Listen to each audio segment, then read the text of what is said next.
Welcome, welcome, welcome. Glad you guys are here.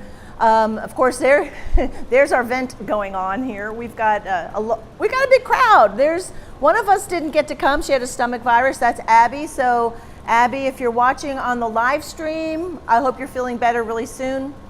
Hi, I am Suzanne. For those who don't know me, and I want to welcome the folks that might be watching on the live stream through YouTube and on Patreon. So thanks for being here. And for everybody who traveled in, we were talking a little bit earlier about all the folks that came in, and we've got them coming from Atlanta, Mississippi, North Carolina, and Hawaii. And we've got a lot of really good local people here as well. So I do want to thank everybody for coming, and for everybody that showed up, and thank you. I'm blown away. This is going to be, I think, a really good workshop. I think we're going to have a good time. We're going to all get to know each other, and probably you're going to get to know me better than you thought you wanted to. That's okay. I'm good with that, and we're going to have fun. So we're going to start, our first piece that we're going to start with today will be the Great Blue Heron. We still have some people that are doing their acrylic base and transfer, but I will catch everybody up to where I will be when they get there. I'm gonna go ahead and pull everybody forward. Don't worry, we are going to be mixing it up today. So we are gonna start with this one, but then we're gonna move over and start working on the Bobcat piece. And then today you're gonna work on both pieces today. Probably the most prep you did was for the heron. A lot of you guys got it done before you came, and some of you are just doing it now, and that's okay, because we're going to just basically get the heron into the blocking in stage, and it's not going to take long. So don't worry if you feel like you're rushing and you don't have your canvas prepared. It's going to be okay, I promise. Remember, everybody, that you're here because you want to learn. I don't want everybody to stress out if they don't come away with this masterpiece that they're expecting or have in their mind, because what you're here for is to learn different techniques. Part of the reason I have you working on two different substrates is I want to confuse the hell out of you. Really, that's what I'm trying to do. The substrate, the canvas that we're working on for the Great Blue Heron is probably what most people are used to working on. It's a very bumpy, you've got the texture of canvas, and it's what is probably a little bit more traditional, and it's what you're probably used to. The super slick gessoed panel that we're gonna do the Bobcat on, you're gonna start putting paint down and going, oh my God, because it's gonna slide around, and you're gonna get frustrated, I promise you, unless you're used to working on super slick substrates. I did that on purpose because I want you to see that there is more than one way to approach any painting, and we're going to have fun with it. So know that too is going to be something interesting and fun, and you're going to learn something. You may learn that you hate super slick substrates, or you may find out that you really like working with them because, in my opinion, they offer an opportunity to put a lot of detail into a piece. I did bring the two original pieces. They're in the back corner of the Great Blue Heron and the Bobcat. My Bobcat is it's small. We're doing it as an 18 by 18, so we're actually blowing that sucker up. The Heron piece over there is actually, I think, I want to say it's a 30 by 30, maybe a 24 by 24. But anyway, so it's a little bit smaller than the one we're working on today. So, we're kind of mixing it up. I want everybody, I feel like I'm pretty confident today knowing everybody's name. Oftentimes I come into a workshop and I'm looking around at a bunch of faces I've never seen before, and I try to learn everybody's name by the first day. That's always a goal, but I feel like I'm good because I know everybody's names already, so I'm good. I will try to get to everybody. I will get around the room eventually for everybody to have some one-on-one private, one-on-one time with me, so that I can address any issues that you may have with the piece or something that I see in the piece. But know that I will make my way around, and I will try to stay focused right up here. The nice thing is, hopefully you'll be able to see what I'm painting at the same time, and you'll see, and I'll call out my colors. I'll have my back to you most of the time, So I hope my hair looks good. I hope I got the holes out of the back of my hair so it doesn't look bad.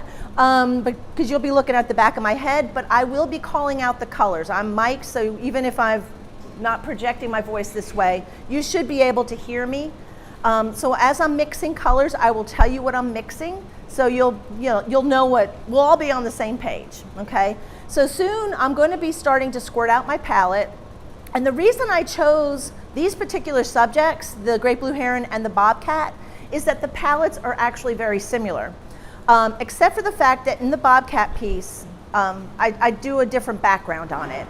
You all got a photo reference of the Bobcat, but I did a completely different background and will be doing a completely different background than what's in your reference. I want to talk about references. The reference for the Great Blue Heron is by a photographer named Jeff Schoon. And Jeffrey Schoon is in Vancouver, and he gave me permission to use that particular photo reference. My wonderful student, Joanne, is good friends with Jeff, and then she kind of tagged me on it, and then when I asked Jeff, he was like, oh my gosh, please, yes, use it. So I don't know he knows how much that piece is getting used, because I did a painting, and now you're all doing a painting. That thing has been on so many posters and things advertising for this particular workshop. So Jeff, if you're listening, thank you so much. The reference for the Bobcat is one that I don't have permission to use. So oftentimes if I find a reference that I like, and remember the word reference, it does not mean copy, okay? So that's one of the reasons I usually take a photo, I flip it around so it's backwards, it's no longer recognizable as the original photograph that was taken, and I always shake it up. I oftentimes will make the cat have a turn in its head, or I change the background completely. So this, I'm telling you this because I see so many artists that want to copy everything. They see something, oh my gosh, I love this, I pulled it off the internet and I want to paint it. Anybody who's my student that's in my studio knows, I'll say, did you get permission to use that reference? Well, no, okay, then we need to change it, or you need to get permission. If you're showing your pieces and selling your pieces, definitely get permission or change it. That's, we want to protect the original photographer. Sometimes that's the way they make their living. We don't want to be bad. That's why oftentimes I work from more than one reference. If I'm doing a Bobcat, like we're going to be doing today, in my studio, I often have 3 different Bobcats. I'll say, ooh, I like this one's eyes, or, oh, I like this turn of the head, but I like this lighting. Remember, your photo references are just that. They are only references. You look at them, you get the gist, but you need to start to learn to create your work here, okay?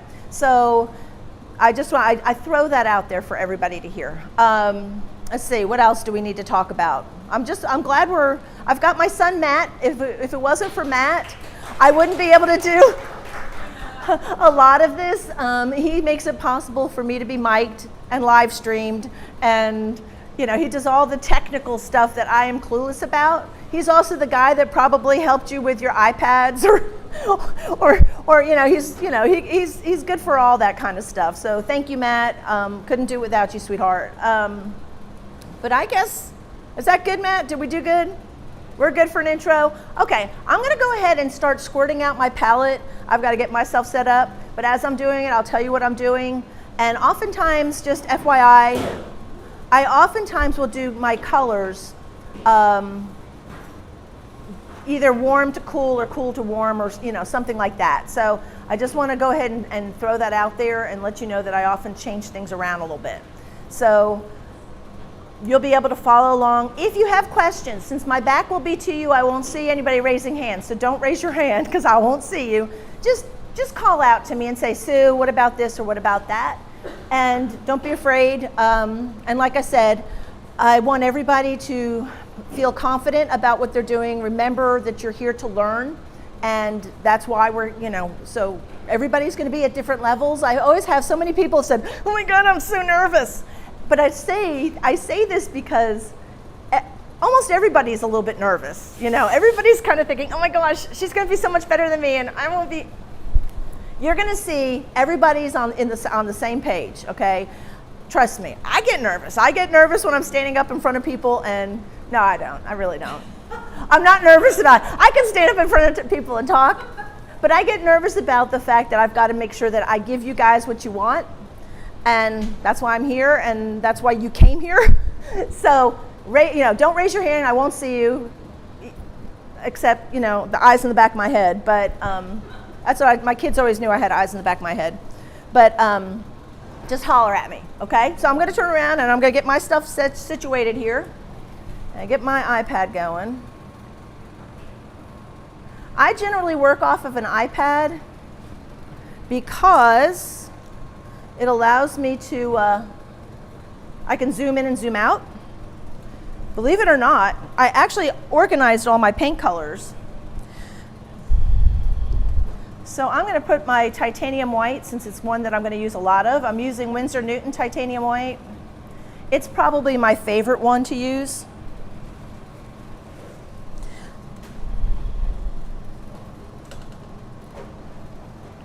Let's see here.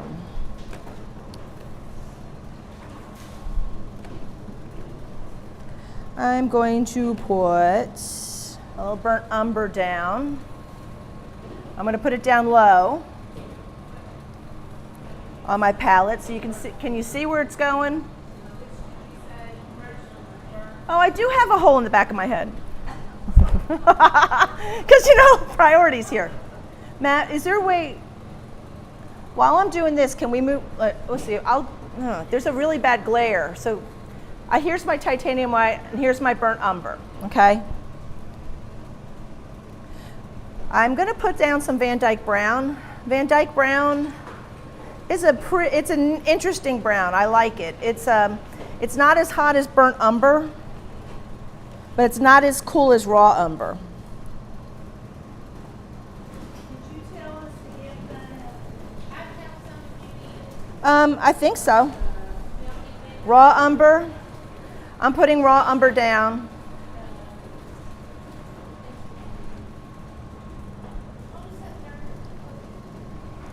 A Van Dyke Brown.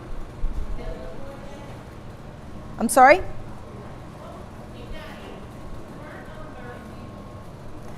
Titanium white, burnt umber, Van Dyke Brown, raw umber. Above my first color was titanium white.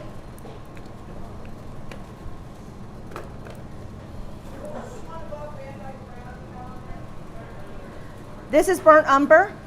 Hang on, I'm trying to shake my head out of the way. I've got titanium white. Let's see, let's do this because it's really hard to see. Titanium white, yellow ochre, burnt umber, Van Dyke Brown, raw umber. And I'm going to put some ivory black in here. I'm going to put it, believe it or not, I'm putting it right above my yellow ochre. There's a lot of grays that we're going to mix here. No, ivory black. If you do not like using black, if you don't like, and a lot of people don't like using black, put your ultramarine blue near your burnt umber.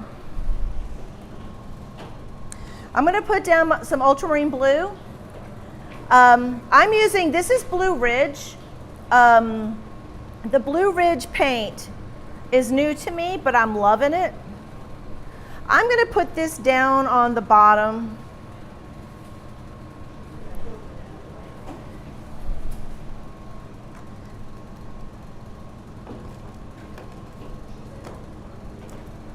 I'm going to put my King's Blue. I'm putting it down here too. I oftentimes will group my cooler colors near each other. Well, if you don't use black, okay, if you don't use black, use burnt umber and ultramarine blue. Okay, so you put your ultramarine blue near it. Near the burnt umber, sorry. All right, I'm going to put, now some people caught me on this, and this is going to drive me nuts. A lot of people caught me on this, and I didn't ask you to get it. It's a color called Neutral Tint by Sennelier. I got you. If you don't have it, I'll put some on you. Okay. I like this color, and actually Anne's the one who turned me on to this one. It's I'm going to pass it around for anybody who doesn't have it. You don't need a lot, so just put a little bit down and see who needs it.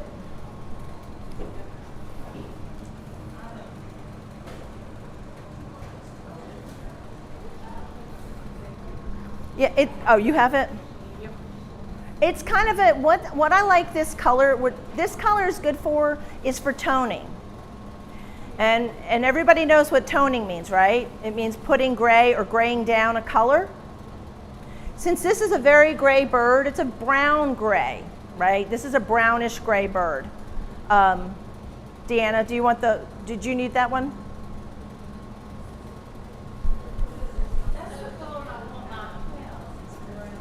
A brown gray. Okay, I know everybody's hot in here. Damn. Jenny tried to tell me, and I had, Anne was lined up to bring more fans, and we were in here last night, we were cold. It was like 65 degrees in here. I wonder if there's a way to turn this sucker down. I don't know.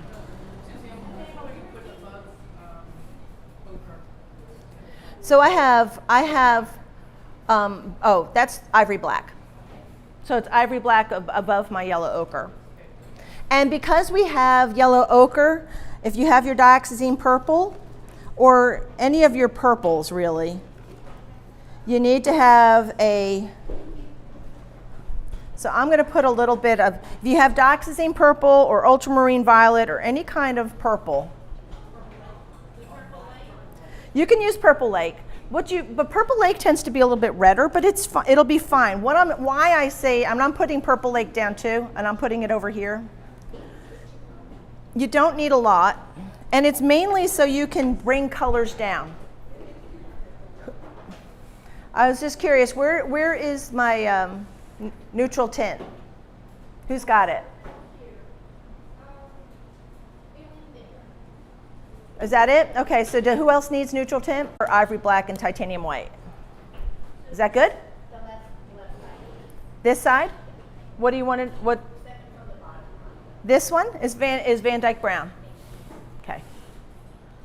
And just send it, oh, I was gonna say, Lisa, you could just have passed it up this way. Do you have the purple? Yeah. If you have anything that you consider purple to tone, that's all you need. Actually, this color will do it too. So if you have the neutral tint, the neutral tint's kind of like magic. You're good. Since you've got your 12 shades, you're good.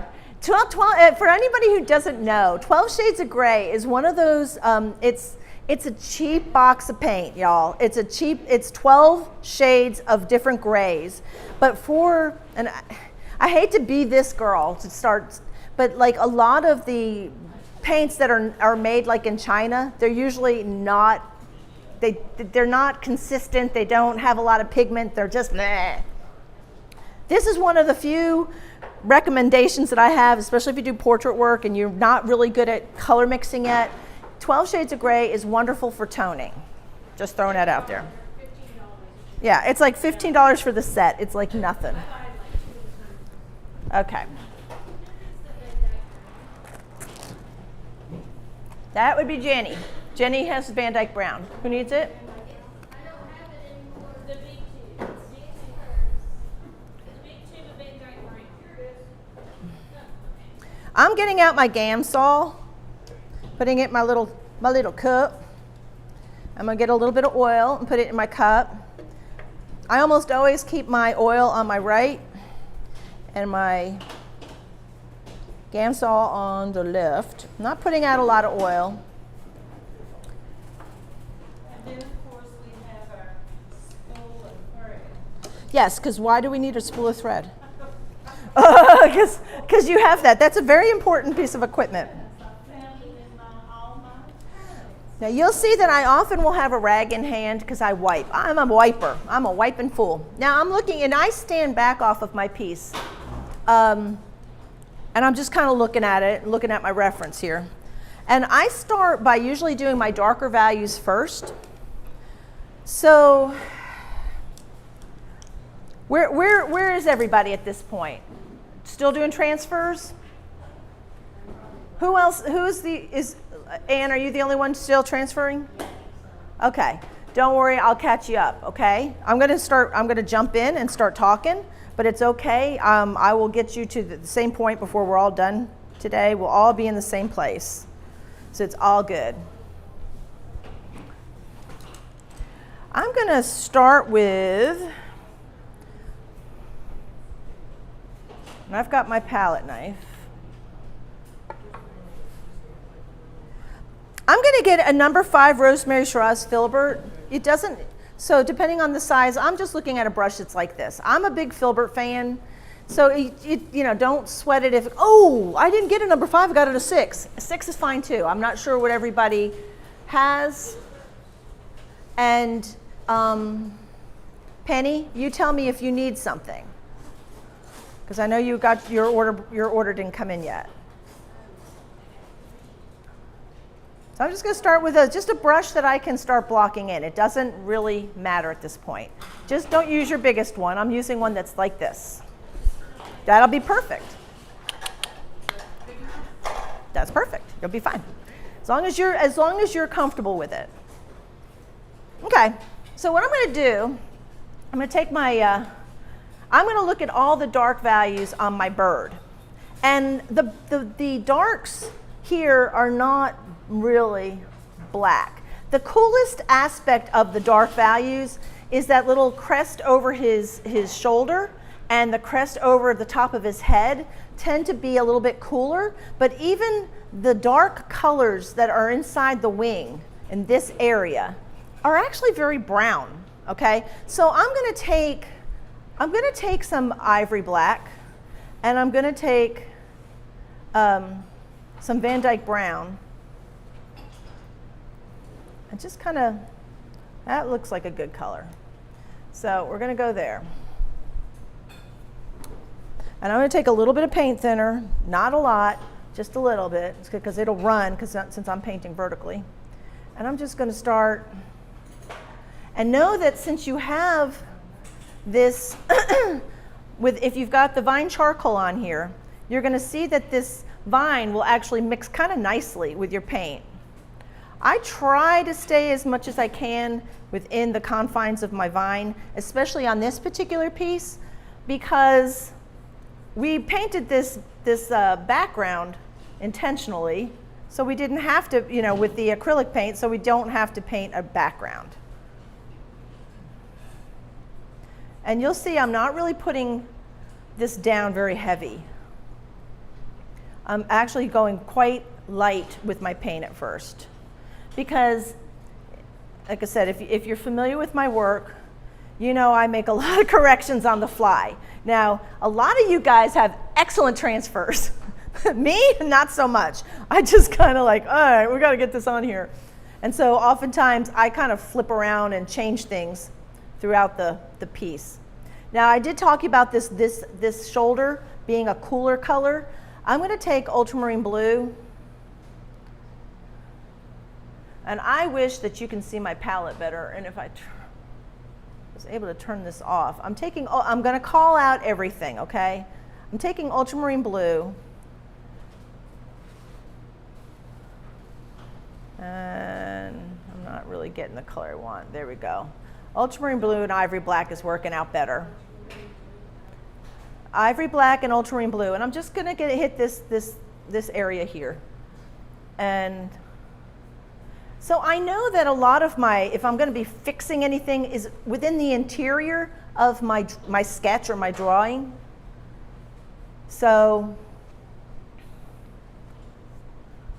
and I'm actually going to use that same color for the top of this bird's head.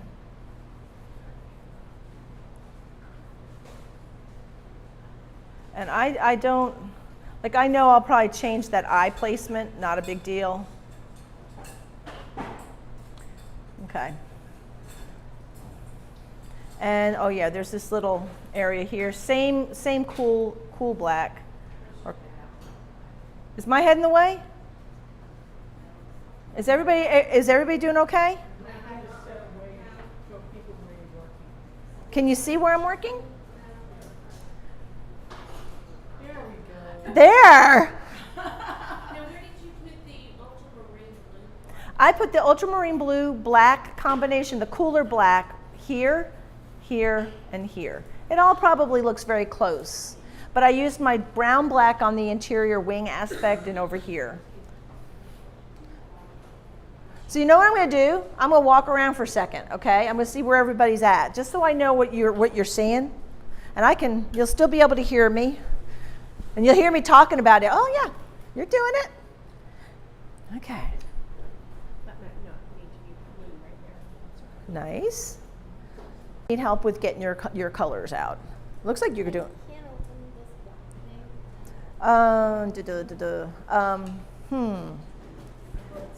Do you have an opener? Does anybody have a can opener? No, it's like a paint can opener. Ah, look at this. We got this. Thank you, Jenny.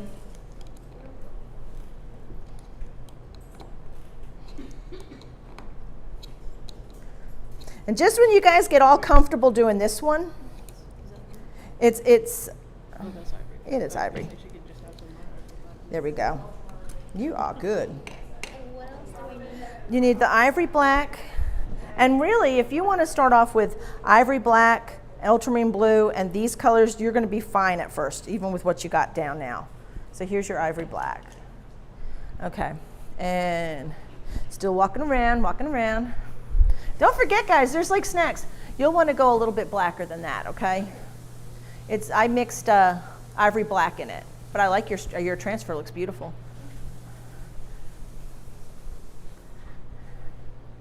Good, good.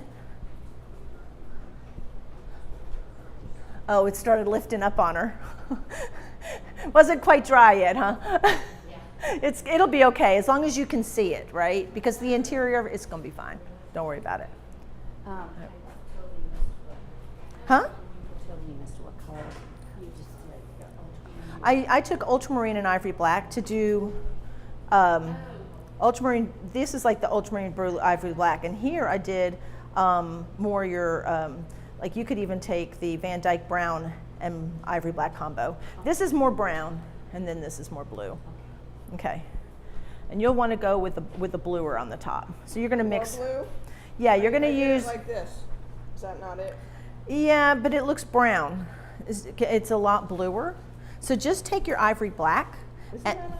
Maybe I'm not using the right color. I thought I was. I'm not sure. But the ivory black and the ultramarine blue, that's not ultramarine. This is ultramarine. That one. There you go. You're good. You're good. You're fine, honey. You're doing good. Looking at seeing everybody. I'm curious. I'm curious, Penny, what you're doing. Oh, okay. That should wipe off. Just use a little paint thinner. All right, I'm grabbing me a little thing because, you know. All right. Everybody looks good. Okay.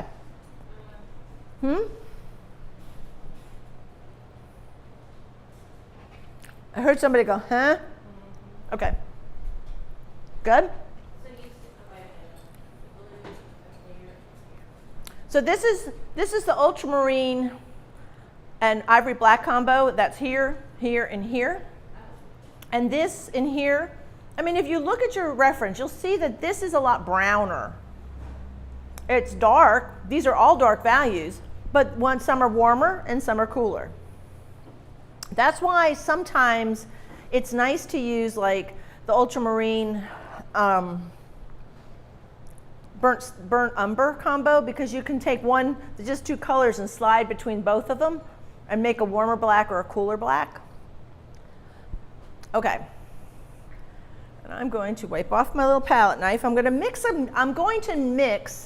kind of a neutral gray. It's kind of a warm gray, but I'm going to mix one. So let's see where I go with this, because there's a lot of it on this bird. I'm looking at the body. Of course, it gets warmer around the neck area, So there's a lot of ways I can get to arrive to that color.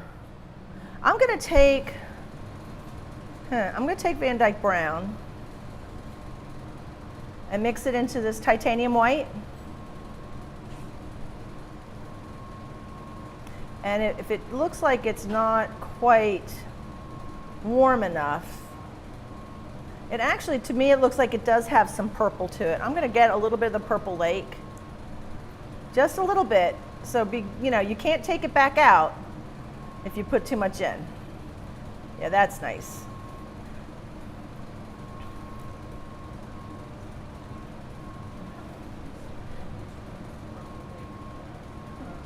And if it becomes too purple, what can I do to change it? I can grab a little bit of yellow. I hear a lot of chatter. What are y'all talking about? Okay. And if you put too much Purple Lake, you can add a little bit of your yellow ochre to neutralize it. I use Van Dyke. So I'm listening to anybody. So if everybody here, do you understand the concept of complementary colors? Okay, so what I did was I made kind of a really light brown, but it wasn't great. It wasn't quite lively enough for me. So that I used that with the Van Dyke Brown and titanium white. But I wasn't really happy with the color. I wanted it to warm up a little. I wanted it to be more, there was just a little bit of purpley color in there. So I mixed a little bit of the Purple Lake into it, and I like the gray much better, but it got too purpley. So, since you can't take the purple out, I added a little bit of the yellow ochre, and the yellow ochre is going to neutralize or tone down, if you will, the purple, because purple and violet and yellow are complements, and therefore by using the complement you can actually pull one down if you need to. And that's kind of what I did here. I'm going to use my same brush that I started with because I'm lazy and I don't like to have to keep cleaning brushes. And that was something I meant to bring today, and I'll bring some tomorrow. And so when we're at my studio tonight, somebody needs to remind me, bring the Murphy's Oil soap. Oh, good. I was going to say, Murphy's Oil soap, I'll leave it here so we can all wash our brushes out at the end of the day. We're lucky because we have a big wash sink and we have just another little sink. So it's like, 2 sinks, no waiting. So what I'm going to do, and I'm not even using any medium. There's no Gamsol or anything on my brush. And I'm just going to it's too light. So I've got to, that wasn't exactly, so sometimes, I'm going to try a little bit of the natural tint in here.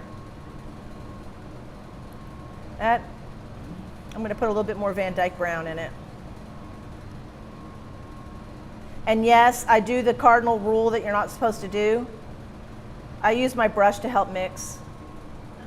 Okay, let's see. Yeah, it's a little bit better. Because I actually will be, I'm adding a little bit of oil to it.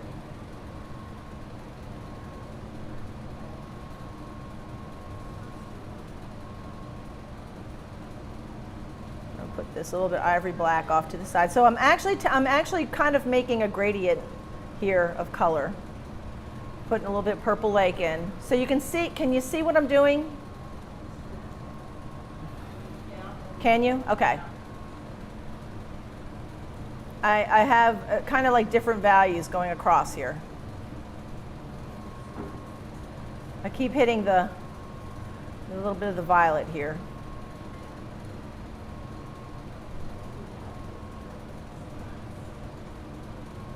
Okay. I'm just going to kind of start moving around here.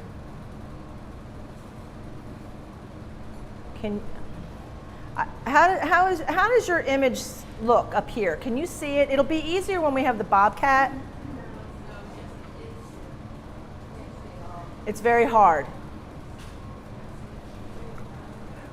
Just FYI, anybody's welcome to get up and walk around and look. If you need to see better, don't be afraid to get up and look around. Usually at most of my workshops, most people get up and walk and they come watch and they go sit down and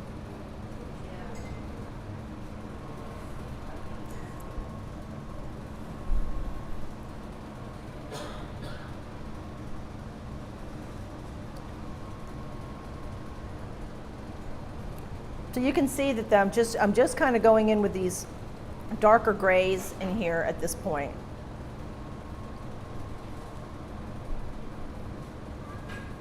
And I will come by everybody's.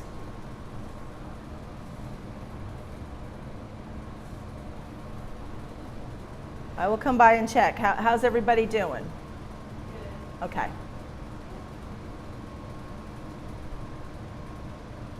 Now I'm taking a bit of the yellow ochre. And I really fudged it up here. Oh.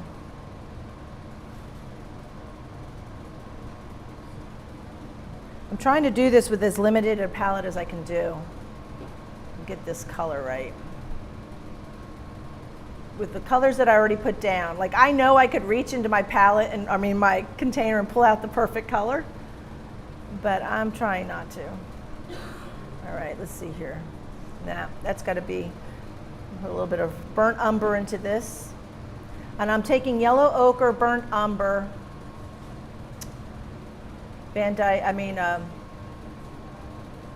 Purple Lake. Purple Lake is a very strong color, so a little goes a long way. There we go. I think I got it.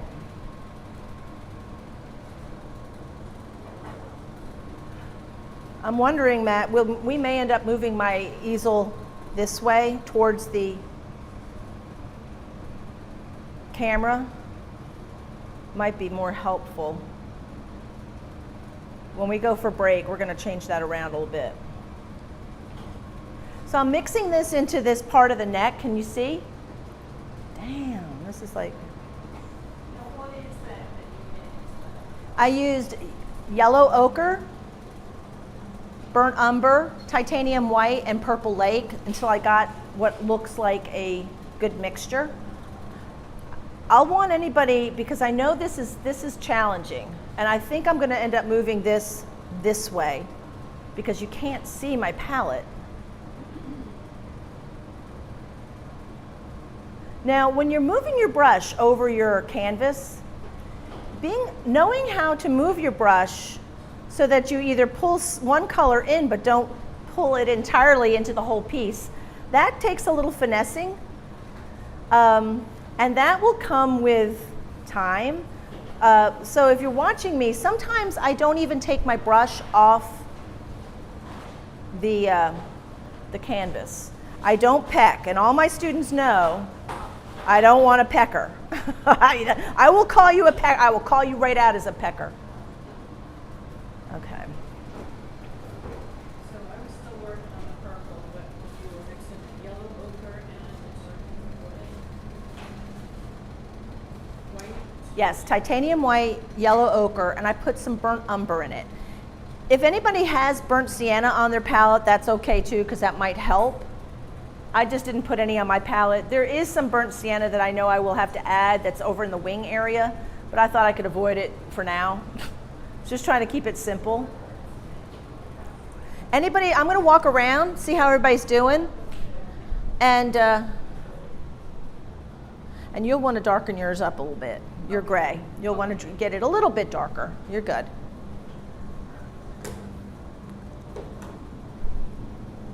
I like your palette.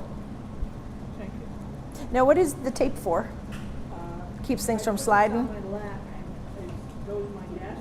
It keeps my brush. Oh, yeah, see, that's clever. I like that. I like that, Jerry. So I'm watching you on the screen.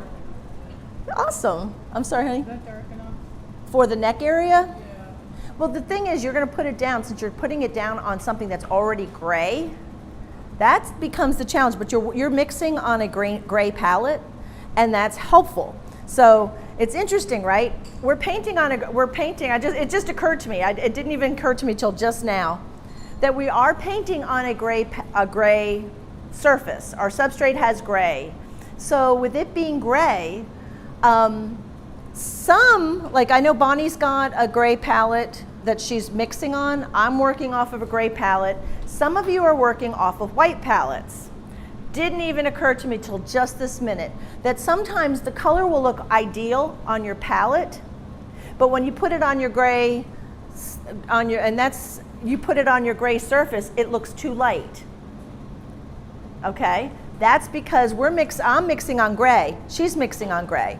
Some are mixing on white. It's not a big deal, you'll just adjust. But so far I'm looking around and everything's looking pretty good. And don't worry, there's going to be don't feel like you have to catch up, because I promise you, that you're going to have plenty of time to work on this bird. Yours looks a lot more pinky. I don't know why. You can see the color that I mixed. I took burnt umber, yellow ochre, titanium white, and the purple lake, and that's how I got that color. The purple lake, well, I guess because it's got a little bit of, but you only put a little bit in, yeah. And then the burnt umber kind of warms it up a little bit more. And so let's see here. There we go. Yeah, nice color. I like your color. And you may want to use a bigger brush because you're gonna work yourself to death. So, like, since you've got all these rosemaries, this kills me, girl. It's like, I just have these sitting in you just happen to have these. This right here will be a good brush for you to work with. Oops, this one's coming out, but we're gonna get this guy. You could probably use this one too. Okay. You'll just wanna use a bigger brush so you're not working yourself to death. See, this is the size I'm working with. And this one's really frayed, this is old. Pecking. Pink, pink, pink, pink, like you're a bird, like you're pecking. But see, a lot of my students, oh, don't worry, you'll get to hear that word. When you start coming on Saturday, I'll say, stop being a pecker. Okay. That's pretty, but you're gonna wanna, that's a really pretty, soft color. But it's a little too purple. So in this case, you're gonna wanna, watch this. Watch this magic. Where's your purple? Is this it here? No.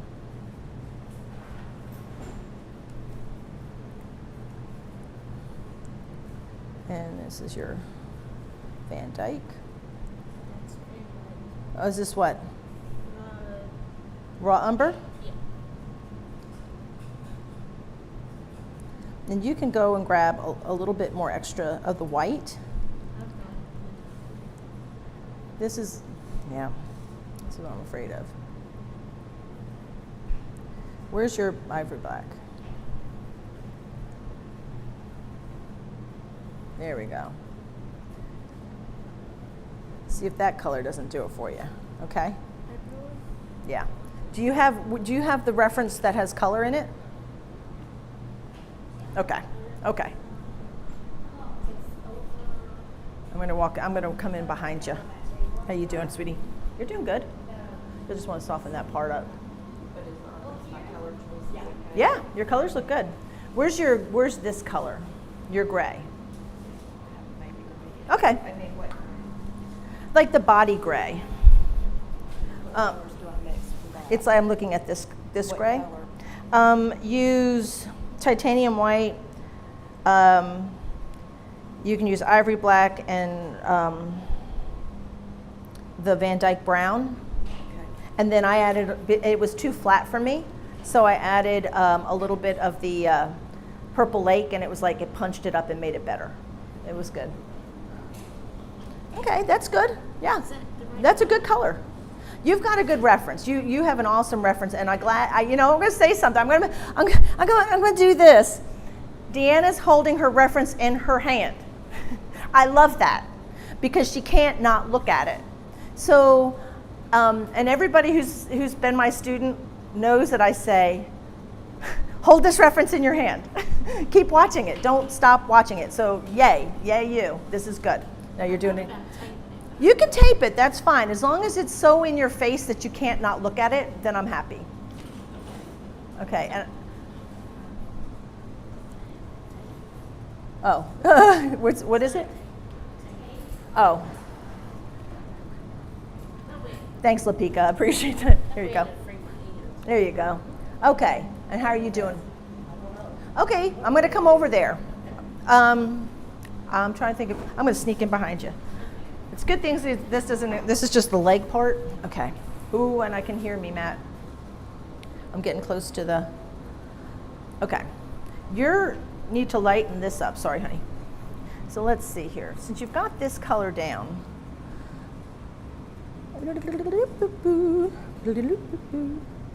see, you get to make those kind of funny noises. I'm going with the light to color correct here because you've got this down already, and I'm just color correcting for the,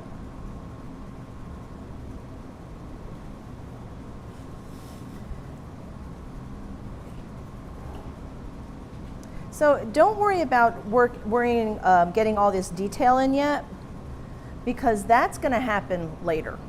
We're just really want to get this blocked in. So where you have all this like brush strokes, don't worry about that yet. So I'm even kind of like taking some of that out. But what I like is you're getting the dark shades in here, the dark values in this area. We've lost the little circle area, but that's okay. We'll put something back in later. So I'm going to kind of take some of your fun out. So any place that you've gotten this dark, I'm kind of taking out. So this is the wing, and you've got this in here. This is good, but we're going to have to. Sometimes it is. Well, you guys are used to standing. Most of my students are used to standing anyway. So we stand in the studio. So you can go darker in here, but don't worry about the detail yet, because when we're blocking something in, folks, we are not worried about detail. Remember, we're going to have 3 days to work on this piece. So our initial start on this piece is just blocking in, okay? What color was this here? Because it looks more pink than it is. It's funny, back here it does look pink, and I punched it up with a little bit of the I mixed Van Dyke Brown, titanium white, and a little bit of ivory black, and it was too flat. So I added the Purple Lake, and that's why it looks pink.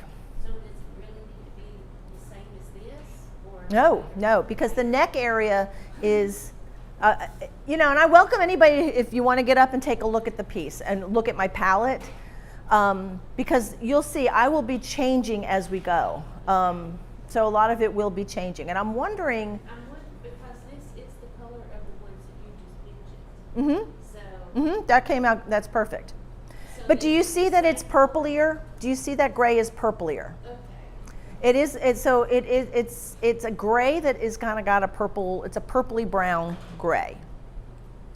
The original piece that I painted from this reference, and you're painting off with a painting, which is fine, but is back here. So if you want to go take a look at it, you're welcome to go take a look at it too.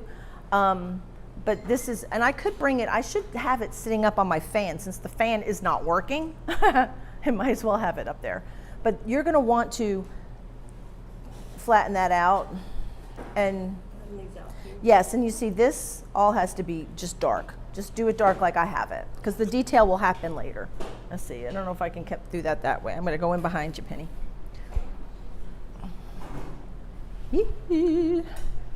Coming in this way. Ooh. Okay, you're doing good. Wow, for somebody who had to catch up, you went to the races. Oh, nice. No, you're doing fine. Yeah. Don't worry about that. Okay, and we'll catch up. As long as you can fill in, you'll see that it's going to come down around here a little bit. You're going to darken this area up. But I like that you have a good transition on your color. This color is a little too yellow. You're going to want to try a little purpling it up a little bit and making it more purpley gray. Since you've already got the yellow down, it might just do it exactly right. Yeah. And then this comes down more like that. Yeah, but see how you're going to worry about this darker value that's along the base of the neck. And is that some neutral tint? Well, since you're working off of a yellow color, it might work. Try it. Folks, there we go. Yeah, it looks pretty good. Yeah. And you're doing well. This is going to be a little too light, so you're going to Yeah. want to, and I know It we. looks darker down there, but like you said, because you put it, when I'm putting it on the brown, on the gray canvas, it lightens up. I And was you're using working. that color. And you're working off of a. Well, It went away. piece of paper. Yeah. So and you're working off a completely different color. So what is this? See, that is what I was using, but you put it on there and it looks white. Right. Let's try this. Let's do this. Since we have a light color down already, right over the top. So did you just add black to it? No, I added, I guess that's Van Dyke Brown. Yeah. I added Van Dyke Brown and natural tint. And that'll, Yeah, that so we're gonna bring this out just a tad. It's almost like a hump here. yeah. And then comes down.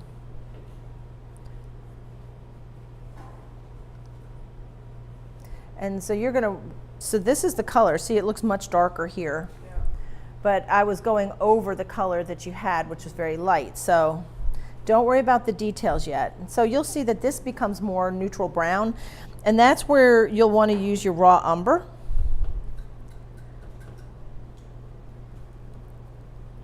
Is everybody getting cooler? Yeah. Okay.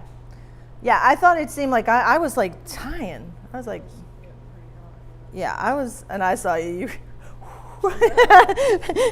fanning it out. It doesn't seem quite as bad.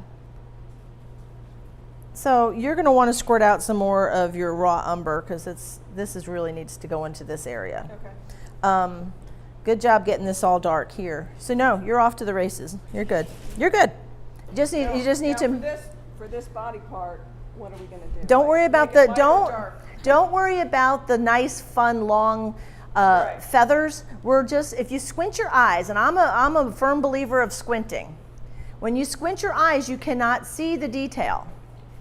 So by squinting, you just look at the values. You just see the lighter. If you see a lighter colors, we'll put those in. But so it's darker underneath, so we yes, put in the darker first, and then we'll do the white after. you Is that remember? right? Yeah. Yep. Because we usually do our darker, cooler colors and values down first, and then we start warming it up and putting in detail as we go. Does that make sense? Yep. Okay. This color's a little bit. Where's your paints, honey? Oh, let me see here. This is my gray stuff I've mixed up. That's the lamp. That's my black. Okay. I'm putting a little bit of the, and that's the purple. Since you've got this up here, we're going to darken this up here because you're going to have an opportunity to lighten stuff up later. So you're just gonna. Blood pressure's up. Do you feel it? You're feeling it. So I just go in with the. So what I used was the raw umber and Purple Lake.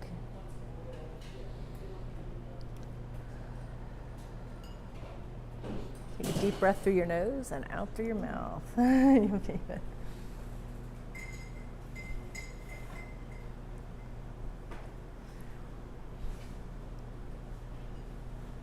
And you can see down here, it's going to be a lot more almost straight since you've got a lot of the lighter color in here. Just use a lot of the raw umber, but you're good. You're good. You just need to make this a little bit darker. Remember to squint. I'm actually looking at her picture and she has one. I'm peeking over Deanna's shoulder, looking at your paint, and I'm looking at your reference. Actually, a lot of help. Yeah, so I'm just going to look at just look at Deanna's reference here. Uh-huh. Have I missed anybody? Much better. Who? Oh, I'm coming. I'm coming. I'm going to grab another one of these because, you know.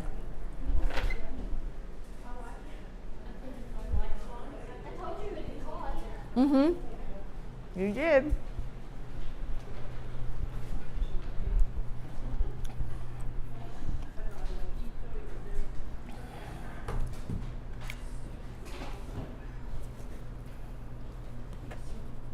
Mm-hmm.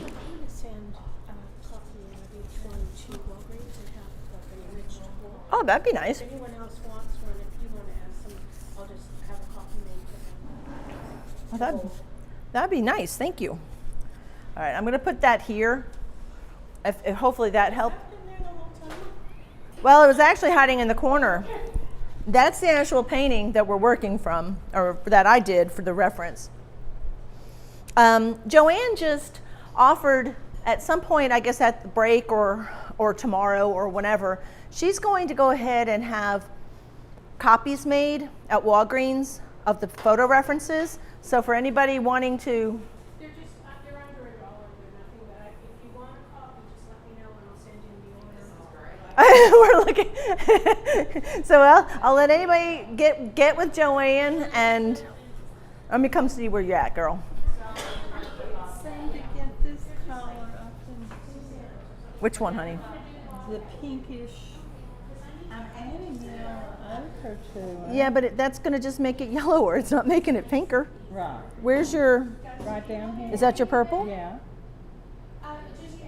Mm-hmm. No, maybe here. I was going to say, that's not it. Right here. That looks like it's not used enough. There we go. Okay. And where's your, you're going to have more white. Yeah. Oh, sorry. Let me see if,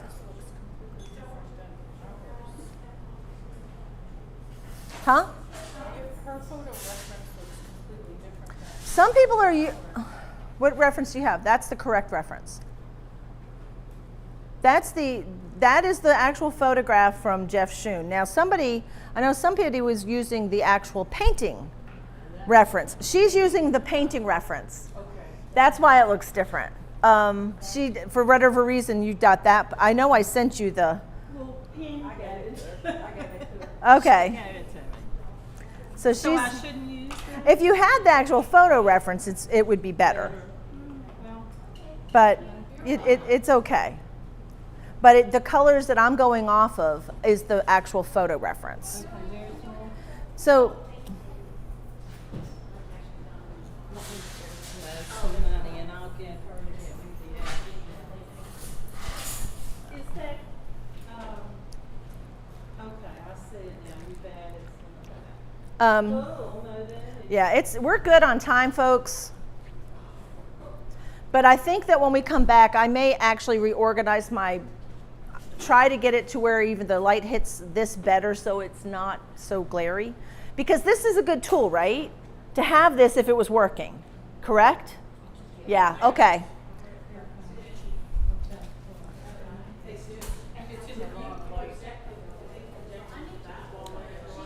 I wonder, Matt, would that be a possibility if we projected on that wall?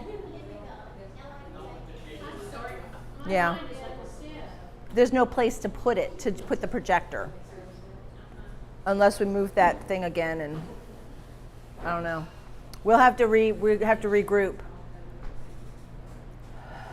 Okay.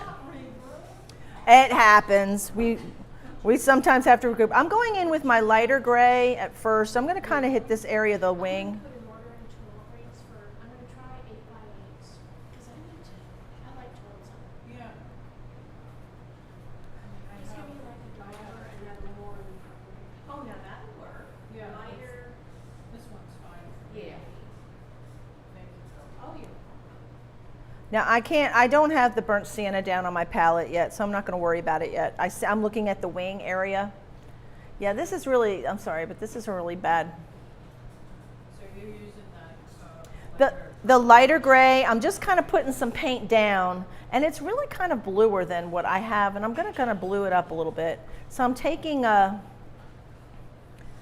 some of the King's Blue and mixing it into that color that I mixed initially, that gray. But if you're just starting a new color, you can take King's Blue, a little bit of ivory black, and King's Blue and titanium white to get that same color.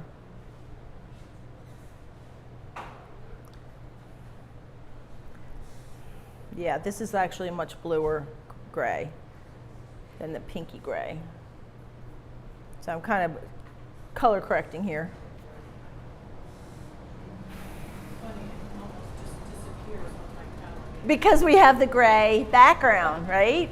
If we were painting this on a white surface, everything would be a little bit different. But the thing is, though, Bonnie, you're mixing on a gray palette too. And I'm mixing on a gray palette. And some people are mixing on white, some people are mixing on gray, and in Lisa's case, she's mixing on parchment, like a kind of a yellowy color. So a lot of what we're mixing on, so there's something we just learned today, right? Depending on what you're mixing on can be definitely alter the outcome of your color.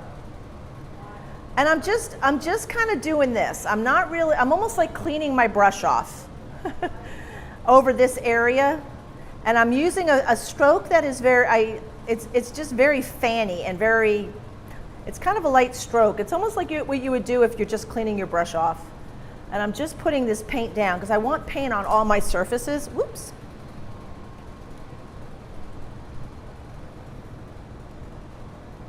And I'd rather get around and help you guys get to where you need to be. So I'm just getting this on here so that before we go to lunch, everybody will feel good about at least getting their bird blocked in. It's funny, I keep going down below here to get my paint and not realize it's right here. It's right here, Sue. All right, so I'm taking the raw umber, mixing a little bit of ultramarine blue, and I'm just going back up here onto this part of the wing. See, I am using a very sweeping stroke, and it will seem very dark compared to the actual reference, but remember, this is just me blocking it in. I know I'm going to be loading other color on top of it later, so it's okay if it seems too dark at first. I am trying to stay within the confines of my sketch that I did, since we're not painting a background here. You'll have to, Joanne, you'll have to tell Jeff what went down today. He's already up for texting. Oh, is he? Is he on the live stream? Is he on the live stream? I don't know if he's on it yet. All right. It'd be nice if he could join us and say hello. He lives on the top of a mountain. Oh. Wireless is really Oh, that's cool though. So sometimes I will do some correcting. So if I know that this is wet, this shoulder is wet, but I probably brought it down a little bit too far. So I'm pushing up with my brush. I'm pushing up to it, and I can make that edge better where that wing comes down. And I know I have to have burnt sienna on my palette at some point. Does everybody have burnt sienna paint? Yeah. Okay. Put it on your palette when you get a chance.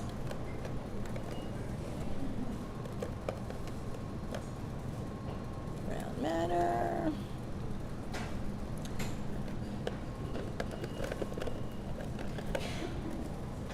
Now everybody has their own favorite burnt sienna. Generally my burnt sienna is Winsor Newton, but today I'm using Michael Harding's.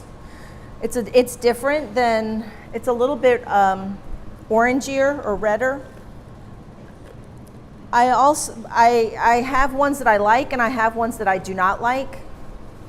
I am a big fan of Gamblin paint, but I do not like their burnt sienna. But if you like burnt sienna from that, it's fine. But I'm looking at my colors and I'm going to deepen it up. So I'm taking my burnt sienna, that's Michael Harding burnt sienna, and mixing a little bit of, it's Michael Harding burnt umber. And I'm putting it in this area of the shoulder.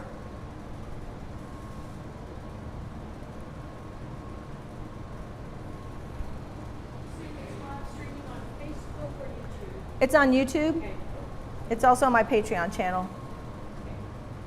What did you say, burnt sienna? I'm taking burnt sienna and a little bit of the burnt umber.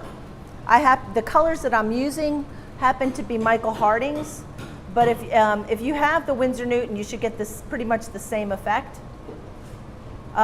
We'll be lightening up, like as it moves out in this area, it does get lighter and redder, so I'm just going straight burnt sienna here. And I'm not trying to, I know there's going to be a lot of stuff happening here, so I'm not really getting too caught up in all the fun yet.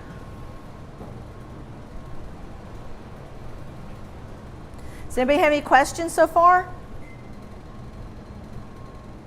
Everybody's so quiet. That must mean everybody's just right on target here. Ah, that's good.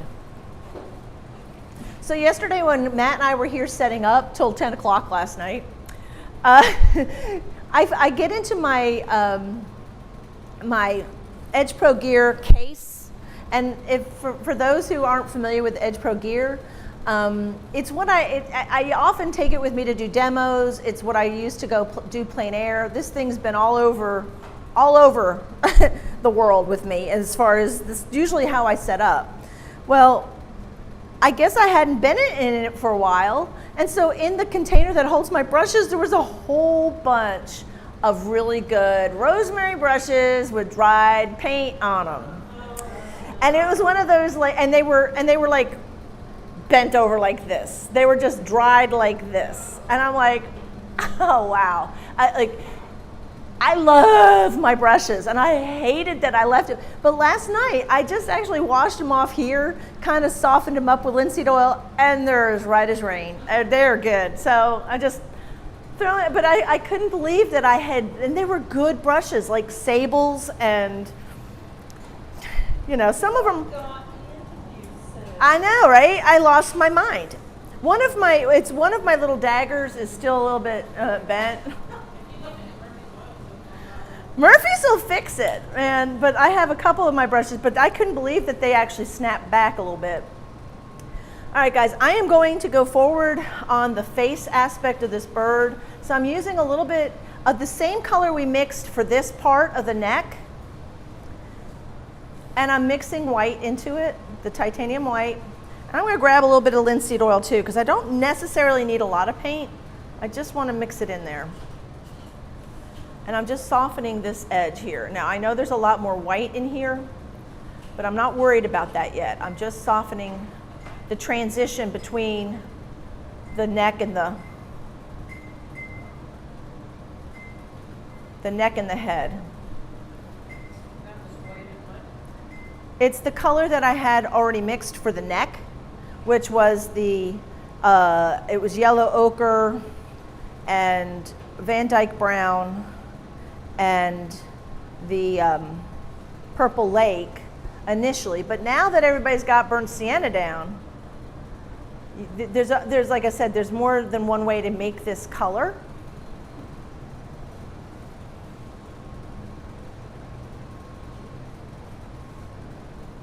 Am I losing anybody? How are you doing? I've got to make this eye way more forward than my drawing. So just because I know this doesn't look nearly as white, but it's okay, because remember, we're going to be coming back to this and we're going to be adding more color.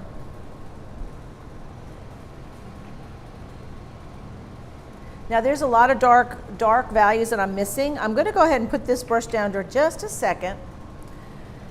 And I'm going to pick up a pointed round. And I'm grabbing happens to be a number 4 pointed round. It's a Shiraz. And I'm going to start to I can see some of the darker values that I'm missing here. And I'm missing here. And I'm going to take my Van Dyke Ivory Black mixture and just kind of get in here and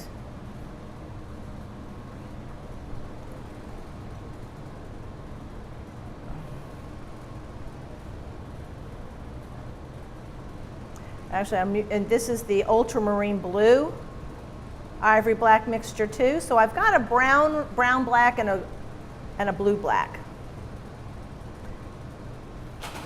Again, if you are not a black fan, you can mix your burnt umber and ultramarine blue. I tend to not use blacks right out of the tube. I usually do mix them in with other colors. but I do like my blacks. Not gonna lie to you. All right. I've got these dark values. So I'm just trying to create some of the form now. I'm using the pointed round because I get into the tight places.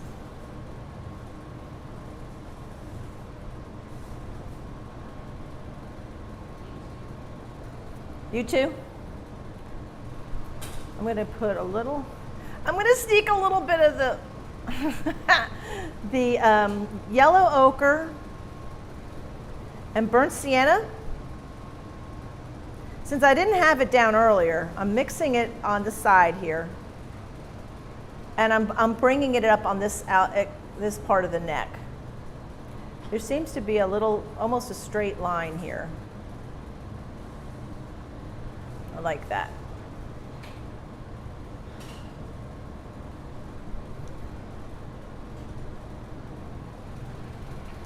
So sometimes I actually have to adjust. After I'm looking at it for a little bit, I have to make sure that the neck is correct. Now, for you guys that actually came in with a transfer and did an amazing transfer, kudos.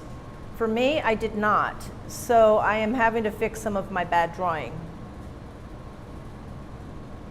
And yes, I do a lot of bad drawings. So there's a lot more curve to this in my picture. I mean, I'm sure yours is excellent and perfect, but mine is not. So I'm fixing where I can. I'll be making my way around the room here in just a minute, seeing where everybody is.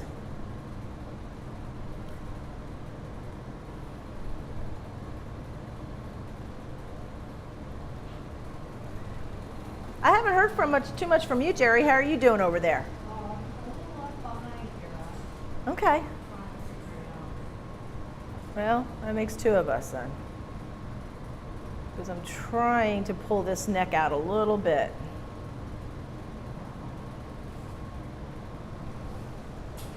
And then it kind of curves down.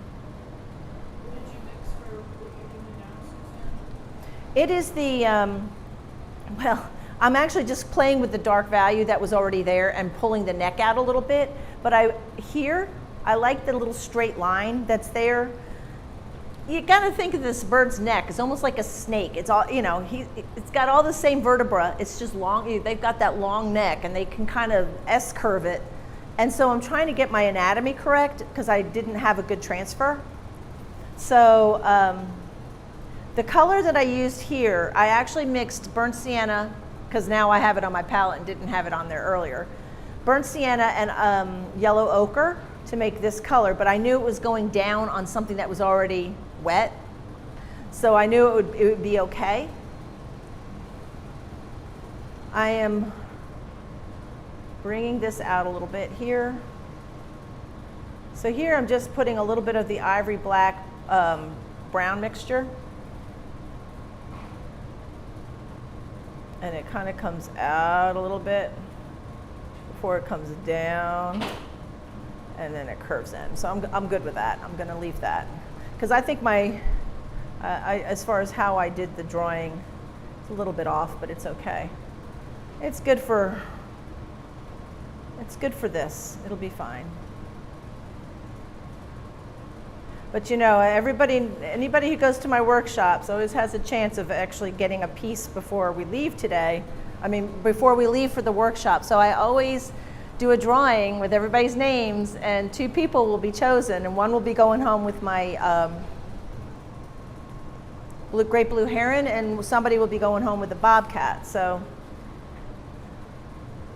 there's that incentive there. So I need to do a good job because one of these is going to your house.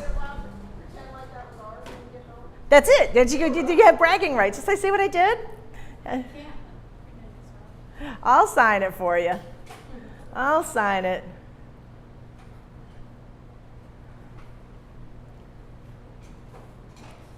Okay, let's see. Before I go more, I'm going to go ahead and walk around the room here in a second.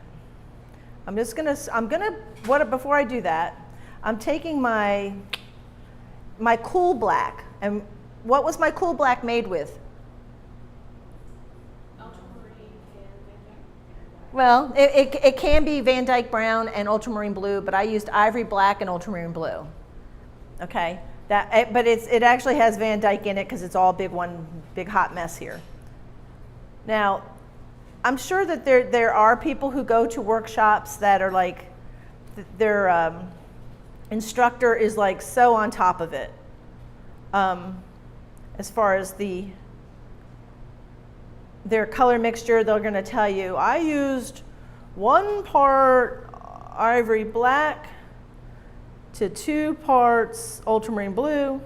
You know, and I tell people this about myself. I'm a very intuitive painter. I'm not formally trained. I did not go to school for this. And that usually, most people are like, what? But really, my degree's in animal science. That's what I studied in school. And I know that Jerry will appreciate that because we basically have the same degree, an animal science degree, with a concentration in sheep production and horse production. But I was painting professionally since high school. And my mother is a professional artist, so I always grew up watching, but never once did she say, now this is how you do it. She just let me experiment. So what I've done here is I'm just putting in some of the dark values under that, under the chest area by the legs. I'm not painting the long skinny feathers. I'm painting what's not there. I'm painting the stuff behind it. So Lisa was the one who said that earlier. She said, so I have to do this darker because I'll be painting the lighter stuff on top. I'm like, ah! She remembers. She knows. She knows. Okay. All right, I'm going to come around and see where we're at. Now, anybody is feel free to come up, look at my palette, look at my, I'm going to conserve my battery here. I'm going to turn that off. You can come up and look at my piece, and So I think my next one. I see you try to fix it with the paint, because now you're I'm going gonna have to go in with the acrylic again tonight. yeah, but you can't do it over oil. Oh my God. You won't be able to do that. So you're going to have to just oil paint your piece. Okay. You use a little too much paint. Okay. So where's your reference? I don't have it. I don't have one. Have you not had a reference all day? Yeah, I've been using the sketch. I've been watching you. Oh, law. Okay. I Yeah. should have been in on those phone calls. I'm sorry. Okay. Yeah. So I was like, I never saw you chime in on the on those little pieces. And okay. So let's see here. I'll have references tomorrow for sure. Okay. Yeah, I'm so used to, after your training, to working with one. Yeah. It's like I'm surprised you didn't have one with you. Okay. Let's see. This has got to be much darker. And I'm glad that's here now for you at least. That's. Yeah. And we're going to take this down a little bit. That's a little too high.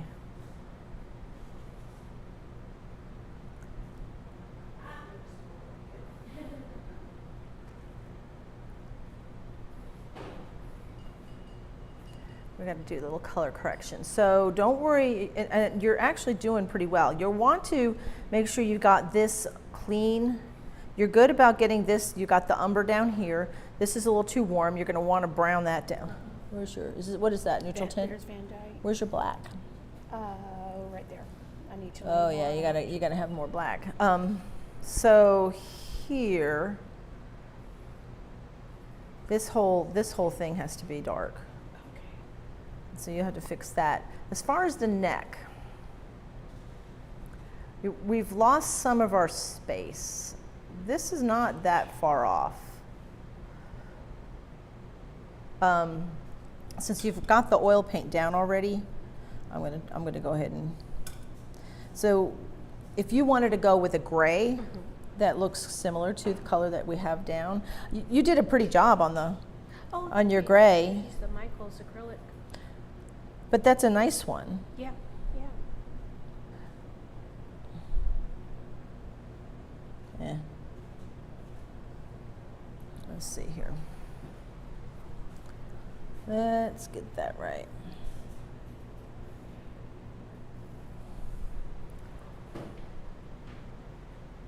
Well, we're gonna get it. It's gonna be a little bit different. It seems to not want to go on there because you've got a lot of. Where's the nearest Walgreens in Kingsport? I might go on a bunch.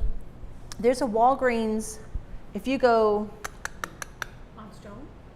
yeah, there is one on Stone down the other on West End. There's one on Fort Henry Drive. Maybe I'll do that over lunch. I would probably go in and look on your phone and let it take you to the closest one. Right. I'm just trying to get a color that's closer to your background color here. It's got a little bit more yellow. Shoot.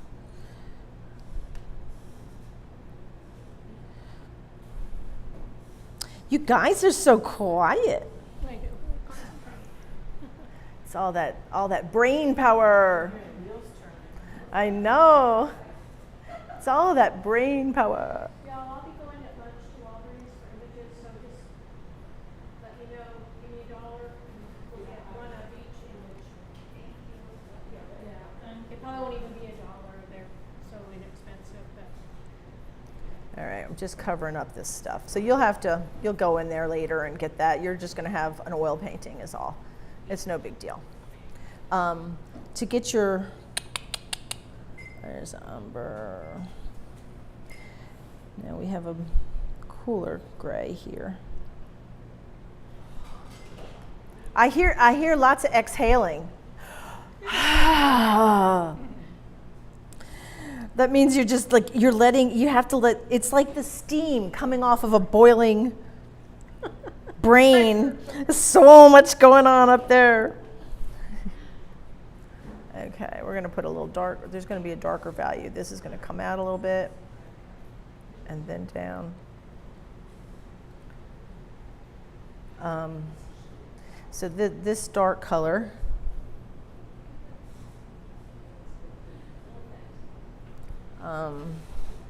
here, that's gotta be darker, but yeah, you'll need more ivory black. I'll put the things where they need to go. Yeah, don't worry about that. Trust me.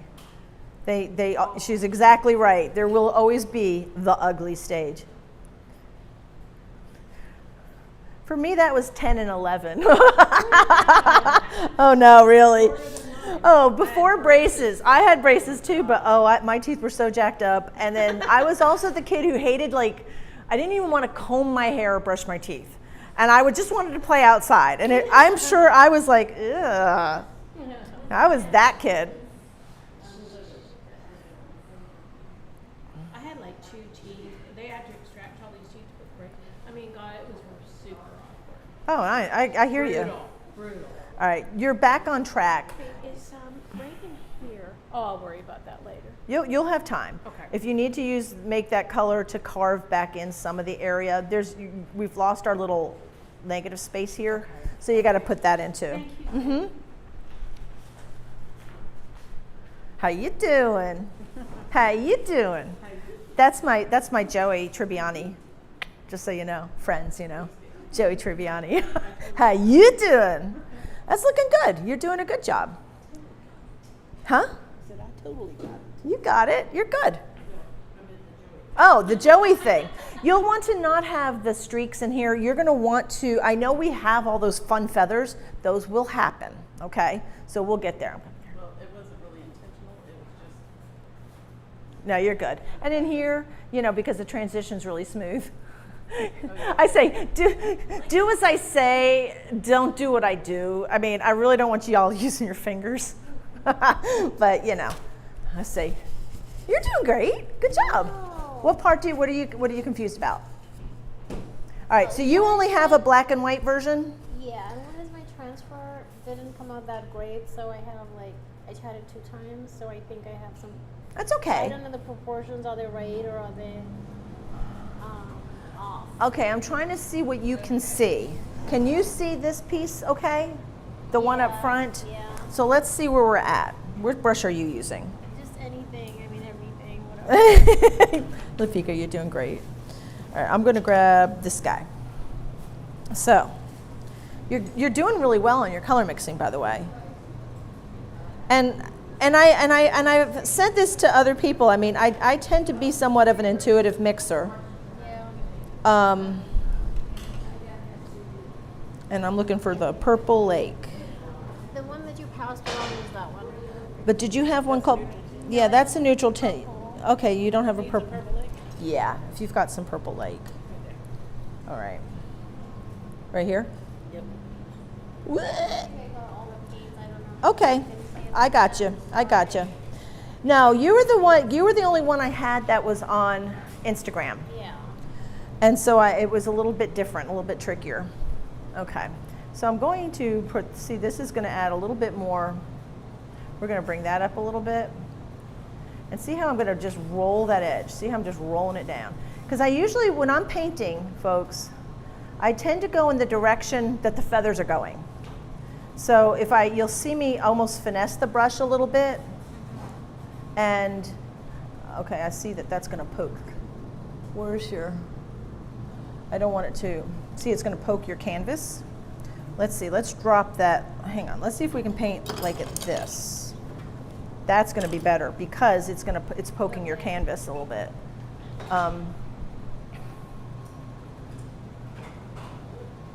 You're actually not that far off, honey. I'm gonna come over there in just a second. I'm gonna come there first.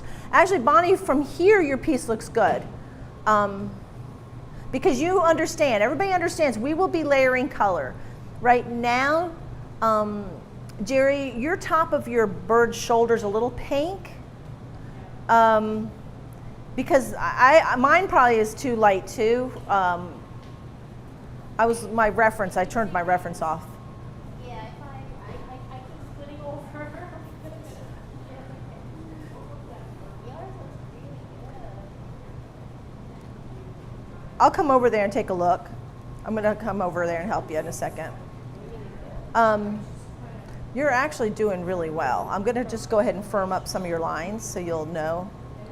This is always a little bit straighter through here, and since you've got your burnt sienna down, we're gonna put that right, boop, like that. And see, that's one of the things you'll hear. You'll hear me making weird noises, y'all, just saying. So when you hear me go, boop, that's what you know that. Okay, let's put this. It's like a backup sound. I got all kinds, yeah, boop. Yeah, I make that too. Your raw umber, that's I think that's your raw umber. That's going to be more down on here, at least in my reference. That picture doesn't really. When you get your photo reference from Joanne, that's going to help you a lot. So this line goes up here. So it goes here. I think in the Bobcat, I'll be really careful of my transfer. Well, you won't even use a transfer. We're going to do it a different way. Oh, okay. That's why I wanted you guys to have two different experiences. Totally different. Just when I get you comfortable working this way, then I'm going to shake it up. Nope. If you did, it's okay. We'll work around it, but I won't have a transfer. You'll see me starting from nothing, okay?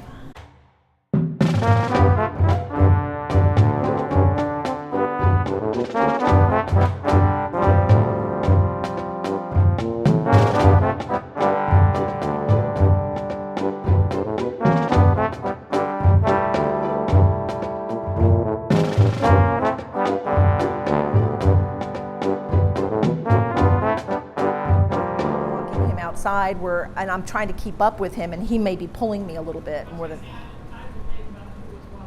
Yeah, there's sometimes there is that debate, but I wish I had some, glorious story for it, but no, I don't. it's still a good story. Just say.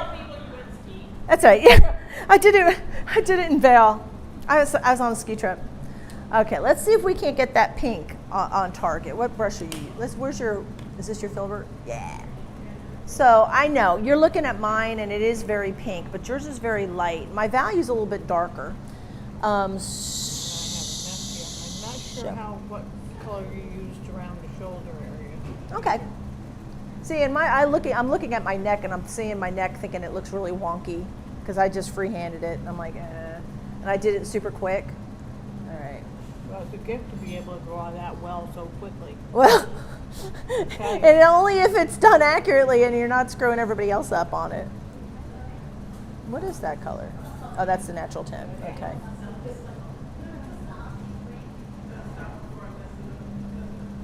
Now, the reason I'm going really dark is because I'm going to try to take this light color. I'd like to wipe it out with a rag or something. Let me just grab a little bit of that blue. There we go.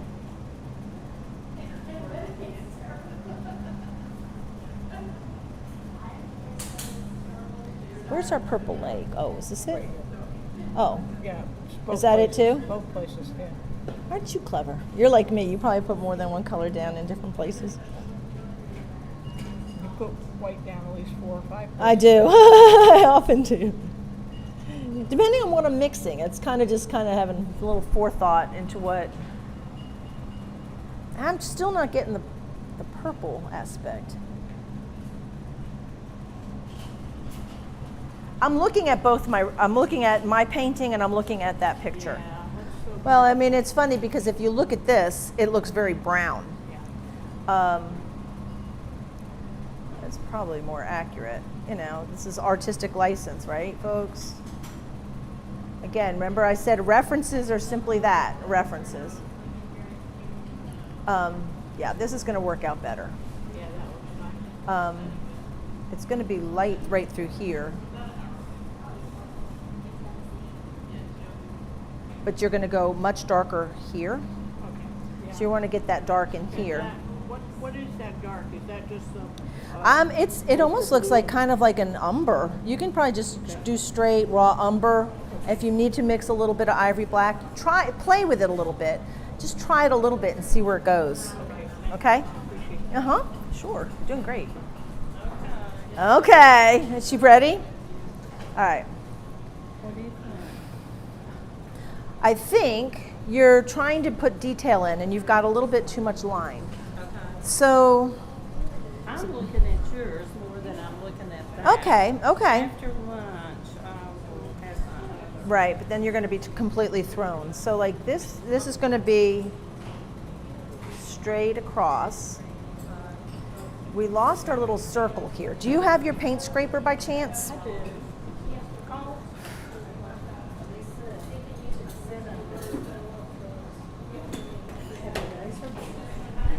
No. Here. Oh, no, that's not what I'm talking about. You know, the little the scraping tool. Okay, don't worry about it. We won't. Okay, don't worry about it. That's what I'm looking for, thank you. I'm trying to take it out here. This is what I wanted to do. See, look here. Doopy, doopy, doopy, doop. She had it. Thanks, Jerry. That's okay. No, you're good. You're good. So, you're white. So here, it's going to come out. So it's going to be much lighter here. See, I'm looking at this. And I'm just kind of lightening it up so you'll know where to go later. But you see how much lighter it's going to be. Yeah, I'm going to be glad for you to have your reference, your actual reference, instead of this, because there's a lot of stuff I did on here that I'm not necessarily doing on this piece, and I don't want to lead you down the wrong direction. Okay.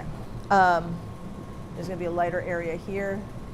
Everything else seems to be okay. Took that brown in a little too far.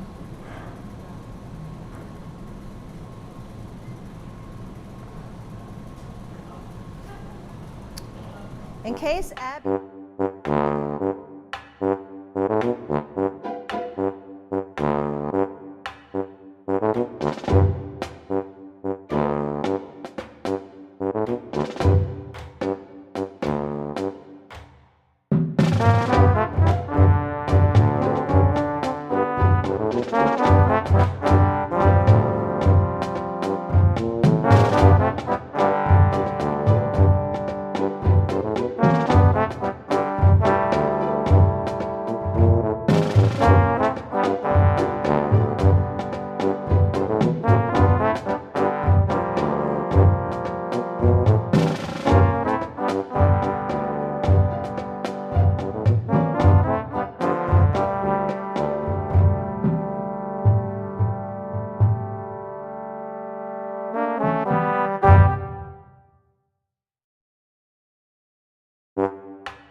Negative space, this little circle. So use your paint scraper and scrape you out that little piece there, okay? And then this is a little too blue. You'll want to add some ivory black to that, okay? But I'll come back here in a minute after you correct the color and just get your dark values in. So Make this darker. don't worry about that right now. What you need to worry about is get this dark value in and change that blue head to a little bit blacker by adding the ivory black. But you know, hold this in your hand so when you're looking, it's easier for you to see it.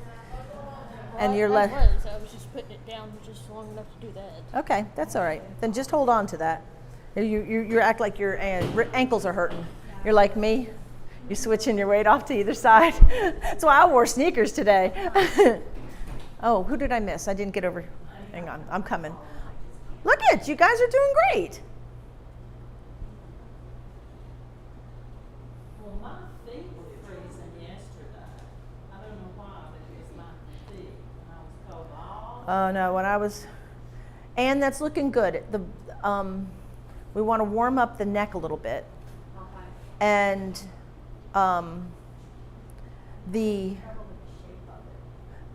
yeah, it's okay. We'll get. I'm going to come over there in just a minute. Okay, I need to get over here, and then I'll come back around here.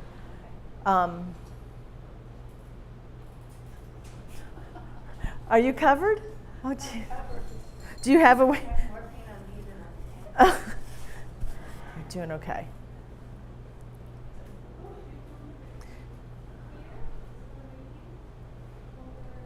Okay, we're going to take some of the white down. The white's a little too strong. Yeah, I just put that in there. So take Yeah, that. you're going to buffy it up a little bit. So if you take a little bit of, we're going to take a little bit of this and a little bit of, oh no, there it is. Oh, that's not the color. Where is the natural tint? Is that natural tint? I think so. It is. That's the problem. I don't know what color I'm looking at when I'm looking at it. Right. Okay. I'm going to see what happens here. Well, I said a little bit more white too, a little bit more.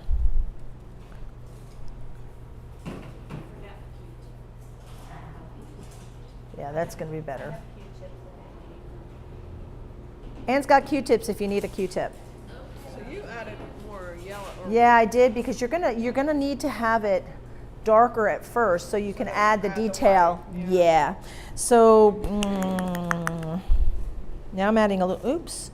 Every time I think I know where I'm going, I find that the color is not the right color. Where's your browns? Those were the first two. That was. Yeah, that was your Purple Lake. I'm looking for your That was what's that brand? Umber, Van Dyke, or yeah. Yeah, I saw that I needed to put some gray in there. So you got to kind of get this. You got to put the stuff so you have a place to jump off of. And don't worry about that eye because that eye is going to go away. We're going to put it in the right place. It's going to kind of be in this area right there. You're doing well. You got to put your dark values in. If anybody ever knows anything about me, they're going to know dark values, dark values, dark values. So like under, it comes down like here, goes almost like a, so this whole almost like a, you know, you can kind of bring it up a little bit, but this almost cuts off there. Then this is dark value, dark value, dark value. So nobody needs to be doing any detail yet. And I like it when people squint. It makes me happy. And it is all about me. I want to be happy. So I need some squinting going on in here. It just helps you not see the detail. And it lets you see your values better too. All right. These birds have such a weird wonky neck, I know. And it's hard to remember how everything is connected.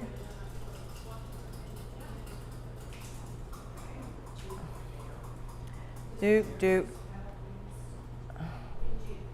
Duke, Duke. Okay, so you're going to go much lighter. Duke. Across here. Well, it's going to be a lot lighter. We're just how the way and I'm just taking, this is a beautiful color here.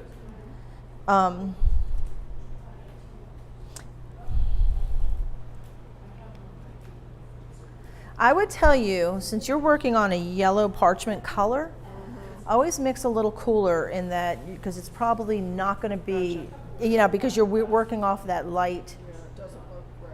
Right, it just makes it hard for mixing. But no, you're okay. You're actually doing really well. You need to warm this up a little bit, and then that would be, if you put, is that burnt sienna?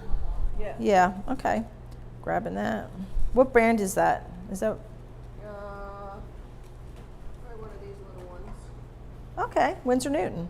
Interesting. It looks different than mine, and I use Winsor Newton, so But it's. it's because it's probably on that brown paper. I should have just. And it could be that.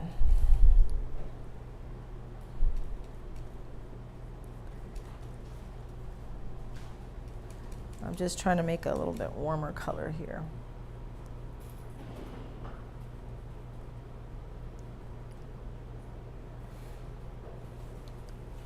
And you can bring it all the way around here.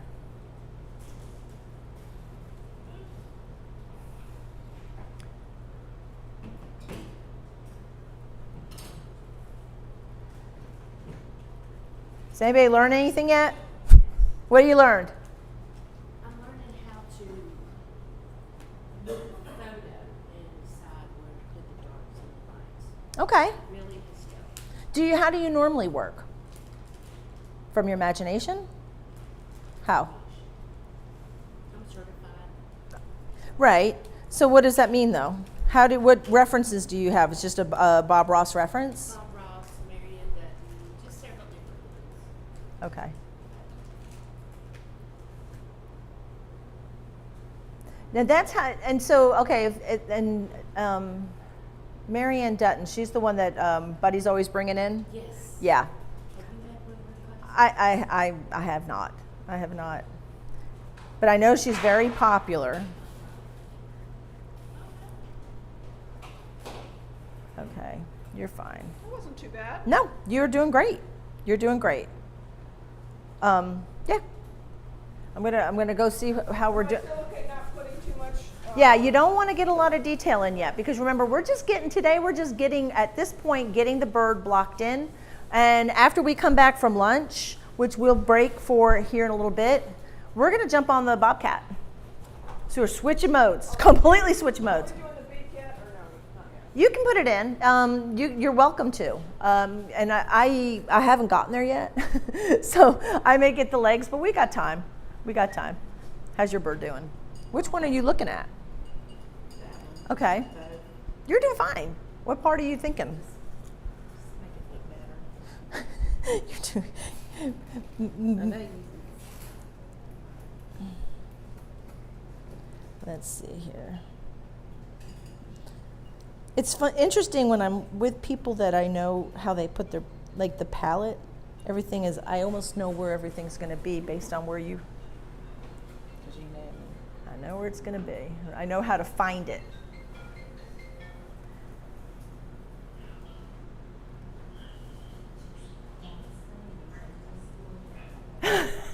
Don't say anything.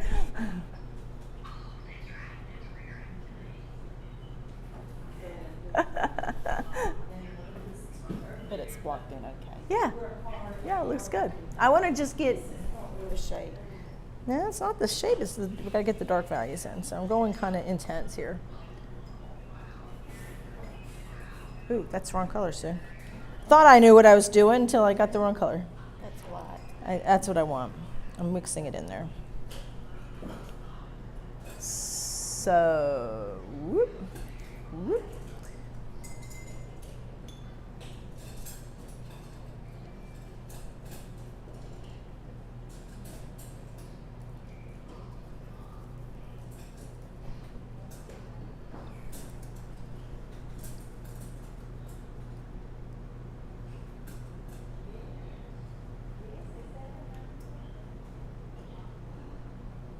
This is going to come up a little bit more.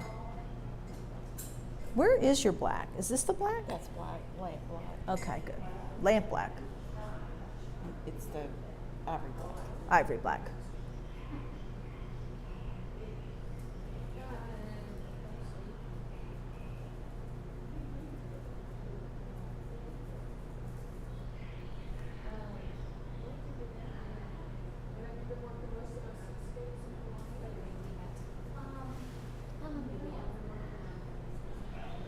Take an hour if you want to. If you guys want to go someplace nice. An hour thereabouts. She's way ahead. Huh? She's way ahead. She's doing fine. She does Bob Ross instruction and I guess, do you do a lot of oil? I do. You do oil. You're good.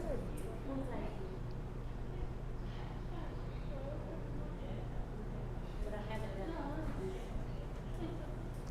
So how is it approached differently? I'm curious. Like how do you do, is everything, huh? You use what? Black gesso? We use the acrylic first for the whites and the darks, and then we So you do glazing? Right.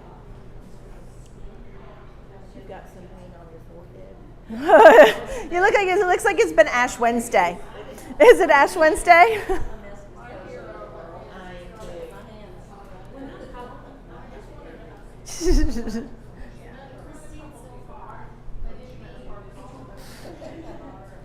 Let's see, we're gonna get this shape here. It goes like here to here. Using just black. Yeah, I'll just get those shapes. It'll be good once you get the, unfortunately for you, I know how this drawing came about, and I'm making corrections all over mine, just so you know. And I'm looking at her reference. So you know that all this is gonna soften up here. Yeah. Yeah, you're doing fine. You can probably, judging from that picture, there's a lot more purple in it. It's funny, her reference looks different than the reference that she had that has the more of the browns and yellows. So it just depends on what your reference is, but the values aren't gonna change. There's like a, so in this area, there's like a little,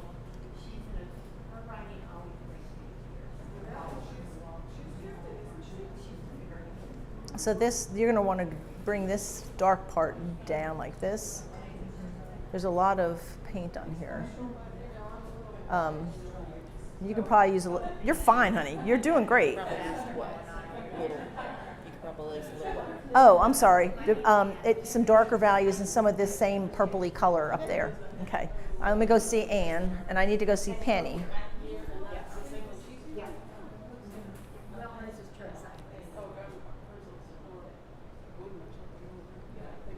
What are we looking at? Oh, my Edge Pro? I'm just using it for my palette and holding my reference. It's like your case looks different. Well, I have walnut, and she has cherry. Yeah, that's what I thought. Hers is well used. Hers has been all over. I'm going to sneak in here, so excuse me, Susan. I'm going to see what I can. So on your dark values, I like what you've got on there. It's a little bit more than, and see, this is going to be weird because we've got that acrylic background, and you may end up being more like Joanne, because we had to do it. She had to start correcting the neck. Yeah, So let me. oil all over it. Let me do this. Let me see if I can take some of this off.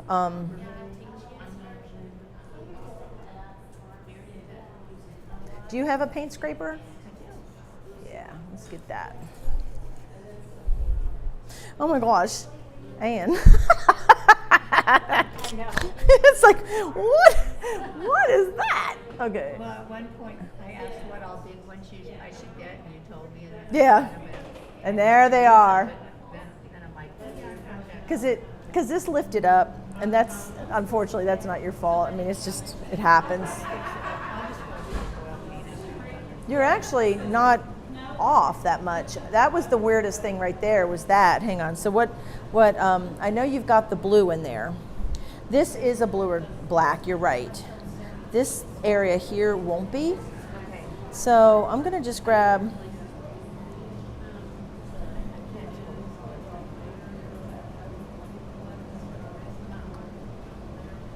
I'm gonna try after we come back from lunch, or may try to remove my stuff around a little bit so that we can see better, because this is atrocious. I can't even. Last night it looked a lot better because it was a lot dark in here.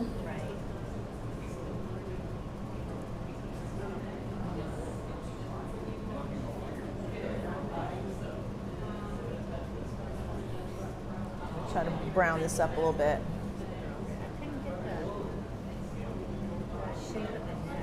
Yeah, it's a weird thing because it's. I'm just so glad you're here, honey. Thank you. I love you. I love you. Just so glad you're here. It just seems weird because I haven't seen you, and it's like you're here, and it's like.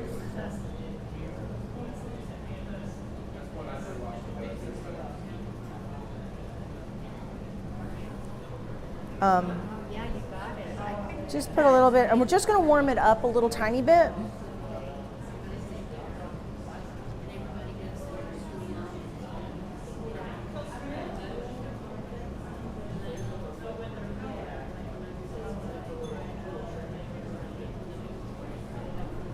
I'm trying to brown that up, but it is a weird shape, and since you're probably going to end up painting this. And I'm sure, like, this would be a good one. This would be a good one to send to what's his face. Hopefully. Yeah, and the Bobcat would be too. And I'm not sending my Bobcat to him, so my Bobcat's going to go to Twigs.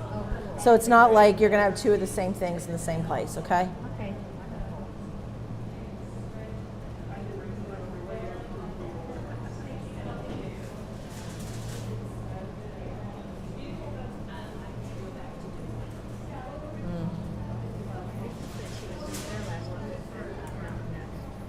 Oh, was she? Yeah. Mountain S has been nice to me. They sold one time. They sold like 4 pieces to one guy. Came in and bought a bunch of my pieces, and then she sold. You know, they don't have. I didn't ask them. I was busy doing so much other stuff that I just like. Okay, I have my inventory sheets. They don't match up because even the one that they paid me on, this little bird came in. I was like, okay, that's not even on your list of either side. So I'm kind of like, where's the cow?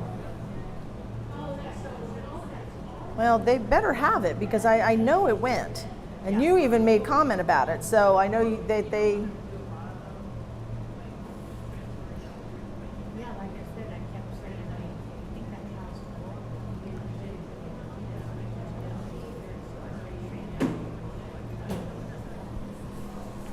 all right.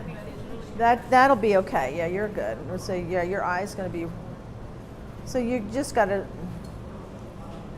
You know, you're going to brown. I think because of course your photo references is more accurate than some of the other photo references people have. This is a lot. You know, the umber is a good one to use here because you've already got this down. It's a little less blue. And raw umber is a great color. It's very close to your background color, so it's difficult. But I have a feeling you're going to be changing that to suit yourself. So in that case, since we know that at some point you're going to be selling this piece, my advice to you will be, because we're going to be switching back and forth, do your bird for the event. But when you come back into the studio, we need to change the whole background. We're going to go ahead and paint. Just go in with a oil paint or something and behind it so that we can correct some of the shapes. So be more,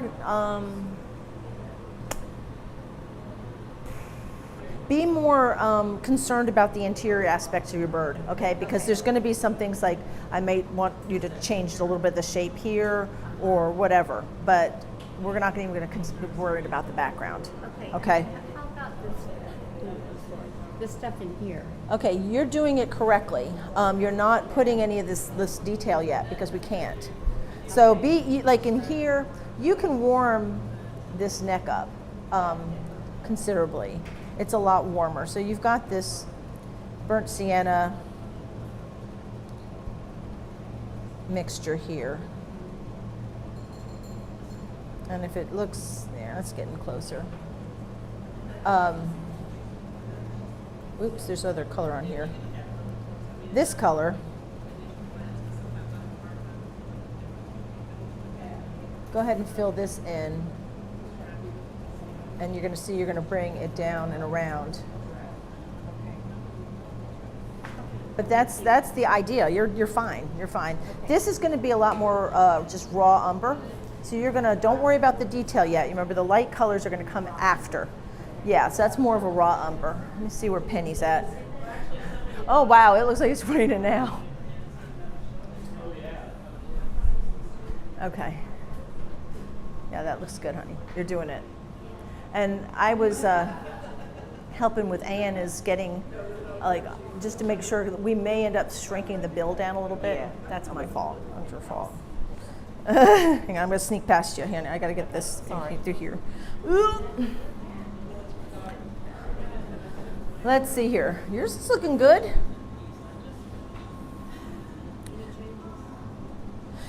You can go darker in here if you want to, but you know what? We're going to be building color, so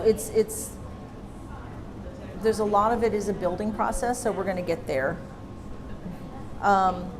It's funny. I was looking at somebody else's reference on their computer, and this is very much raw umber. Here it looks very purple. So don't worry about that. It depends on whose computer and what reference and everything that they're looking at. So go with what you have because you have your reference and that's what you're working from. So if you hear me calling and talking to somebody else, consider the fact that I am looking at their reference that they have. And so if so-and-so's computer shows it to be more yellow or brown and your reference looks more purple, okay, don't worry about it. Just go with what you have in front of you. So I was telling you raw umber, but if you see more of the purples in here, go ahead and get that in and don't worry about the light values yet. So if you squint and you see mostly just dark here, then go ahead and put that in before you leave because we're gonna put this one aside and we're gonna get back to it later. When we come back, we're gonna start on the Bobcat.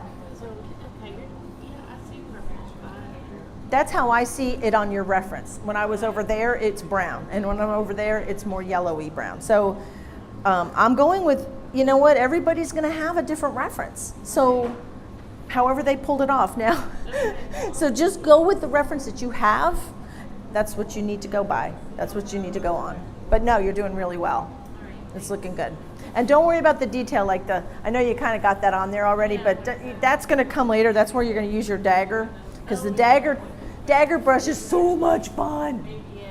All right, I'm gonna sneak in behind you. Oops, sorry, honey. When I get home, I've got to fix that. Yeah, see, I tell you, the dagger brush is the one that you just whoop, and you just do all these little whoop. I use it like in horses' manes and everything. All right, I'm gonna sneak in behind you, honey, and I'm gonna, that's all I need, just enough for my thighs. My big old thighs. Okay, where are you at, girl? And where's your reference? It's on my iPad. I put it up. Okay. Well, okay. Let me see what brush were you using, hon? Yes. And I was using this. Okay, let's see here, hon. Let me see here. We're gonna try to get some of your shapes back in here. The neck on these birds is really weird. I know. There's almost like a straight line through here, and then it touches there. And I'm trying to look at and then there's a hole that should be here. And then this part goes up. Where's your little paint scraper? Let's get this little puppy right here.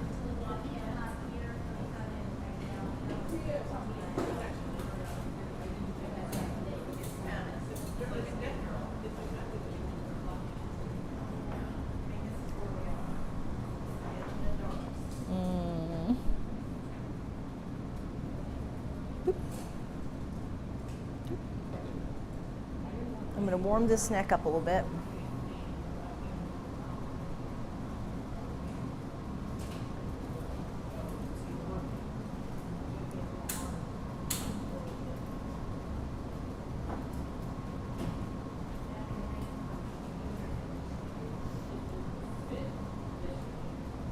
That's actually not too bad right there.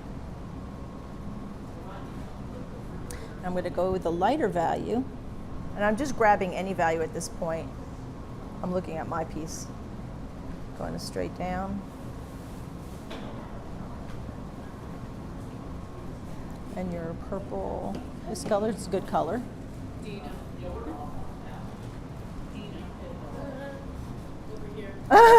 Bonnie.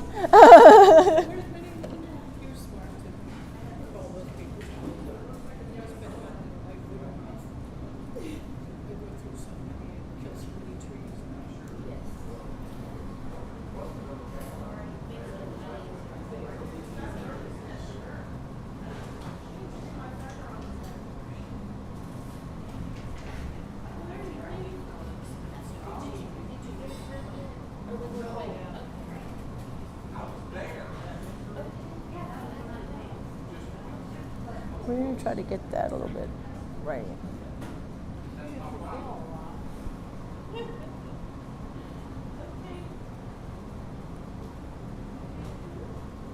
Let's fooling with stuff up there. See what we got. I'm looking everywhere. I'm looking for, I'm looking at the, since you had been using my, the painting as your reference, I want to make sure that I'm trying to stay. All right. One of the things that I'm noticing is you tend to want to get, like you're trying the painterly stroke, if you will, and you're getting a lot of paint and you're getting it, this is like very impressionistic, and I kind of like what you're doing. I don't know if that's what you're going for, if you don't know what you're doing and you're just kind of playing around. But this is kind of neat how you have it, because your colors are remaining pure, meaning I can definitely see your burnt sienna, I can definitely see your blue here, and it stops. You're not over mixing, which tends to be something that a lot of folks do. So I don't want to correct you, because I kind of like that, but I don't know if that was what you were going for, and if you understood what you were doing. But I want to commend you for not over mixing, because that is one of the biggest things that newbies do, is over mix. So thank you for not doing that. So there's a lot of dark values, and I'm going to go in and it's going to seem really harsh. Yeah, that's what I'm always afraid of. It's too dark. But it's kind of like you have to kind of. Before, I know that's how you do it. I get a little harsh. You go with the darks when you think. I would think you start with lights and then add dark. If you're a watercolorist, that's what you do. But if you're using oil paints or acrylics, you generally will start with your darker, cooler colors first. Or at least that's how I work.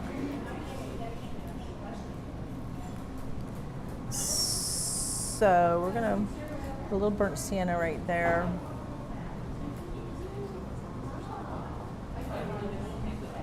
Getting the shapes. That neck. It's a weird thing. It is a weird thing. The neck is a weird thing. And since you've got so much paint down, it's really hard for me to make those values dark enough. So we're going to do what we can for now, because tomorrow it'll be dry, or when we come back to it, it'll be easier to work. And oftentimes it's also a way for us to see where things are. So if I'm cleaning your brush,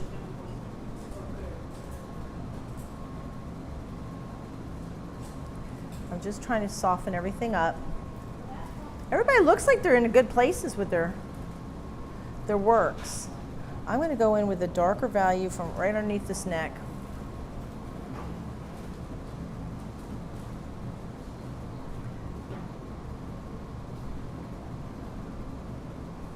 Let's see here. We're going to, this is going to move out a little bit. And just so we have a reference where things are going to go. This dark goes up much dark, a little bit more.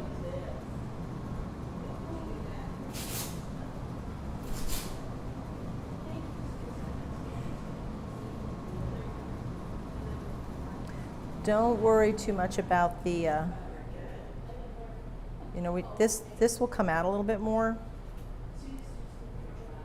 This will come down.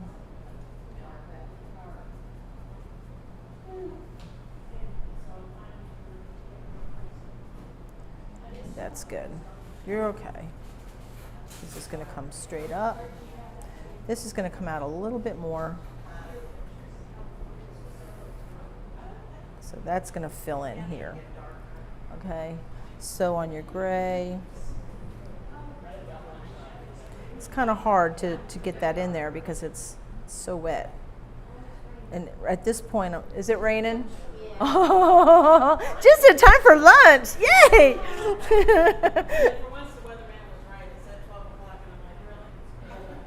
Could you not waited just a little bit longer? Okay. So these dark values in here we'll be able to get back in. That's going to be the underbelly, and then you'll have the fun of using. And don't worry, we won't get to this till tomorrow. And if you need a sword brush, then I got one for you. But we'll do that later. It'll be fine. It'll be fine. Be careful. Try to let this lean on. I'm trying to get it so it doesn't puncture or bend your canvas too much.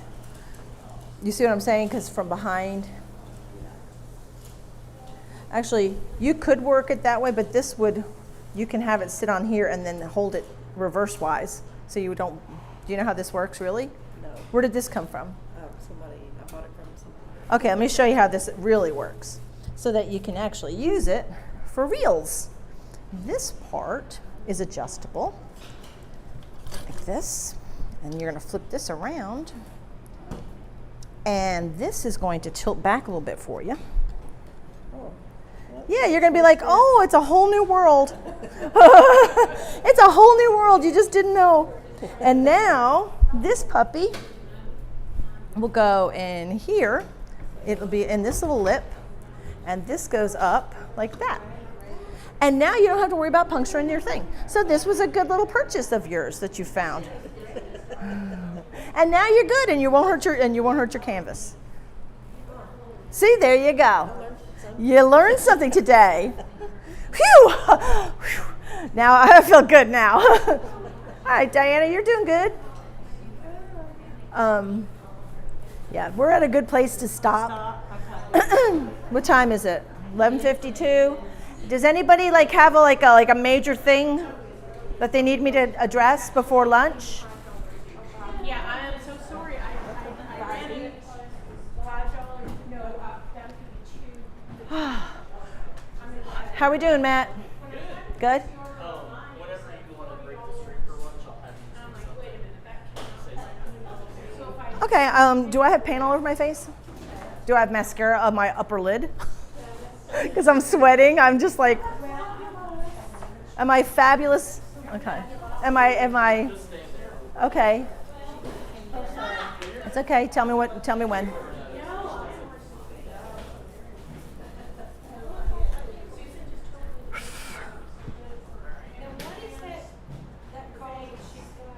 Edge Pro Gear? Edge Pro Gear. Go on my YouTube channel. I have a whole review on it. So I reviewed it. So you'll be able to. I'm on? All right, guys. I hope you've enjoyed this so far.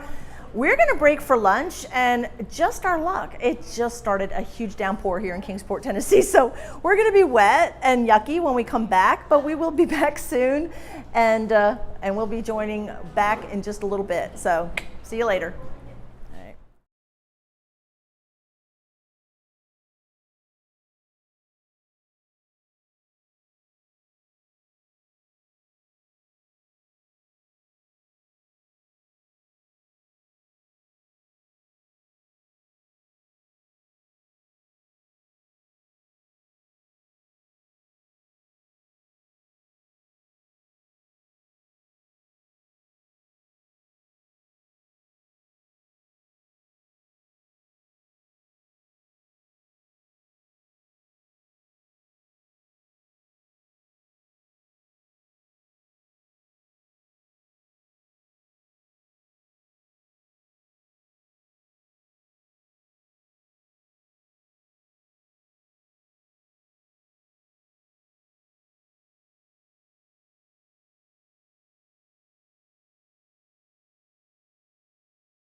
everybody is with the rest of us. Okay, that's a good idea. Thank you, Susan. That's a perfect idea.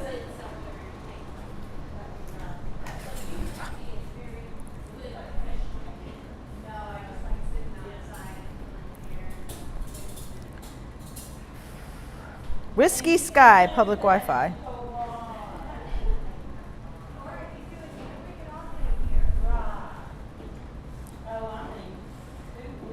Oh,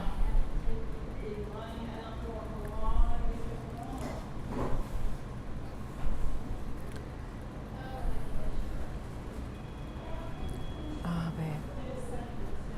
Hey, Matt. Oh, I guess I'll go down and get La Pica. Where's my phone?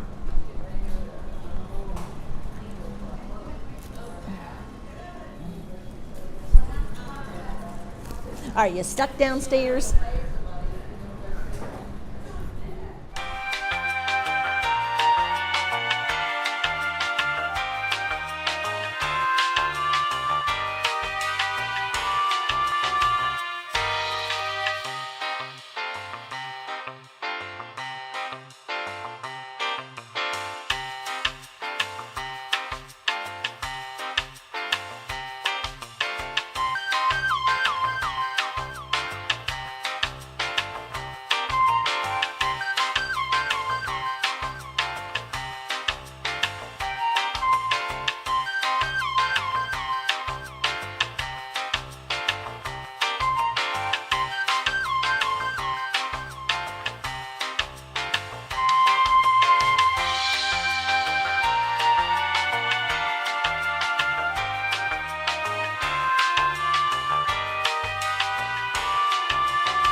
Stuff before we get jumping on here.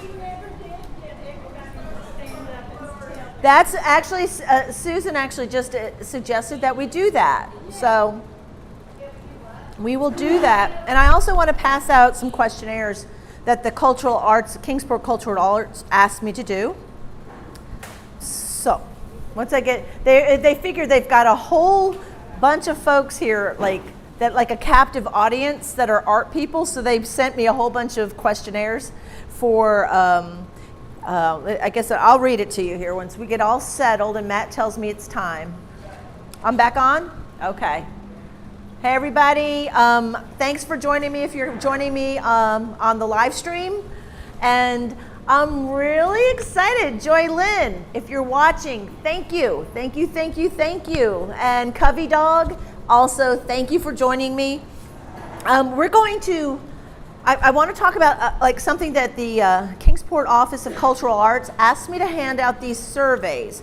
And I'll read the like little cover sheet here. And I'm going to do it without my glasses, so let's see how this goes.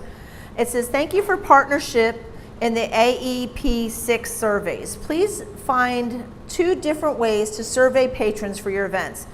One is a paper survey and the other is a QR code for digital surveys.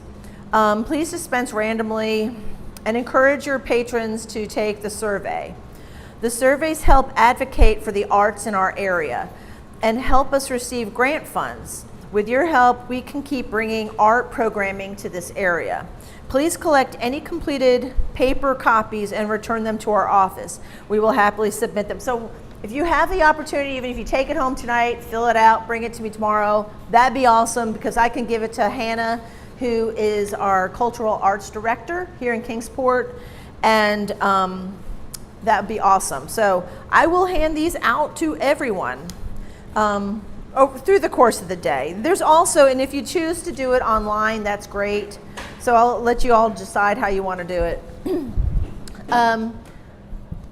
Susan had a great idea, and so did Diana. She says, the thing is, I feel like I know you guys because I've been talking to you. A lot of you are my students already. A lot of people here I've been talking to for a long time. You may be clients, you may be friends, you may be people that watch me on YouTube, whatever. I know you, but y'all don't know each other. Now, we did just go have lunch, or some of us did. We ate lunch. And maybe some of us, are starting to talk across the table and all that good stuff. So I would like for everybody here to be able to stand up and tell who they are, where they're from, how they came to the workshop, how long have they been painting, whatever you want to share. That'd be awesome. So I'm going to start with Joanne. I'm Joanne Tillman, and I'm originally from Vancouver, Canada, Canada, and I came to the States when I was 27 years old, so I've been here for a long time, I'll just leave it at that. And I started when my children went to college. I was kind of a little bit bereft, and I started wanting to paint and do artwork. I'd always sketched and drawn and did a little bit of watercolor stuff, but I took random lessons in Johnson City, and they were really, really fun, but I wanted to get really serious, so I got serious, and I came up to Suzanne, and I've been in her Saturday morning class for ages, and Really, has it been that long? I've gone a long way to go, but I've learned so much, and it's just so enjoyable, so thank you. Thank you.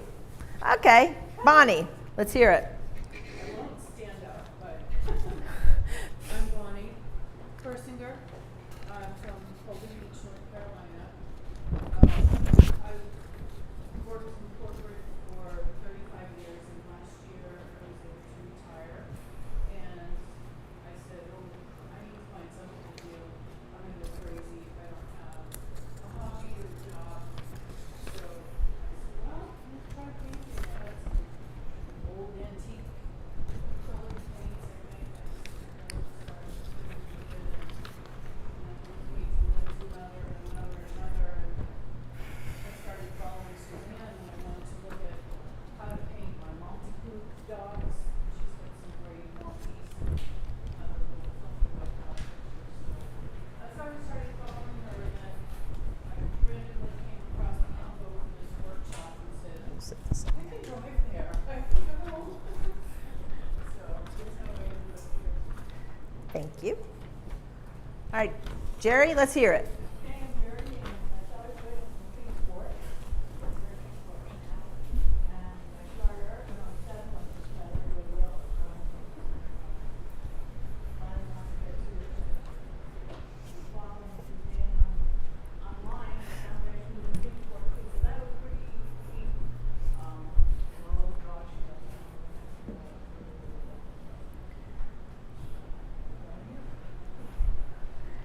Okay, Diana. I'm gonna stand up because I won't sit.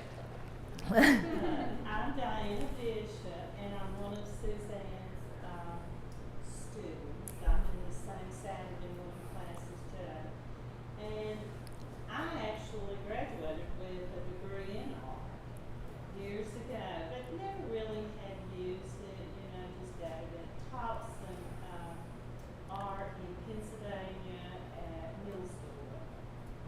And then my husband and I moved back here, and I just love it. It's something people sell their paintings, you know. If somebody walked up to me and said, will you sell me that? No, you don't. But I just have all kinds of pleasure doing it. And I like the people who paint, because I think that's a real expressive type of person. And I just really like to meet them and find out what motivates them and all that. But I live here now, so I'm just so glad we all got together. And Diana's actually been to my workshops before. Yes. She's attended workshops in other places before she was my student. So, yeah. I went to Cary there. Yeah. With another friend that I wish was here too. She does classes, and she was so funny. We laughed about it. She had just started painting. She'd say, "Okay, what do I do next?" That was Robin. What do I do next? You know, we got She, so she tickled. teaches, kindergartners. Yeah. So she's used to dealing with, what do I do now? What do I do now? And that's exactly what she did to me the whole workshop. So there you go. Okay, go ahead, Penny. Let's hear about you. I'm Sydney Daly. I'm a real estate appraiser, and I don't have much formal training in art, but really took her first class because somebody at my office said, you can't do that. Is that really how you came? So if somebody tells me they can't do something, I like to try to. And let me tell you, one of the paintings that she did in my class, which sticks out in my mind, it was a concert going to see Metallica. And so she did this painting of a Metallica concert. And I'm thinking, okay, this girl's kind of badass. I think I need to be her friend. So yeah, that was awesome. Yeah. Okay, Deanna. All right, I'm Deanna. I'm from Iuka, Mississippi, which is 5 minutes from Tennessee, Alabama. I have been painting little over 10 years, and I went to a Bob Ross class, and after that I was hooked. So I got certified with the Bob Ross class. What does that mean? Certified, I teach his classes as well as other artists. I have permission or I get partners, painting partners.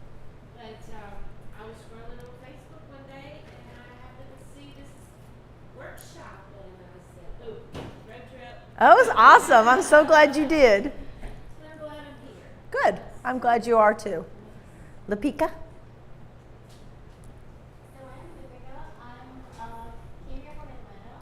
I have been working in corporate America for 20 years. I work in finance. I painted a little as as a kid or whatever, but once COVID happened and we had more time and we were working from home, I was like, I want to do more. I want to develop some interests. And so I decided painting, and I followed a lot of artists on Instagram and all of that, and I found Susan. And Susan did a portrait of my dog. And yeah, and then because I follow you, I saw your little workshop, and I'm kind of in the process of leaving my job, which just the dates lined up very well with the Awesome. workshop. And I thought it was fun, workshop. And Adventurous. Awesome. All right, Susan.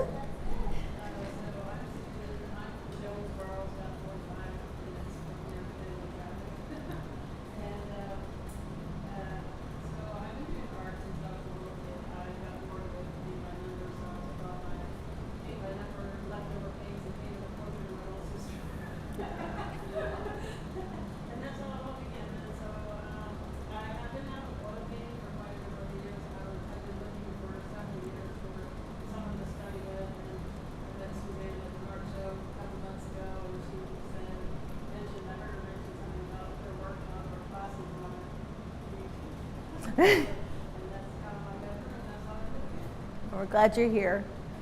How about Jenny over there? hi, I'm Jenny. I'm from Denver, about 15 minutes. And there you have it. Reeves.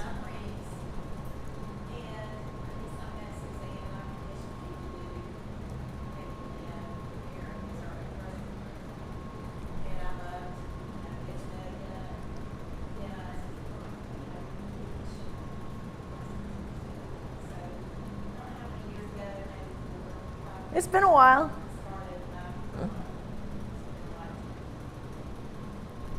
Lisa.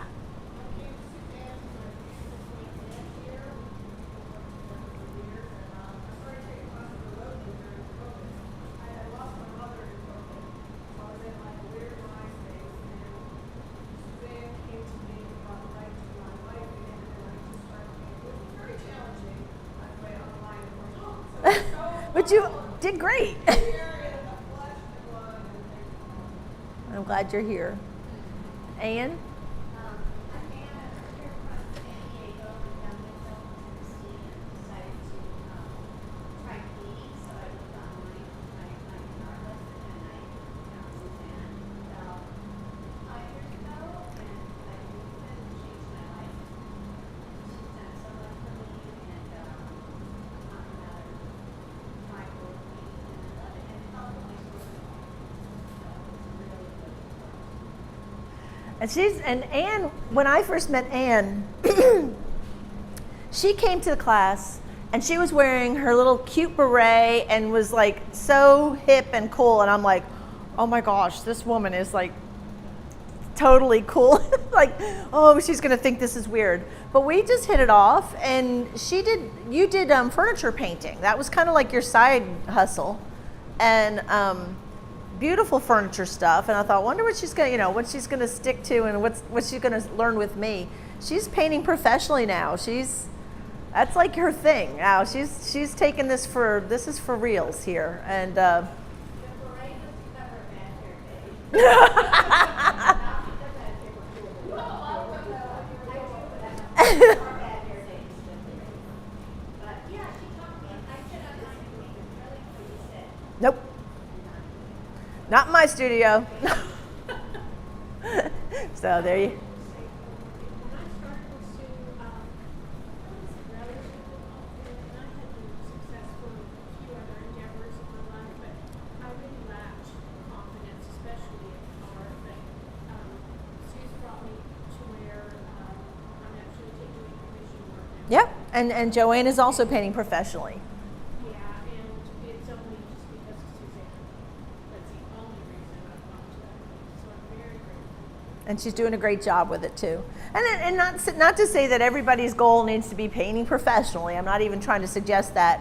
But I try to get my students to reach the goals that they set for themselves, and to, however I can assist in that endeavor, and that's I'm more than happy to. And we have a good time. We do have a good time, and you kind of become like family. I mean, I know that sounds so corny and people overuse stuff like that, but anybody who's been with me long enough knows, oh, if those walls could talk in my studio. So I'm glad everybody's here. And we're gonna go ahead and get started. Now, you've got this palette that has all these bird colors on it. Funny thing is, there's not basically the same colors you have on your palette now are going to go into this piece. Now, of the Bobcat. Some of you have your cat drawn on, and some of you do not. I am going to approach my piece differently. If you have your Bobcat already drawn onto your canvas, please don't do what I'm going to do, or you will lose your entire picture. So what I'm going to be doing is something called a wipeout. And I'm going to cover my substrate entirely with some color. And when I do that, I will actually end up wiping off the area where I think my cat's gonna go. The neat thing is, because this is a super slick substrate, if you mess up, you can do it over again. And if you mess up, you can do it over again. And you're going to use a lot of paint thinner. So if you're applying any kind of wash onto your substrate, make sure you use a lot of paint thinner. Now, with that said, if you've never worked on this type of substrate before, you're probably going to hate me for a little while, maybe forever, I hope not. But because this is so slick, it does not have tooth, meaning it doesn't have anything to hold that paint on. And if you're going to put paint and it's like, but it's just not sticking in, you're gonna get really frustrated. It's okay. I did this on purpose. I love frustrating people. That's what I live for. But really, I want you to have a different experience. It's going to be different. And for some, it may be difficult, and some may embrace it and love it. But that's why you came here, right? You came here because you want to learn something new, and you came here because you want to challenge yourself, and that's what this piece may do. Part of the reason I have you switch between your pieces. You started one, put it away, had lunch, starting another one. Tomorrow when we come back in, I'm not sure which one I'm going to start with. Could start with the Bobcat, could start with the Heron, but know that any of the days, you will be working on both pieces, okay? So basically we have the Heron is blocked in. I did not want to do background on the Heron. That's why I had everybody paint their background of their canvas gray, because the original photo reference basically had a very light gray background. This one is going to have a background. I chose to do something a whole lot more simplified on my painting. So if you look at the actual painting, and I'm going to hold it up so the camera can get it for everybody that's watching on live stream, you can see how different this background is from the photo reference. So as far as compositional elements, I wanted to be able to highlight the cat's head, and so I wanted to make sure that I had a contrast, a light against dark. I wanted to be able to, have some texture, but not make the background be what the painting's about. So I even kept my background here kind of just this nondescript grayish green. I don't know. As far as artistic license, I'm going to let you play with that a little bit. I don't expect everybody to walk out of here with exactly the same painting. This is where you guys get to kind of express yourself a little bit more. I went with this idea to simplify, and I will always try, so I like to be able to pull the eye. If the cat's eyes are leading out this way, because that's where she's staring, I wanted some of the movement in the element to come in that same direction. And so I don't have it all built up here and open here. I mean, there is always rhyme and reason to why I do what I do. Sometimes I don't even know why I do it. And I said it up front, I tend to be a very intuitive painter, whether it's mixing color or composition, but there are things that happen on purpose. And for me, I'm all about contrast. So if I have a light cat, I want dark, or whatever my subject is, I want some type of contrast. Whether I'm using a value difference, or I may be using a complementary color difference. But there's usually some kind of buzz or zap to it. And so that's why this is a very dark background and a very light cat. It's a lot different than the reference, because the reference has a very busy background, and I don't want to detract from the cat. So this is where compositional elements and understanding basic composition come into key here. Again, I'll say it, if I've said it once, I'll say it a million times. Your photo reference is simply a reference. Just use it as such. So if you understand, so if you're going to follow along with the way I did this piece, and I hope that everybody was able to watch it on YouTube, so that you could at least be a little bit familiar with my process. But the background is very much the same color. I have green and different shades of green. It's a very cool green. It's green, green, green, green, green, green, green. FYI, green's like my favorite color. So playing with greens and rocks and, but so you look at this and you don't lose the cat. The cat is there. You see the Bobcat. If you look at your photo reference, there's a really cool looking tree. I mean, there's some kind of tree, gnarly looking tree in it. I love that gnarly tree. It's just too much for the actual painting.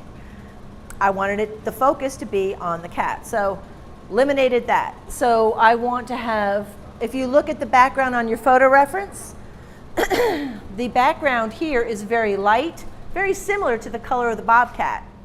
Didn't want that. So you can see why I changed things up. to emphasize the subject matter and to create the composition. So I'm going to leave my painting here for anybody who needs to look at it. And what I'm going to do, I'll set this right here, excuse me, is I'm going to do something called a wipeout.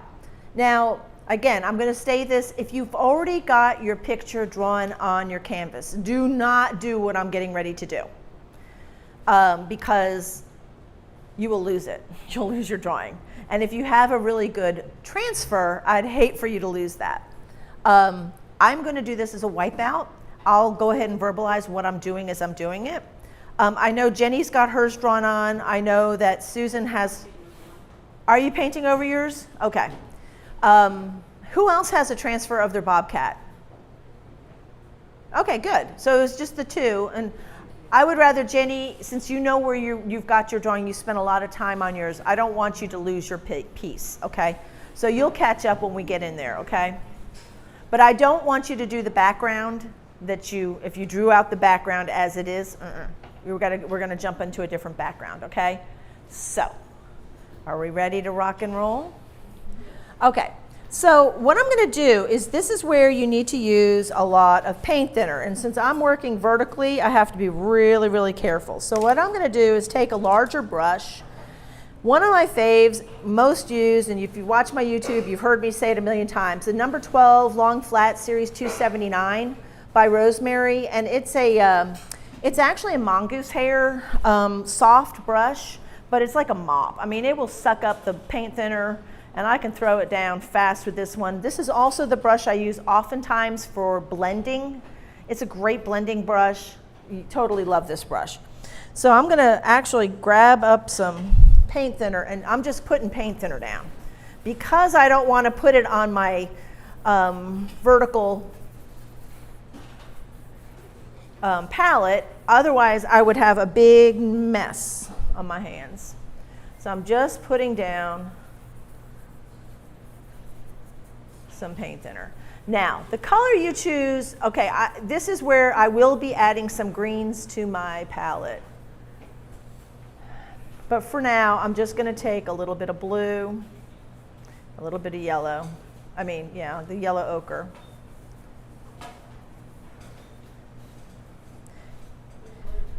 I just used, it almost doesn't matter. I'm just using a little bit of ultramarine blue. And I'm just going to do this.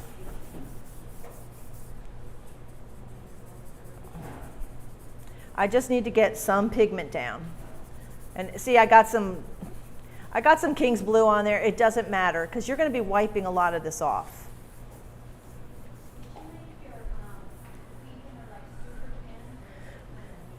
If you're working on a horizontal palette, I took just straight paint thinner and put it on my surface before I even added any paint, so that it was wet. So you almost want to think watercolor, okay? It's almost like a washy, watercolory mess.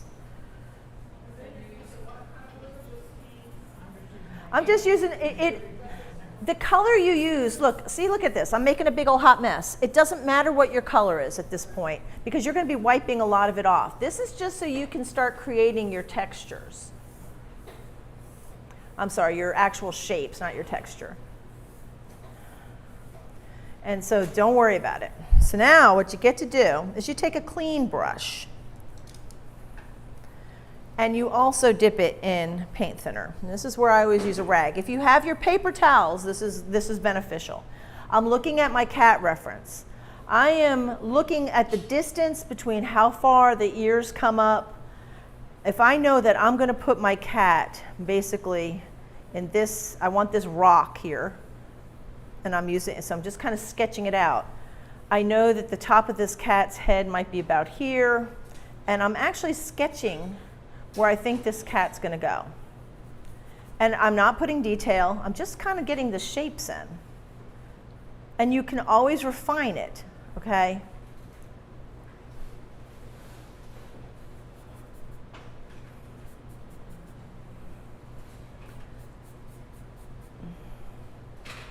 And if I say that's there, it kind of comes in a little bit here. What brush did you switch This is number 8, pointed round. It's an evergreen. But if you just have it doesn't have to be a soft brush. The evergreen is actually, if you're familiar with Rosemary's brushes, it's basically the same as an evergreen, ivory. It just happens to be green. They did that, I think, for Christmas is what I understand. Okay, so I know that this kind of goes down like this. And then this is where her back is. It kind of goes, and I look for a break, kind of goes down like this, hits down here. So this is kind of where her chest is. And you can every now and then just grab you some paint thinner, clean your brush. It helps keep it nice and clean. And just because I'm doing this doesn't mean I'm going to get it accurate the first time.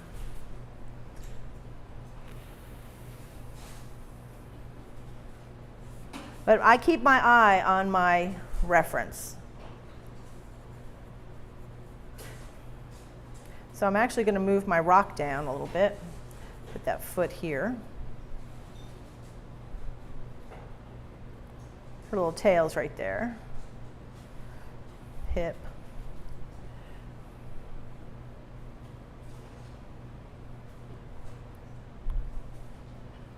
I know it looks kind of weird if you've never done it this way. So this is where there's a little space here. That's where that is. Her hip here, there. Now the beautiful thing is if you keep messing up, it's okay. You can just keep doing it until you feel like you're getting it right.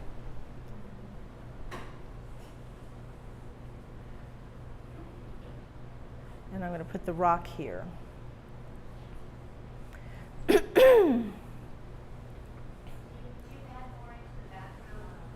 If you need to, I haven't done it yet, because I'll be probably popping this down here in a minute. Do a lot of what? I didn't hear what you said.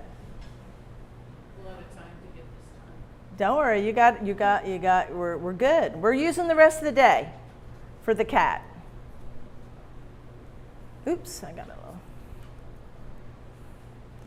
You got all kinds of time. And see, the thing is, when we start adding background in, you can actually correct your shapes. But now what this does, it helps starting to engage the right side of your brain, because you're thinking abstractly now.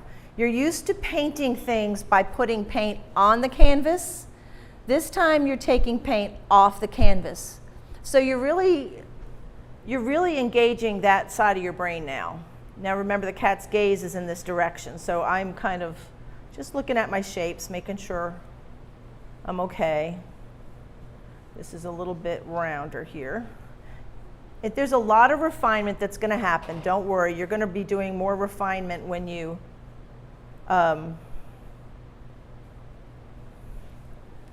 actually start putting in background. So you can see I'll start, I kind of get that rough shape in. And I know I didn't do it this way when I did it on YouTube.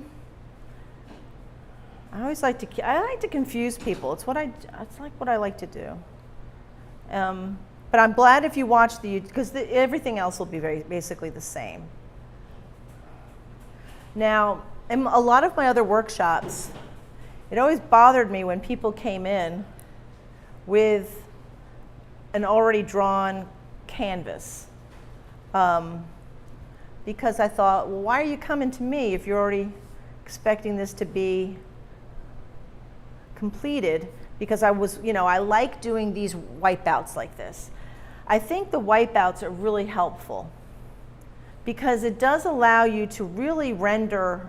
You're not really rendering yet. It's so basic at this point.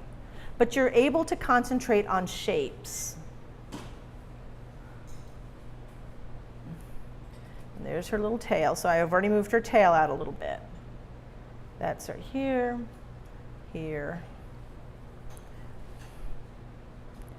So are you hating me yet? How are you liking this surface so far? Yeah, it's different, right? It's totally different, but I have to say, you'll see me painting on this a lot. I have to be honest though, I don't know that I've painted one this large.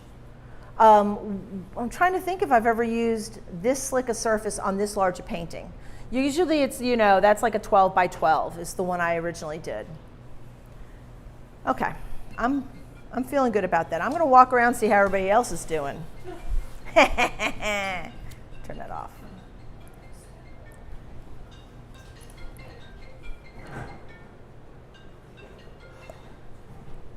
Are you burning up? No, just.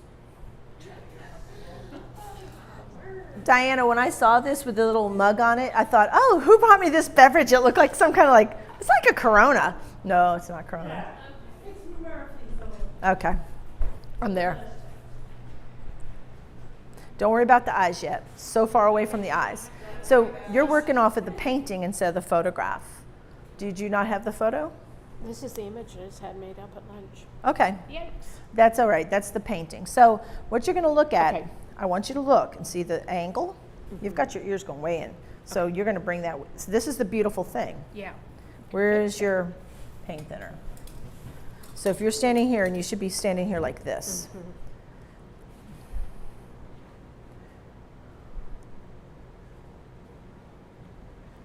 So you're going to need to take some of your whatever. Oh, I just used that right there. I'm just going to try to make these lines here. Yeah, he's thinner. Yeah, and the legs. We're going to bring this way down. She's got long legs, so her legs are going to be. Her other paw's here. This is about. So do not be putting little faces in there like that. Okay. Okay, so let me put some background here. Don't want that. There we go.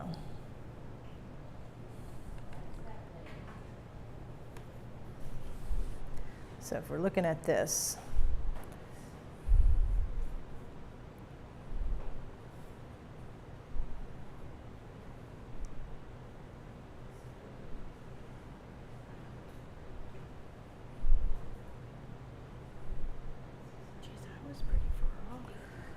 and then the foot, the little tail's over here. Yeah. And the foot's up here. They're not too bad. Foot's over here. You almost can't see the other foot. The rock is like here. So you need to fill in a little bit here. But you're Thank you. don't worry about the faces yet. You're just getting the basic shapes. Nice, Jerry. Good job. Yeah, and don't even worry about the little face, but that's the idea. Make sure you always see your reference. Or I know, because I know Joanne's working off my painting reference. I was trying to just get the placement of the. Right. We're all working on it. Okay. Is that okay? Well, that's fine. Good job, sweetie. You're doing a good job. Good job. And that's good. Just make sure. I like that you're holding that in your hot little hand. That's right. That's right. She's holding it in her hot little hand.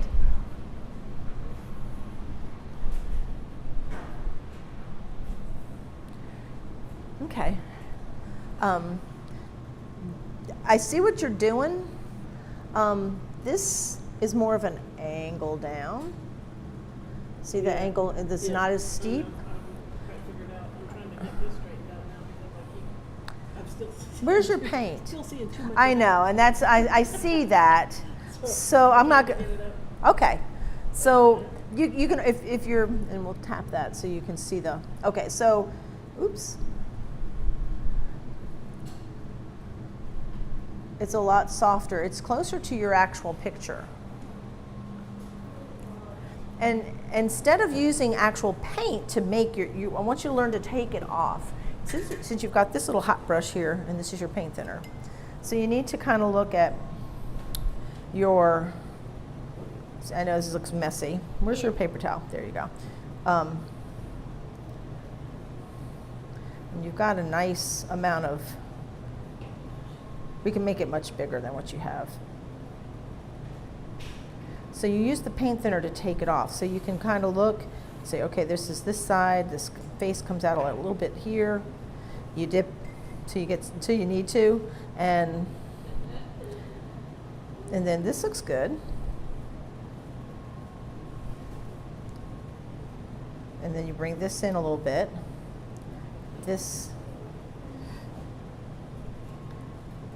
So this is not coming, this is going to go away.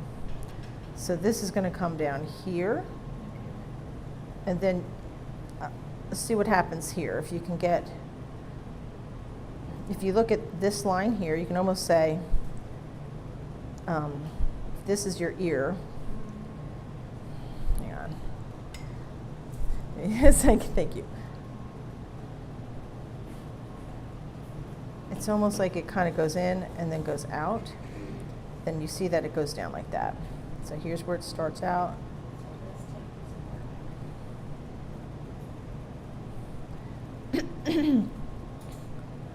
So here's where the other arm starts.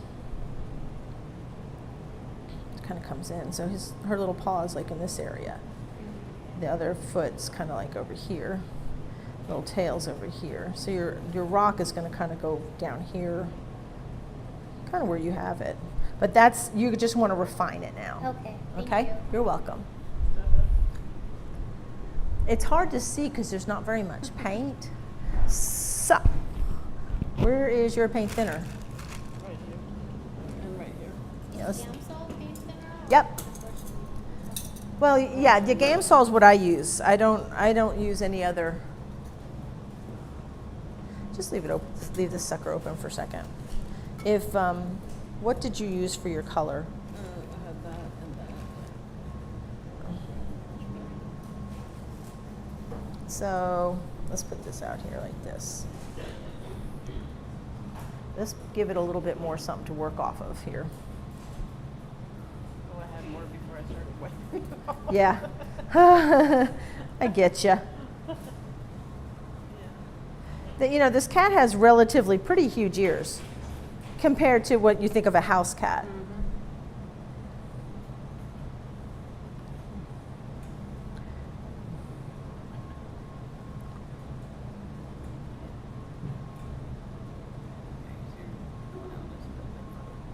So I'm kind of Filling in outside. right. I'm just kind of giving it so you can see. This is a nice brush. Oh, that's what it's supposed to look like?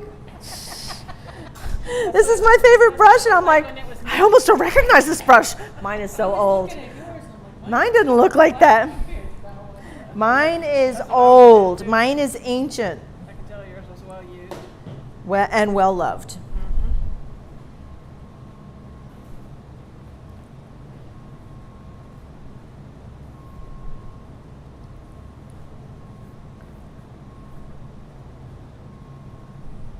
Yeah, I was trying to shrink him down a little bit to get. Yeah, well, that's, I mean, I was kind of going with what you initially started with. If you want it to be smaller, you can, this should be the area, that should be what you start with. Yeah. And then go from that point. I mean, this is going to be straightened up. You're going to refine, and I know you know how to draw, so I know you're going to be able to do it. Okay, you're just hanging tight. Let me get over here. Let's see where you are, Deanna. Okay. He's fat. That's okay. You've got, and I'm glad you have this big picture. So, let me help you. Let's go ahead and this is the beautiful thing. This is why you can do this over and over again. I am not at your particular, you're down low. So I am going to try to do this and not distort your. No, yeah, I'll work with it. Just you need to have it the way you're used to working with it. So, okay. See, this is why this is so awesome way to start a painting. It's probably so different than what you're used to. So I'm holding this off. I look at about where things start on the from here to here. So I'm moving down, and I start, with an ear, carving out an ear.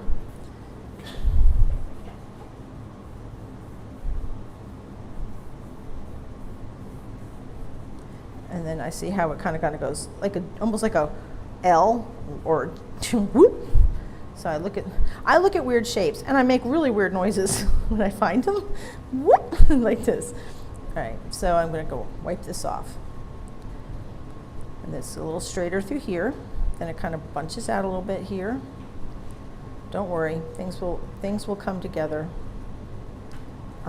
Because her head is over here, so this is going to come out a little bit more. Then her chest.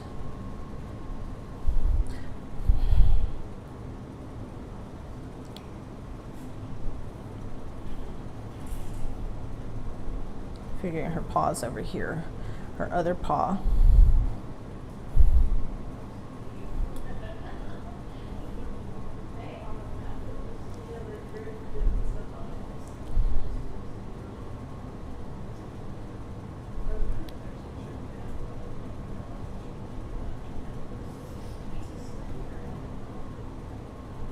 See how I'm just kind of moving through it. I'm not really overthinking it.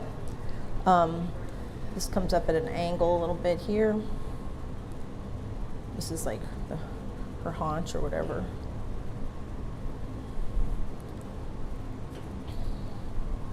So when you feel like you're like, okay, this is feeling better,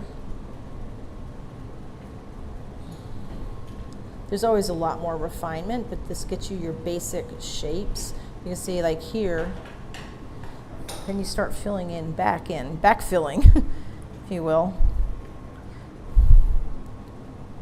So where did you end up going to eat? In the rain?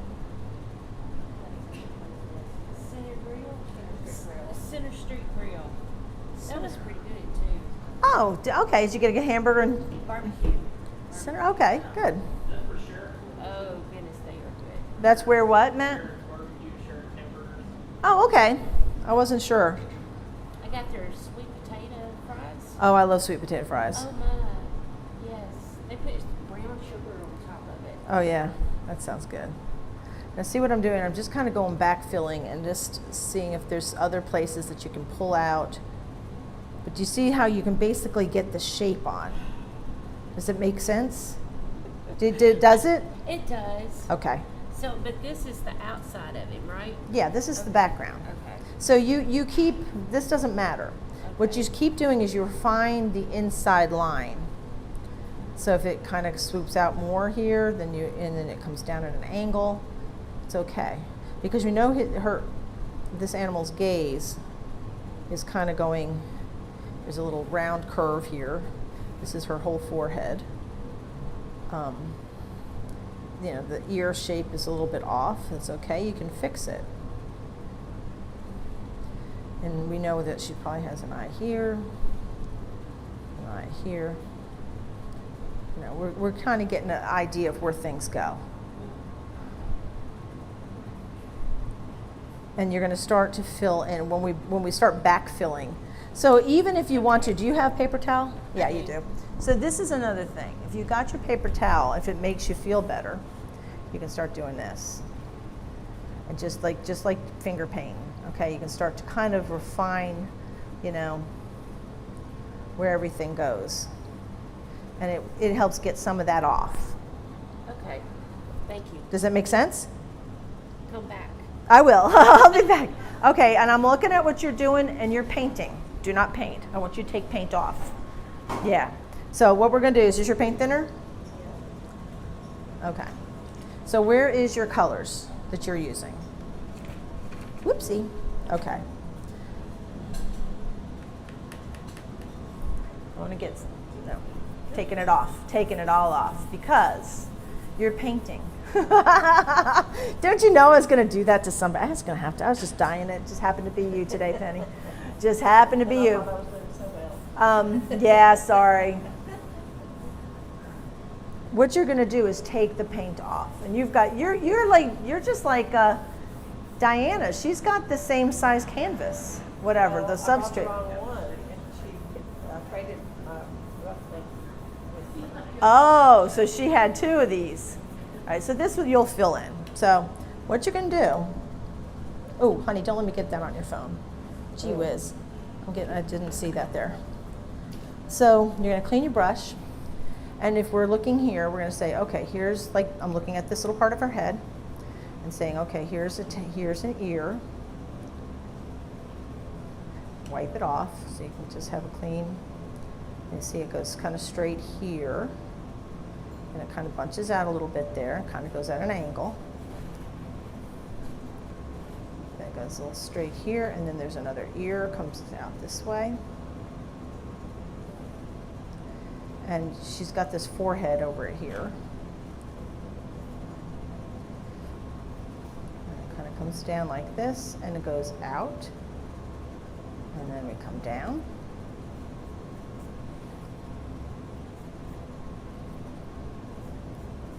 So we're starting to get a cat's head here. Okay. All right, so there's like a thread, or there's a hair. I'm trying to get that off. Okay. So we come down here, and then it kind of comes out a little bit here. It's like her little chest area. And her leg starts about here, and it kind of comes down. We're going to say her paws over there.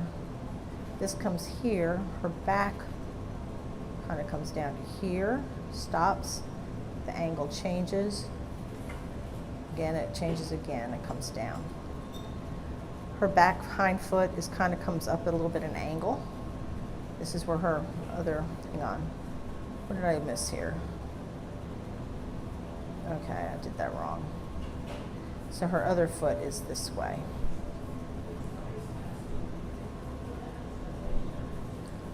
Are you starting to see it a little bit now?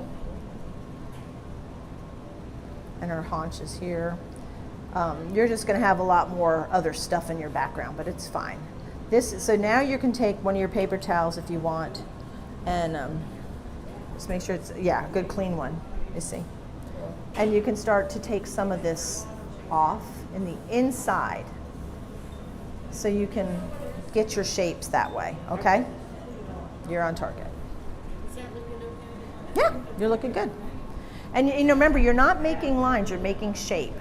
So where you have lines, it's okay that you're doing that, but I need you to start looking things abstractly. So like, that's too skinny a leg. Her leg, if this is her chest, here, her leg comes out this far. See how it's at an angle? It's not straight down. And this one comes in. See how it comes in? So when you're gonna, say you're starting to do your background paint,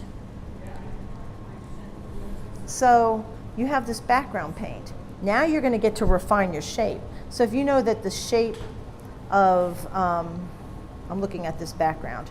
If you're looking at this shape, you're gonna have to get that line in, so you know you're gonna come and start to move it in. So you see how, then you can start to carve out, and you'll see when I start doing mine. Okay. You'll get to start carving out the cat by painting the negative space.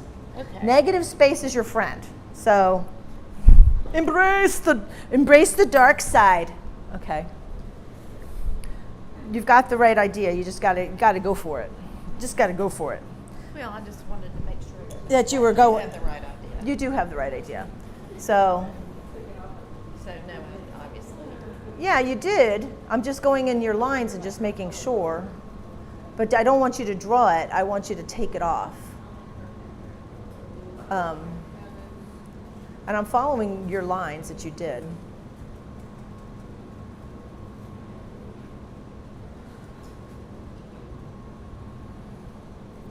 So all this is going to come out. Since you're looking at this picture. So see here, instead of drawing the line,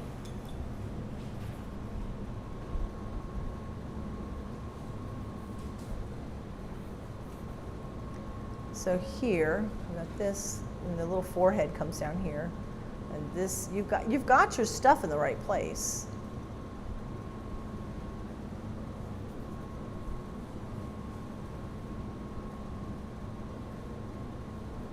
So you see, I'm actually just going over the same lines you did, right? And then come out here. This is a little long. This may be a little bit long.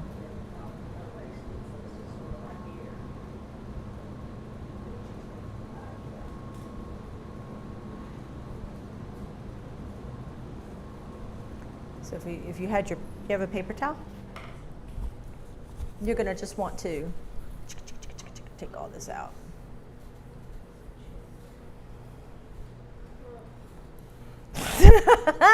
So you hate me now? You hate me now? Who you hate? Who you hate? Let's hear it. Getting there. Okay. Then I'm doing my job. Then I look over and I think, oh, there's a space here, but then this little hind foot comes here, and it's lining up with this line. So you're just gonna kind of refine it a little bit. Okay, so that's. Yep, you were on target. I just want people to get away from making the lines is all. Okay, let's see you, Lisa. I got like a bulldog over here. It does look like a little Frenchie. It does look like a Frenchie. You look That's at a the little dog. Frenchie. The head's too big, right? So I keep trying to cut his head down. Okay, well, I appreciate the effort on trying to get that little Frenchie dog's head down. I like that. But what we're gonna do, we're gonna just get a little bit of this color. Does not look like a cat. Yeah, we're gonna fix that though. We're gonna Oh, Jesus. just doing this. I did it to her too. I mean, who else did I cover up? I covered up somebody's. Yeah, I did. Yeah, we're doing that to you too. His looks like a cat. Anne's looks like a cat. For now. Till I get over there. Till I get a hold of it. Nah. Right. And it's just easier. This is why that's why I like this substrate for this type of job. Because you can keep messing it up and you can keep fixing it until you get it right. So we got this in. So now we're starting over with a cleaner brush. We're looking at your picture. And I almost always start with the ear, wherever.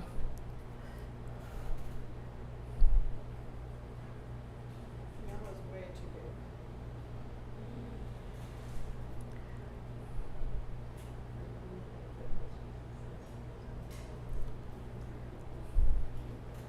I should have just started over too, because I was just kept trying to fix it. Yeah, and this is, Harder to fix than just to do what. that's why this is actually kind of fun this way. Because you can keep messing up as many times as you need to mess up. I mean, and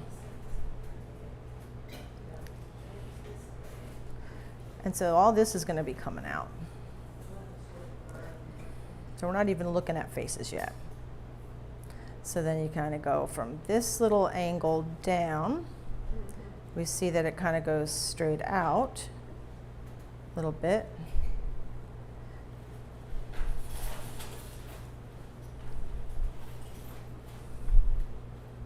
Have you seen any unusual wildlife now that you're out in Maggie Valley? Like, I'm sure you've seen elk. Only the skunk. Only the waiting to skunk. see a The bear. coop. I want to see a bear so bad. You can go to Ridgefields in my name. I'm in the city. I live in the city compared to where you guys live, and they have them in Ridgefields like crazy. Like people can't even go outside for worrying about a bear in their. Yeah, at nighttime. But they're even out during the day. Not that they're really looking to bother anybody, but you know.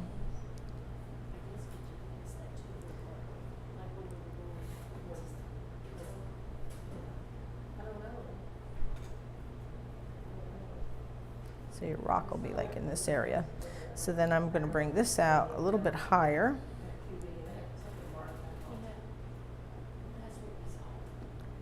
Then the hip kind of comes out and the hind leg is kind of in this area. So you can wipe out with a paper towel the interior aspect of that. Okay. How you doing? Okay. We need to wet yours down again because you're kind of trying to draw a little bit. Okay. So let's do that. I need to get in there because I can't. You're like so low. She's so I am low. And your little cocktail is quite fancy. It's a fancy cocktail. Aloha. Aloha. Okay, let's see here. Here's my big brush there. Yeah, let me see that big sucker. Sucker. So we're not trying to. You're not drawing yet. You're not drawing yet. So I just was erasing is what I'm doing. So that's why by starting off with a lot of paint thinner and a lot of this, you take off the paint. Okay. although yours was not too bad, and yours does look like a cat, but you were drawing. I don't want you to draw. So I'm just going to put it over in the area that we're going to work. I'm going to try to go where you were. And a paper towel? Okay, this is fine. Yeah. Oh, that's going to get on your pants, though. Here. I'm just going to hold it. Okay. Here, paper towels.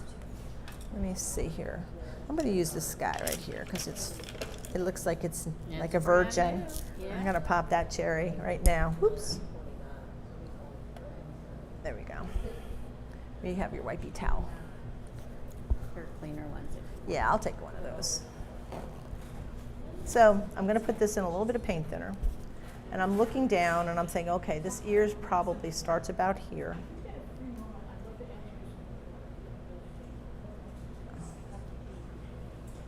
So I don't understand. That's what I did at first. Yeah, but it looked like it was mainly drawn, and the proportions are a little incorrect. The thing is, you can keep doing this until you get it. See, I'm not really drawing. I'm actually taking paint off. The paint is coming off. And I think I might have gotten that. But that's See, I can correct it. Okay. Because there seemed to be quite a bit of line, and I was trying to. Oh, I was like backfilling the outside when I took too much paint off. Okay. So I'm just trying to see if I understand. Right.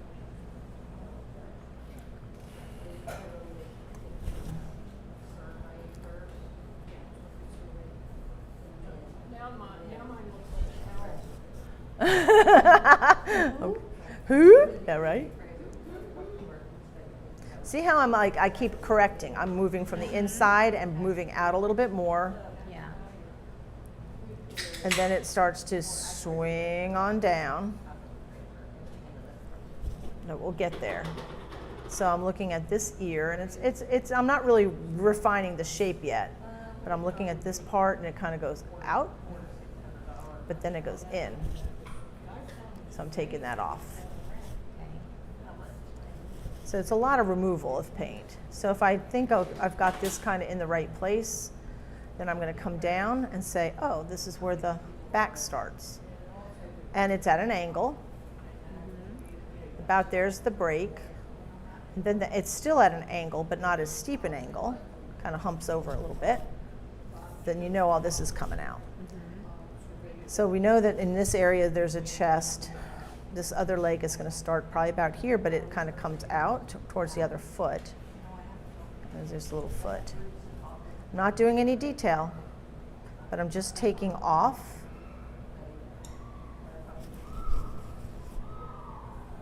There must be kids in the...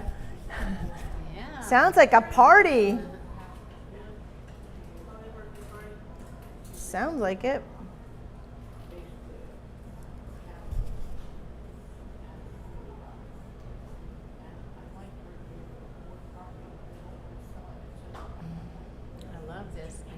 Part of the painting, but I love. I know it is pretty because you can get some really funky effects. So say you did that and you liked it and you wanted to leave it, you know? Yeah, very cool. Yeah, down there, I love it. So at this point, you're going to want to go in here and kind of take off this paint. Okay. And you're good. You're welcome. Okay. How's everybody doing? We're good? Okay. So now what I'm going to do, all right, so you can jump in now because we're going to start working background. I've tried to make him more slender and his legs longer, so and I made his head smaller. So is it? This is too short. Right in here. Yeah. So what you're going to do, if we kind of have an idea where this is, and this kind of comes out here and comes down here, this is going to start up here. I know we had it. I can see it there. But Yeah, he looked too heavy set for me. But it's here because you didn't sloop it in here. So what you're going to do when we get starting doing the background will come in. Let me just.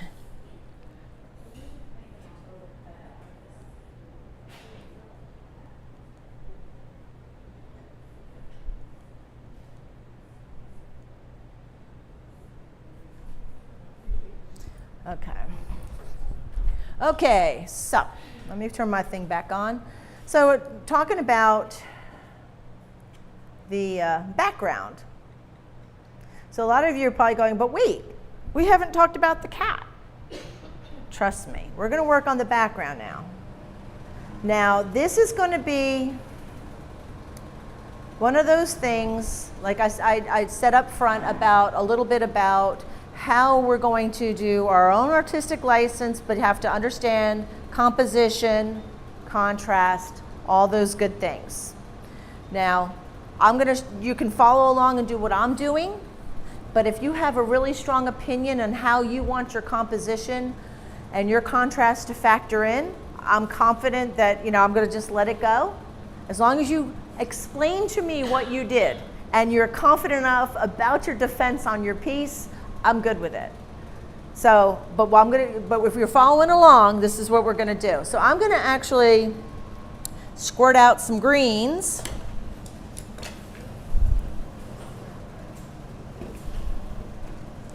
And everybody knows I'm a big fan of sap greens, probably one of my favorite greens. I just got to find it. Here we go. And I'm going to put that kind of where I started with that color that unfortunately, that's still, I wondered, Matt, if we had a light directed on this, if it would make a difference.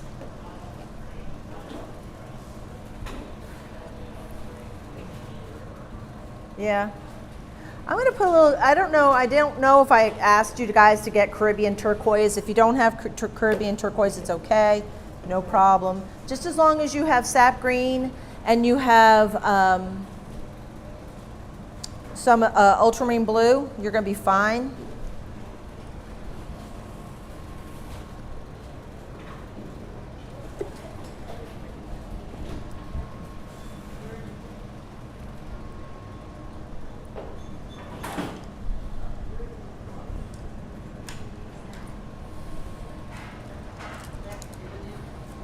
Now, I told you initially that when you're working with this particular type of medium, having a softer brush is going to be helpful. So if you have like an Eclipse filbert, I'm going to go in with a 16, but whatever the largest Eclipse filbert that you have, if you've got one, if you don't have an Eclipse brush, if you have a sable or something softer than a synthetic boar, okay? You need just a nice soft brush. Ivory might be too coarse. If you've got it'll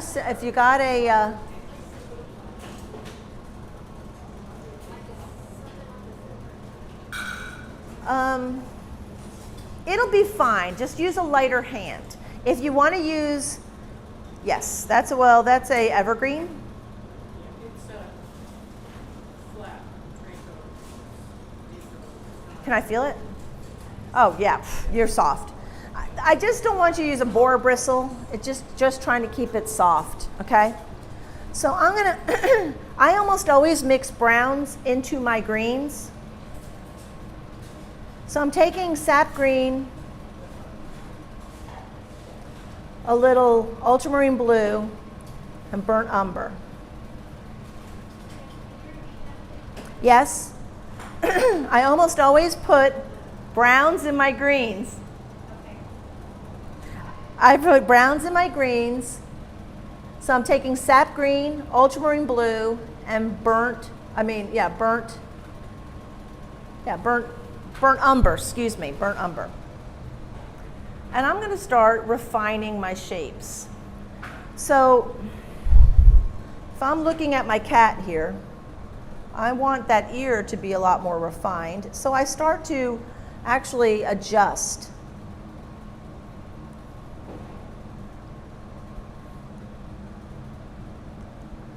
Now everybody has a paint scraper, yes?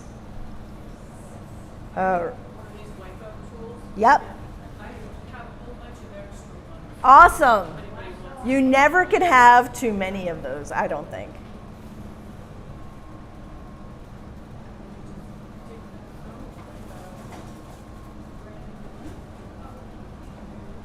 Matt, I'm going to have to move this out just a tad.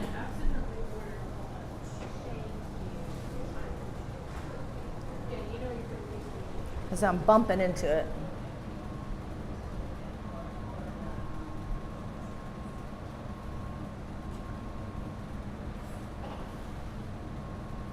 So this is pretty dark, Suzanne, right? Yeah, I'm going in dark because I want contrast. Doesn't really matter. Not really.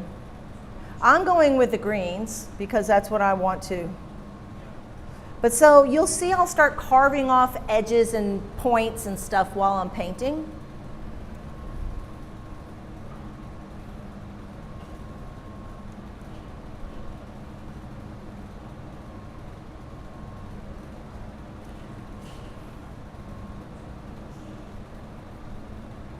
I'm not using a lot of medium at this point because I don't want it to be soppy. There's still a lot that's getting done here as far as refinement. I see an area here it's a little straighter than what I have in my picture. I mean, what I've done so far. So we don't want a lot of paint. No, at this point, if you're going to use anything, just use a little bit of oil. And I know I have rocks and things coming in here too, so I'm just going to kind of come up to this point.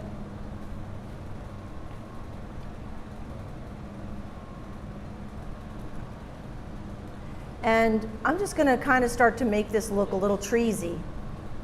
You like that word? Treesy. I'm just kind of shaking up my bits here. I'm not really wanting this to be just a... And I'll go off the canvas here, and I'll be putting in some lighter values too, but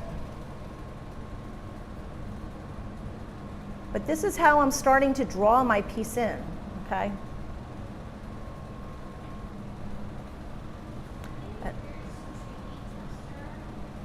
Say that again? Use less medium. Just try to use more paint, and you'll get, it will be a little different for you. And I'm actually looking at my painting reference because my background is so different.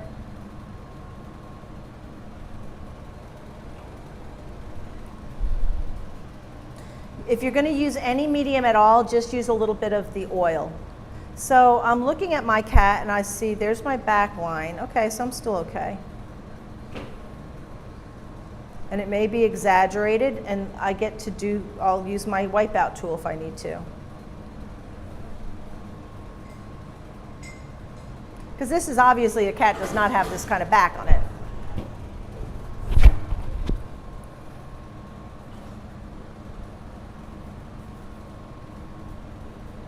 And so I'm kind of going quite thin as I'm kind of branching out and putting little, what's going to end up being trees. I'm just kind of, and a lot of times when I'm painting like this, my eyes are like this, guys.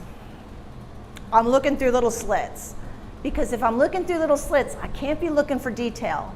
I'm only looking for the shapes and form, okay? So, you know, squint, squint, squint, squint. Pretend you're looking into the sun. You're saving your retinas, y'all.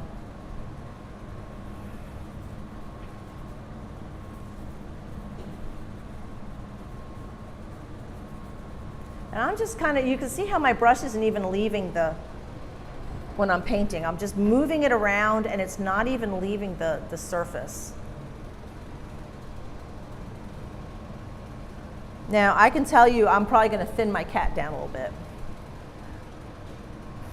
I'm going to take burnt umber, or I'm sorry, raw umber and ivory black. And I am taking a lot of this body off this cat.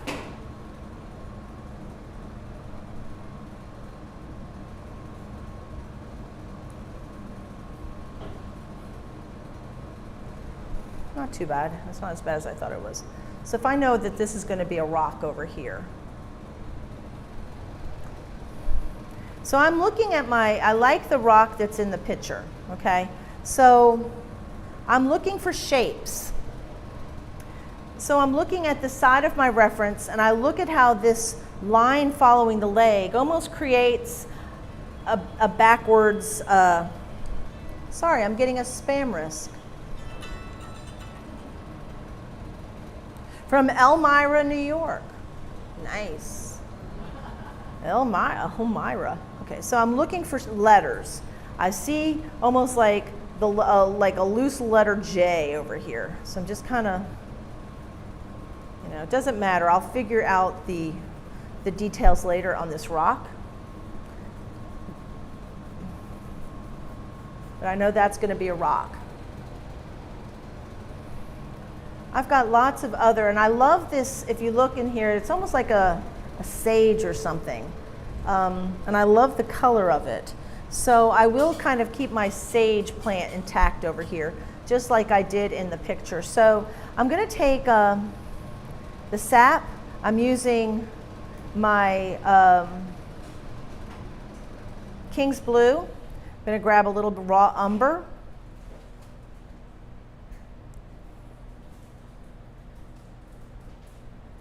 I'll get a little bit more blue in that. There we go.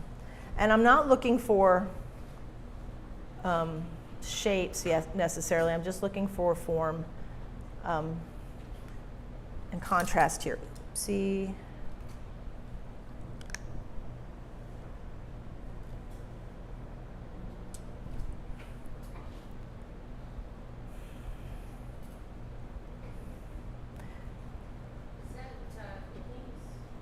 That's King's Blue. In my sage, I'm making the sage there on the right of the canvas right here.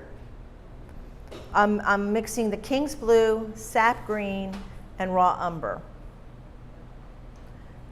And don't worry, there's going to be plenty of time for doing the light stuff, but I'm also still cutting in my shapes.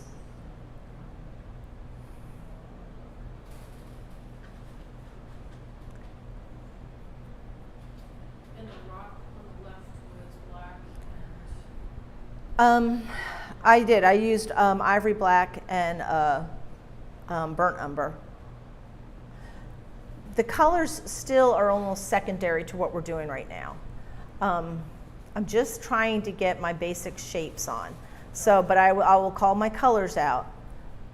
But it's not as important as you might think it is right now. Other than I want this to be a nice, cool, sagey green.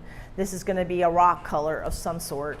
You'll see when I really want you to really know your colors, I'll call it out.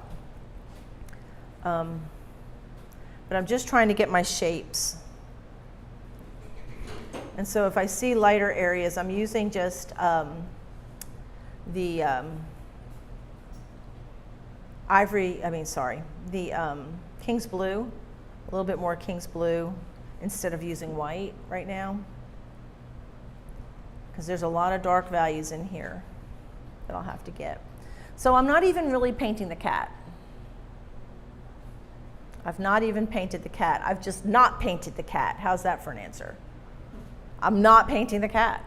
Now, I have this background color. I don't know what it's going to be. I'm going to let you guys decide what you're going to use.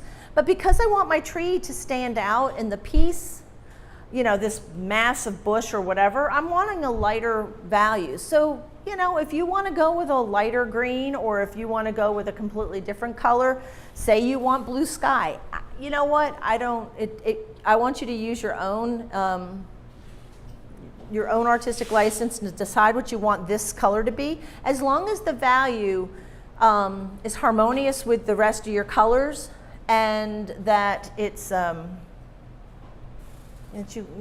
that you like, and that it's a lighter color. So I'm going to take some white. And you mixed it to make the sage, it was King's Blue, sap green, raw umber. And I'm going to put a little bit more green in that. And I think I want to, I like what I did the first time.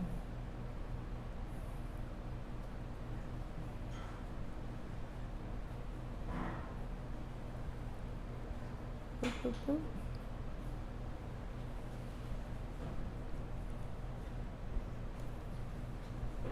So it almost doesn't matter. I'm just kind of popping this color in here, and I can tell it's too dark right now, so I'll lighten it up.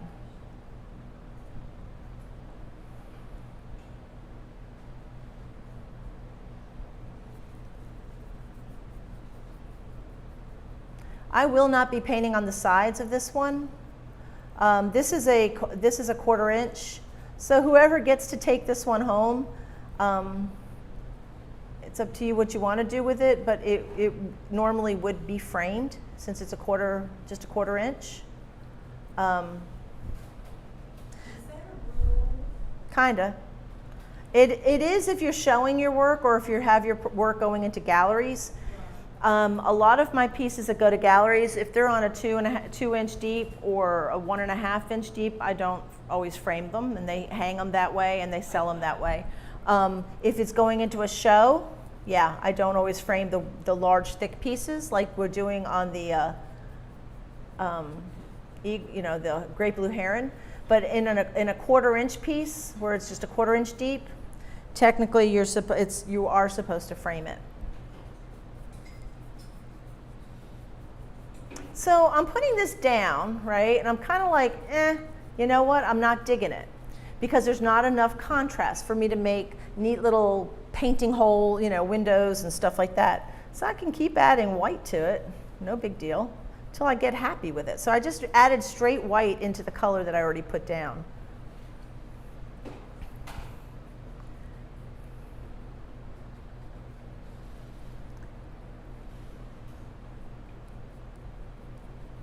So I'm just kind of like, I'm more working the background. I haven't even addressed the cat. And you'll see soon, once I get this paint in, I will be using my big fluffy brush that I love so well.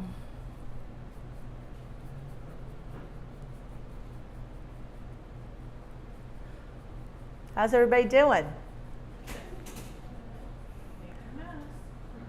Are y'all going to be ready for an evening, a relaxing evening at the studio? I'm looking forward to it. Yeah, there will be. It'll be interesting to see what our friend has in store for us there. You don't know what's going on? Yep. You've not been listening to any of the emails? There's a party at the studio after tonight. Just like a little get together. It's just a little wine and cheese, and I don't know what Linda's bringing in there. Well, I guess we'll see. Anne's made a really nice. She makes this awesome bread. I'm actually really looking forward to that.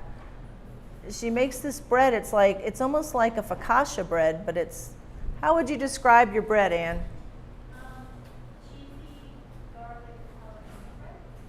There you go. What's not to love? What's not to love? Okay, so I have paint down, right? And it looks kind of funky, chunky, and yucky. So this is where these little suckers come in. My little faves. I'll put a little bit of oil on the end of that brush, and with a very light hand, I just wisp over it. If I press too hard, I might very likely take the paint off. So you just kind of have to tickle it. But it helps knock down the edges and blend it so it's got a nice, and it does help if you use a little bit of oil here. Just a little bit, and that's all I did is I dipped my brush into oil, no paint, and I'm just using this brush to knock down the edges. Is that the Rosemary Eclipse? That's the number 12 Rosemary Flat Series 279. The natural, it's a natural hair.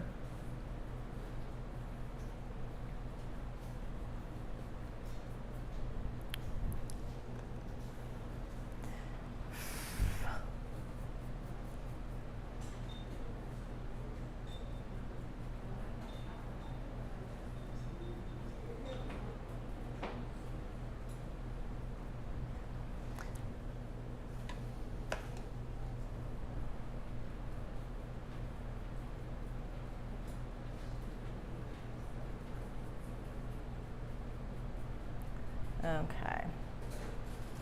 So a nice soft brush like that does really nice. Just blends it out. I'm going to come around here in just a few, see how everybody's doing.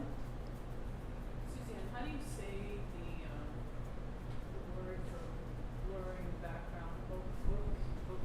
Oh, the bokeh effect? That's what, Yeah. that's what I would like to do. The I've got a few. I did a video on, I think it was on the kingfisher. I painted a kingfisher with a bokeh effect. And I did it, you can see on YouTube, there's a lot of different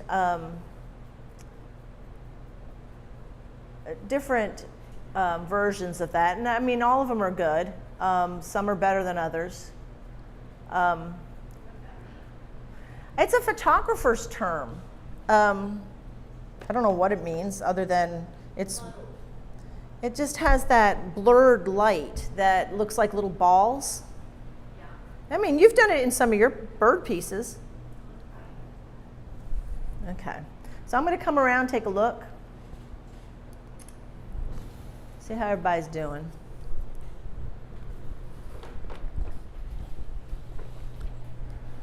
Doodly-doo. Okay, I like your color. I wanted to do a little bit more food, but I'm going to add some more of the gradient. Okay, just don't use too much more paint, because then you'll have a hard time manipulating. So if you have your big soft brush, whatever. I think. Do you have a soft brush? Yeah, sure. I think she has them, because I know she's got bunches of brushes. I didn't have one. Jen, did you say you had it? This one is fairly soft, but it's an ivory. It's an ivory. Did you say you had it? Ivory fill. See what you can do. You're going to use a very, very soft hand. Oh, did you? Oh, okay, but I'm on plan. You know, Thank you, ma'am.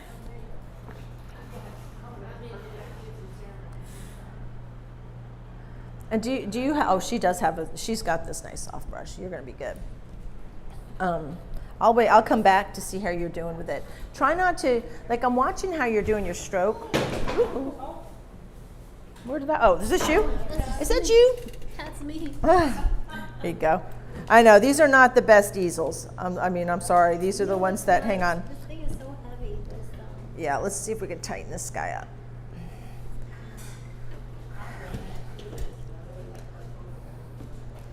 That's when you need like your purse behind it or something really heavy to hold it up. Okay, I didn't mean to take your brush from you. So if you're gonna go ahead and really press, instead of touching like this, really push it down in there. Okay.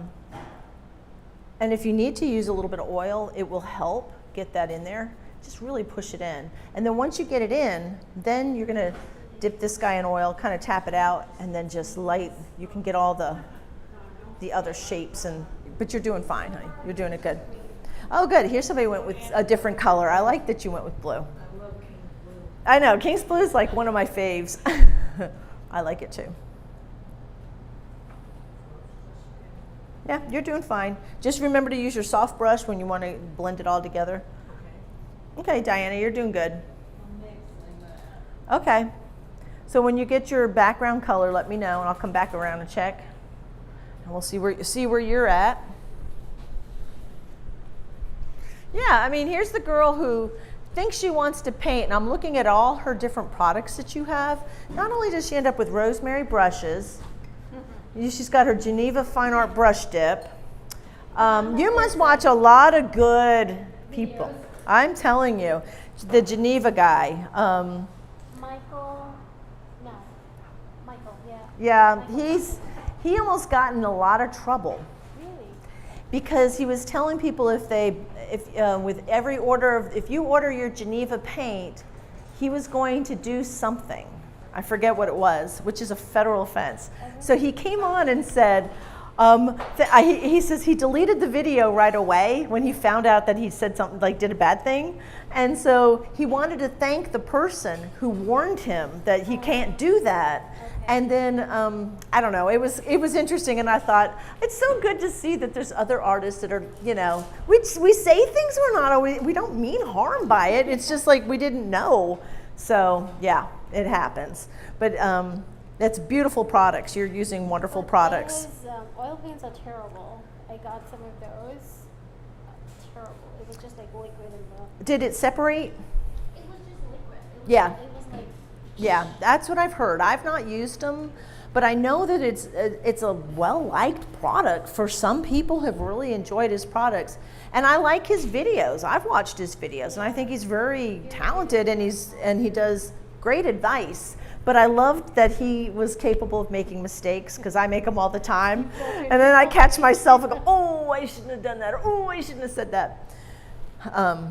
But yeah, we all do that. So when you're getting your stuff on, instead of doing this like outline, we don't want your cat to have a halo, you're going to want to bring that darker color out, just so you can kind of blend it out. We will get that, we will get there when it comes to, yeah, but you'll just, Do you think the shape's okay?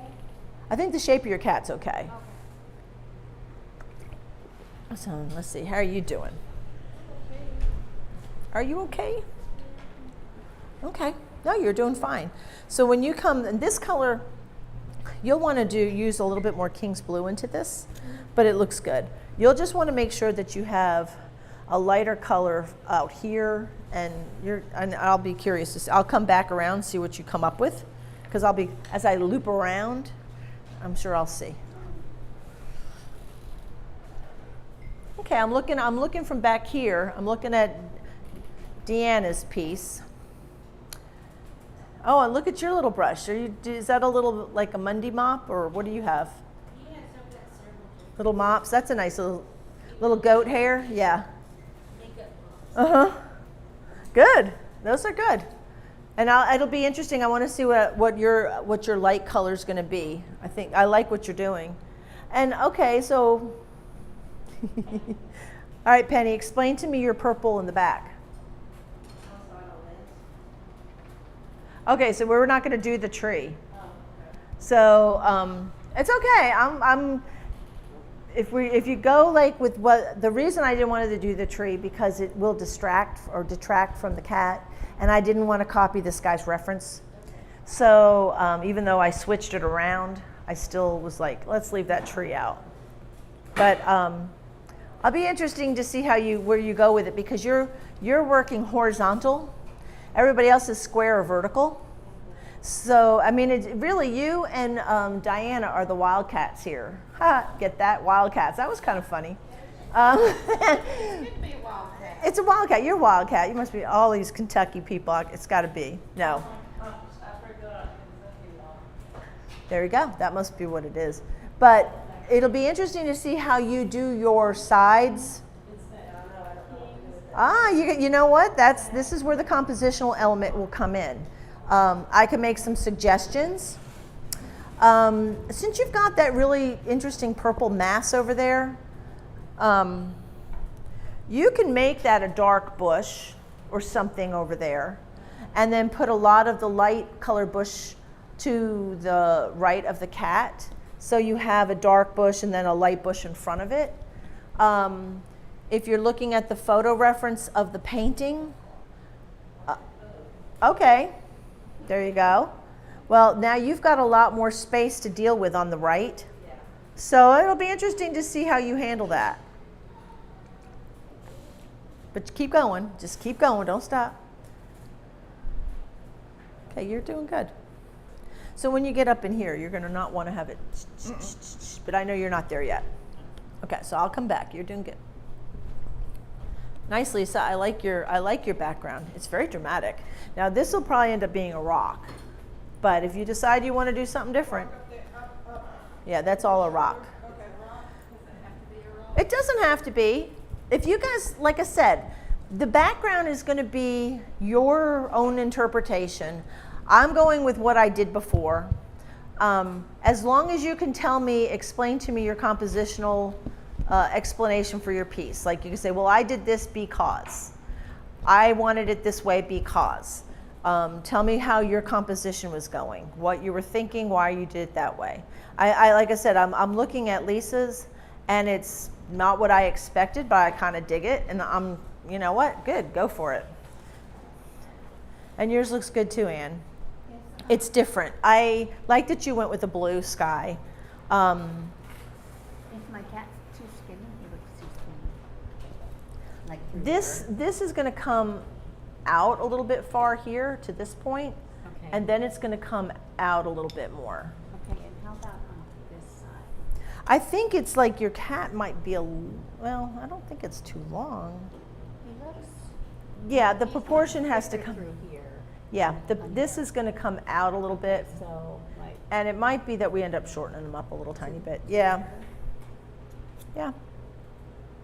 Good. And then we're gonna shorten up his. So if this is coming, this comes out, the leg comes down, it's probably going to be, the feet are going to be right here, so you can probably bring this up a little bit, and that might have been my fault. I don't know. Bring it up to like there. Yeah, close your eyes a little bit and look, and you'll see that you see this like weird little J, this negative space. So you're going to make your little J's, and you're going to, so you may be coming in a little bit more on that side.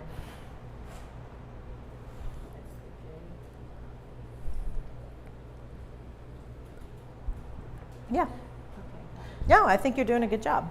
Thanks. And Mhm. this is okay. I like it. No, like I said, I'm going to kind of I feel like it's good to let everybody kind of feel their own background. Jerry and you are the only ones, I think, going blue, which I like the blues.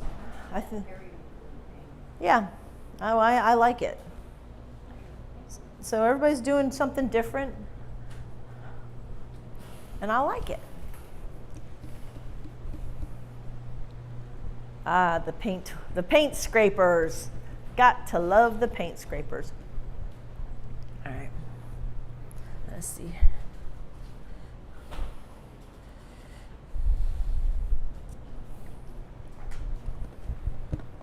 Okay.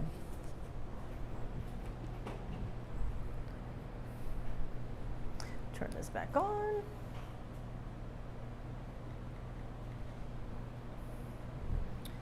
Okay, back to it. Let me think here. So I'm going to go back to my backgrounds here.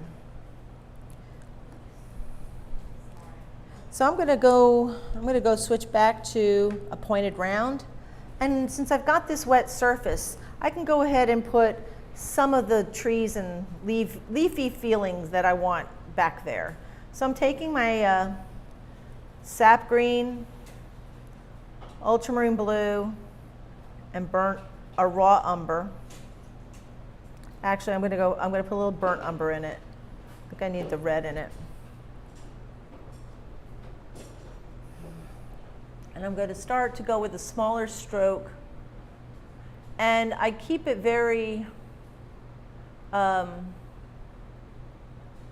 what's the word I want? Random, as much as I can be random.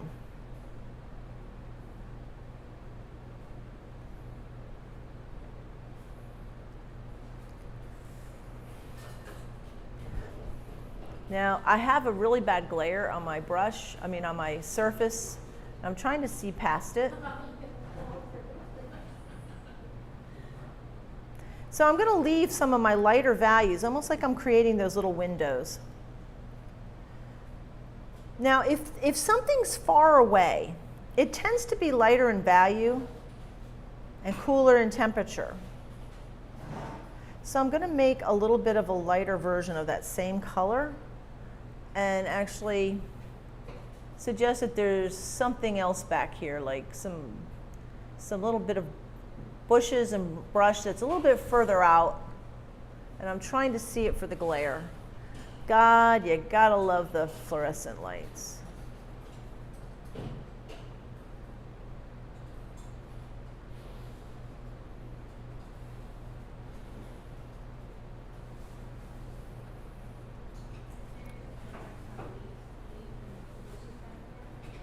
What's that? I'm just working on the background. I'm just working on this area of the background, and I know it's really hard to see.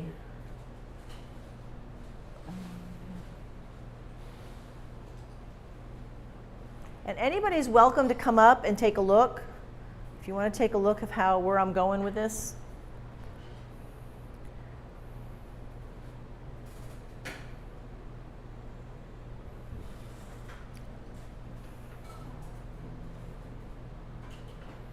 And I'll actually do the same thing out here.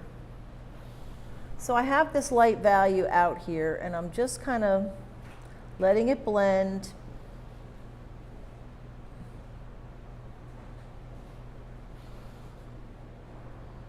Because I can bring the darker over it.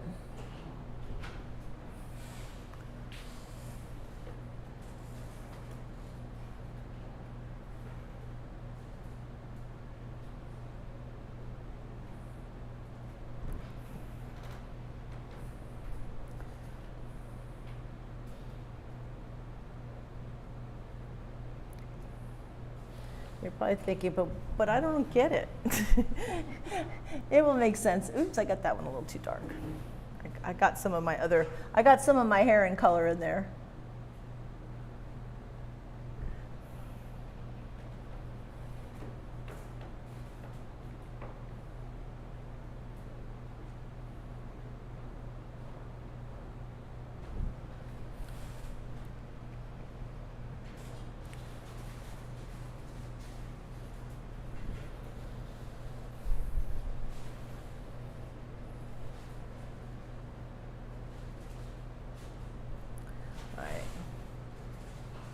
I'm getting messages from our party hostess. I'll have to see what Miss Linda wants. Let's see here. I can't believe it is either, because I want to be further along on this piece before we stop for the day. No worries. If the only thing we get in here is getting the background blocked in, it'll be fine. Remember, we've got time. But it's easy. I'll start pushing you harder. Usually on the last day or the second day, depending on where we are and where everybody is, I'll start cracking the whip. I'll be like, come on, let's push it, push it, push it. Now, how are you feeling about working on this substrate? Okay. I like it. I'm sort of surprised. Okay, that's good. That makes me happy. It's different. It's different than what most people are used to. And it takes a little bit of a lighter hand, okay?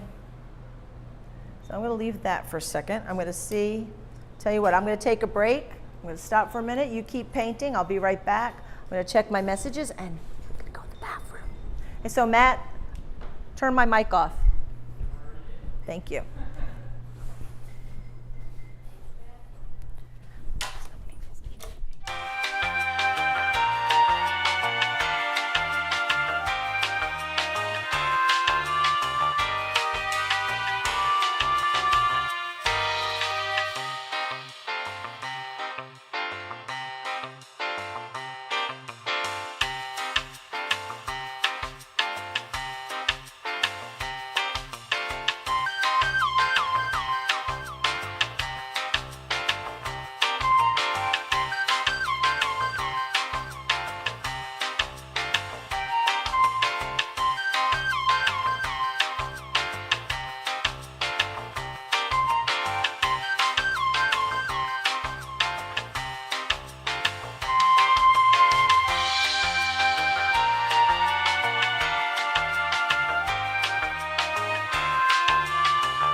Yep, that's the magic of the brush. You're using an ivory, which is a little coarser. So if you have a softer brush, Well, I have these. Which one? okay, Which this one is? yeah, that would be a softer brush. I don't know if you had a bigger one.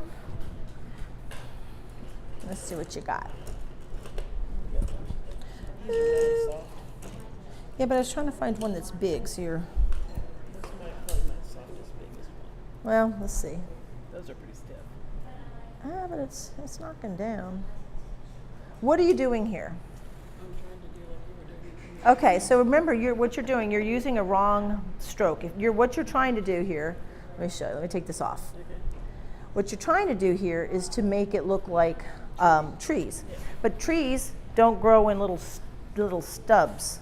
They grow up, they're branches. So you're gonna want to go, if this is the brush we're using, so let me grab, since you've got a little Viridian out, I guess, here.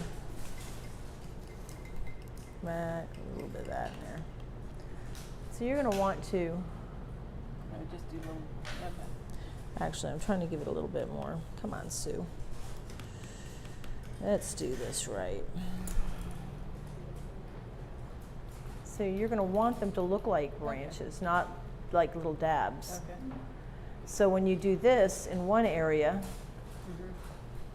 what you're going to be doing later is going with your darker color over top. So you're layering up your darker values with your darker. So as your bushes or trees are getting closer to you, they're going to increase in value, and they're going to get darker, and they're going to be.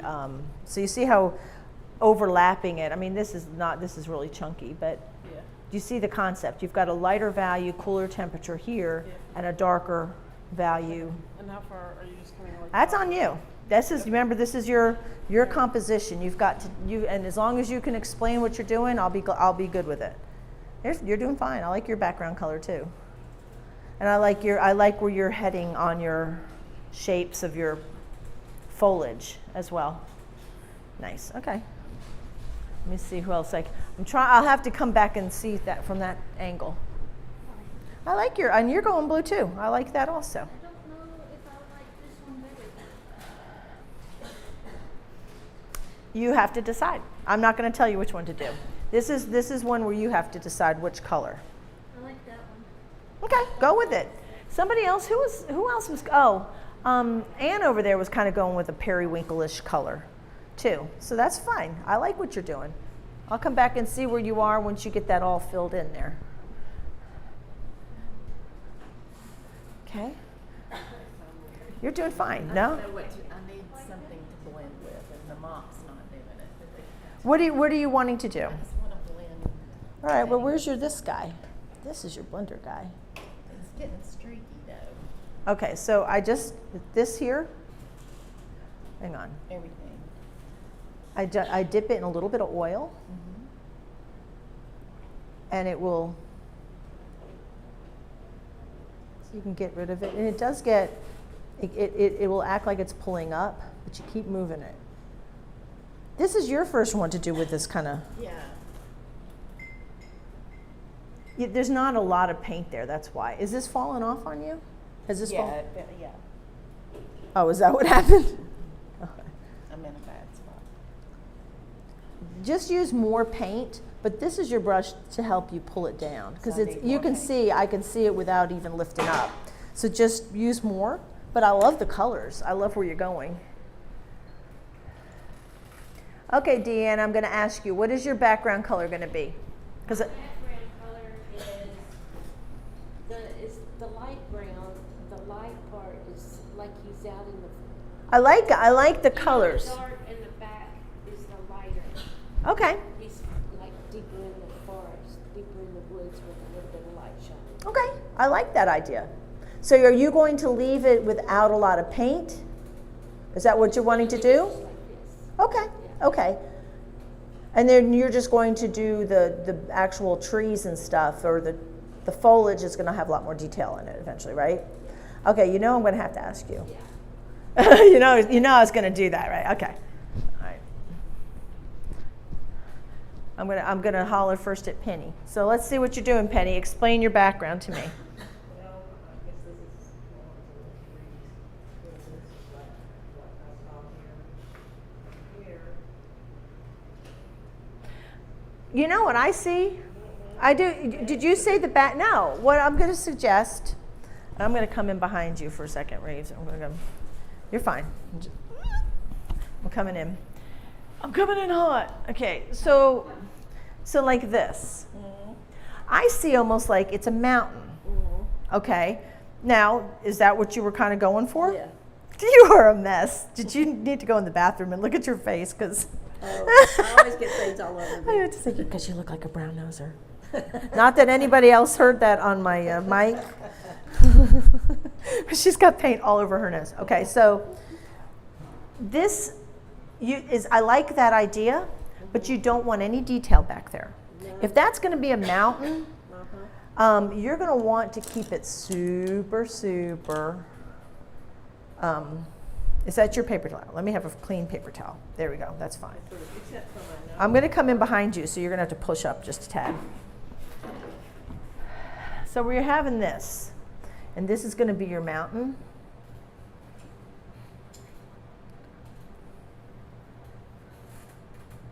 Let me make a suggestion.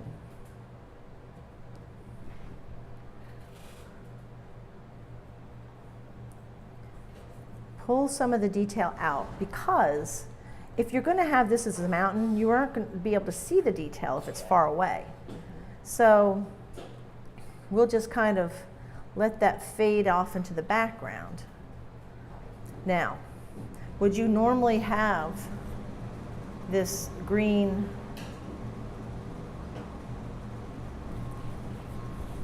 So we're going to leave this alone. Don't put any more color on here, because we may be switching this up a little bit.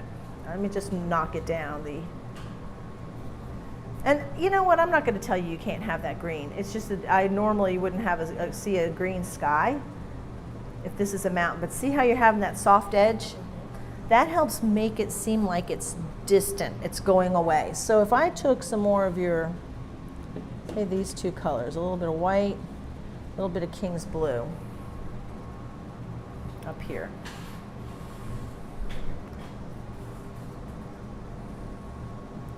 Say you change that color just a bit, and you just change that edge. It will start to seem more like a mountain. And you won't, and then you can even, as far as detail, you might have some light parts in the mountain or whatever, but you're not going to be able to count the trees in it because it's too far away. You're not going to see it. So what you might need to do is consider just changing that background to maybe like it might be sky. It doesn't have to be blue. Well, if this is what your mountain is, now you're going to have some trees and stuff. So if you suggest it here, like you have some of these, this stuff, this is you're being very strong with it, but it's like you've got to have direction. So if this is a tree, it's going to look like here's a branch, here's some leaves. You know, you're going to suggest that it's, and then you're going to want to overlap. So this becomes background, and this is going to become, you know, but it's going to be hard because you've got a lot of paint here. And so let's move the paint that we already have so that it makes sense. So start to be making shapes, and then you're going to want to probably lighten some of this up back here. But that's the right idea. But this business, you'll probably want to take that out. The only time you're going to want to add this much texture is when you're making the bushes that are closest to you in space. Things that are far away, they may have some different values, but they generally won't have a lot of detail. And when people put so much detail in their background, as well as in their foreground, their paintings become rather flat. So save your detail for like the, you know, right up front, but really kind of blur this out back here. You don't have to put a lot of detail. This is chunky. You need to just Smooth it out. Yeah, and like if you're saying that there's a lot of paint here, that's the thing. I mean, we're gonna have to just knock it down a little bit, and we'll get there. But that should be the direction you head. Okay. All right, how you doing? Ooh, I like what you're doing. I like where you're going. So you're gonna want to continue your branches. Okay, now what I wanna know, do I blend that again? Mm-mm. So if you have, what brush do you have? Oh, several. Oh, several. I have, he's telling me and I guess that's. Do you have, let's see, is this your soft? Is this your soft? This is my soft. Okay. So that's your oil. Yes.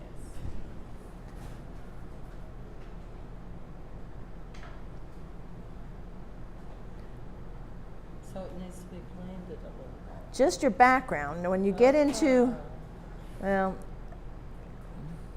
see how I keep playing with it until I don't see the, right. Now I'm trying to stay away from this. Right, so I'm actually gonna lay that. Okay. I don't know if I'll like it. Don't know if you like what? What, that? Does it look too pecky?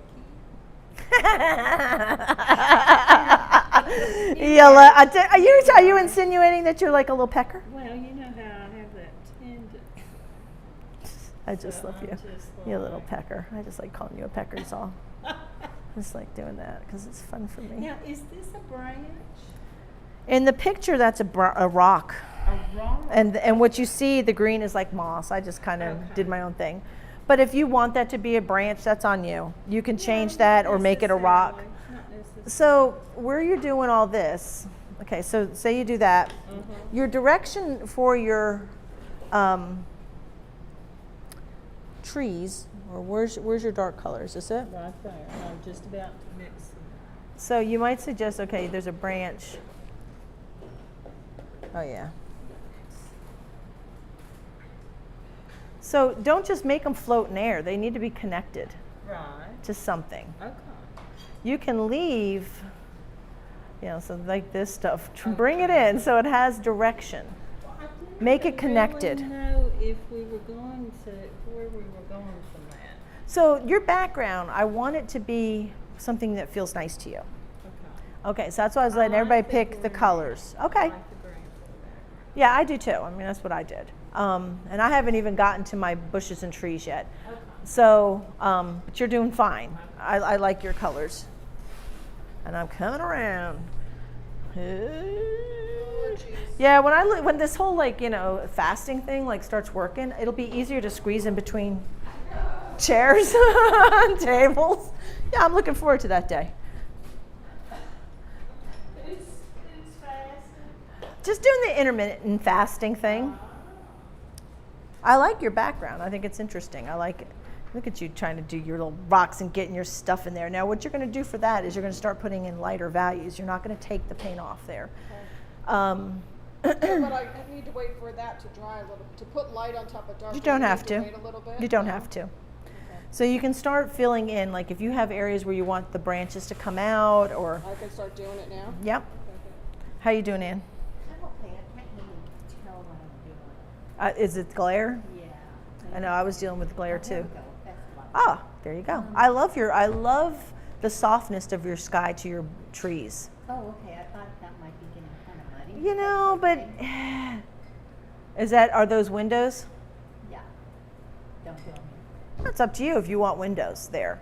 Like I said, this is where I'm kind of like letting people do, as long as you explain to me what you're doing, as long as you tell me that's not your sage. It's not my sage, but I would like to do some sage. Go ahead. But I'm just saying, just so you can explain it, I like where it's going. I like. I just felt I need to break some of that up in there a little Yeah. bit. No, it looks good. So for the sage, is this kind of the color of it? Well, you can see there's a lot of color. You've got dark, light, and mid-tone. Okay. Yeah.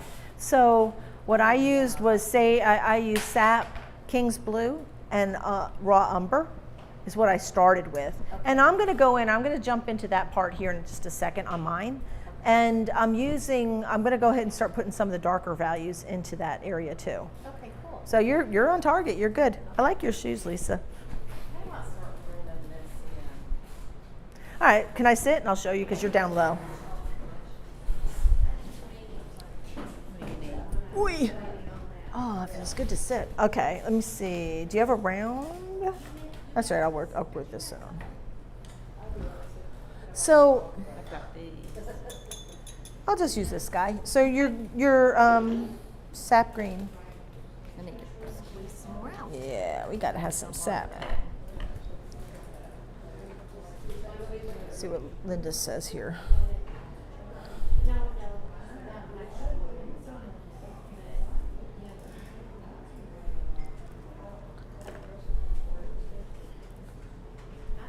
She's working hard, isn't she? Gosh, or a bit before. I already went to the store, so it won't take long.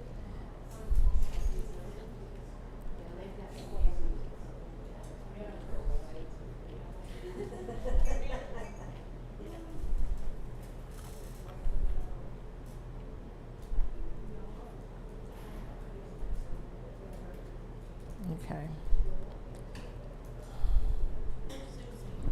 I'm here. I'm hiding. I'm over here. I'm behind you. This looked to me a tree. Yeah, there's a tree in the picture, but I did not put the tree in it. Right, that's right. So I've got to come. You're putting a tree in yours. As long as it's not like the tree that's in the photo reference. Yeah, that's fine. Instead of a rock. You could do that. That'll be fine.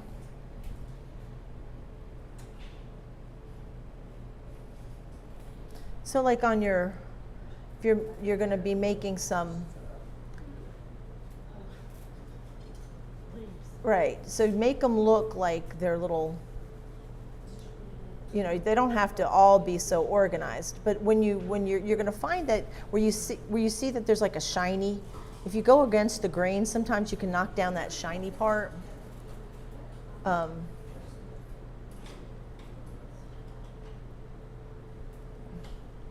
And leave some holes like that. How was I getting purple? I must have gotten one of these colors that was, okay, I thought one of them was brown. Let's go over here.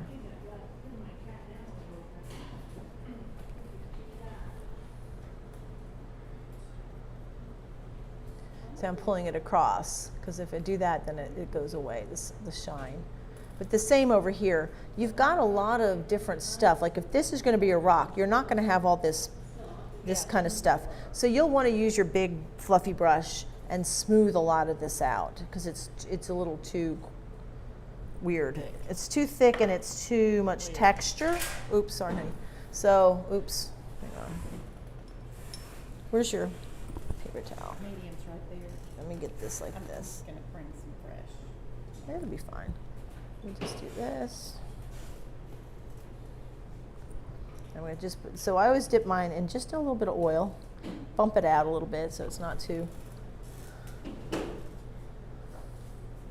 you're okay with our foliage not looking at all like yours, right? Yeah, it's fine as long as you're going to be able to.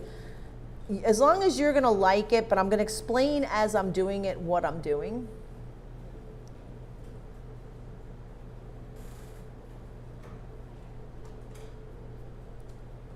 This is wiggly.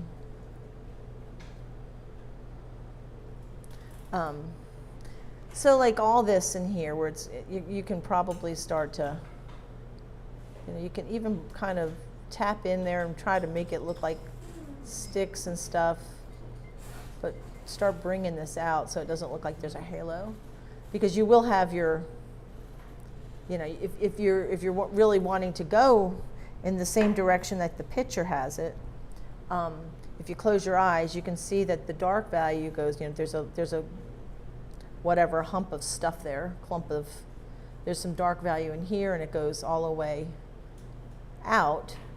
You can see how far out or far reaching your plant life will be if it's you're going to have the sage in here, right? So you can see the dark values in here, the dark values in here. So you're going to want to get these lot darker in here. And yes, you can see it does lift off. But if you kind of get an idea, and it doesn't have to be as dark as what I had in my picture. I haven't even gotten that far yet. So most everybody else is a lot further along on their piece than I am right now. But you know, you're going to start to increase your the reach of your plant life.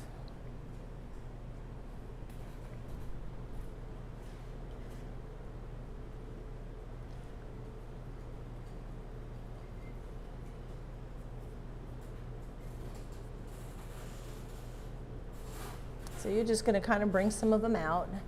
And I hate that I got this purple. I guess I thought I was getting brown. So if it's too purple, I'm going to go in here with this and green.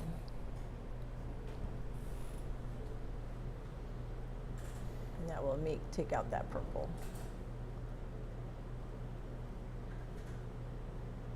And then leave some of these little windows like that, because then it just breaks it up a little bit.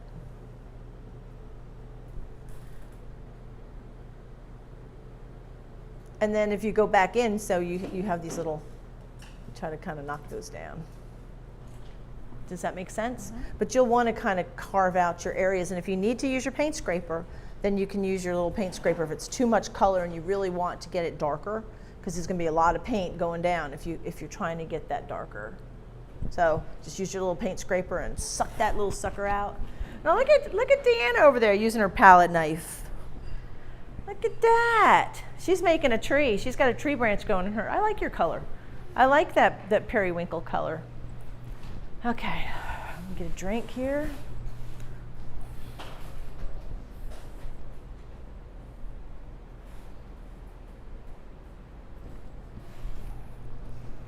Okay. Well, hello, cat.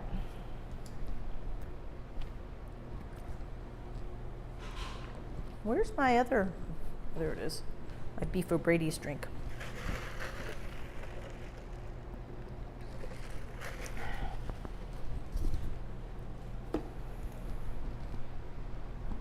Okay.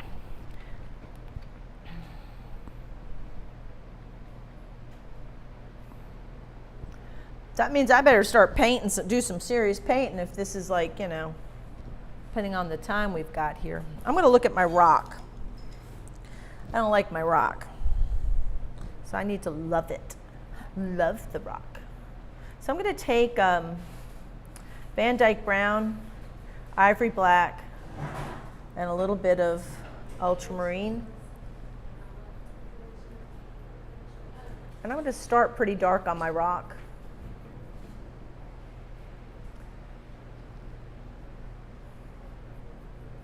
It's a really kind of interesting gray. That's what this makes.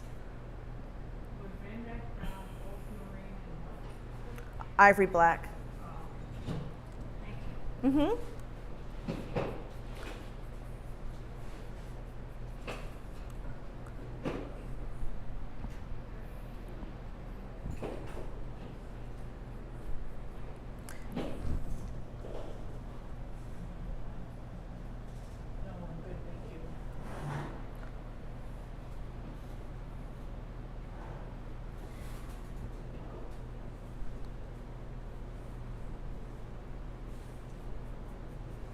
And remember, a lot of times I may manipulate what I'm looking at to accommodate either my composition or to create contrast, perhaps even maybe where contrast doesn't exist.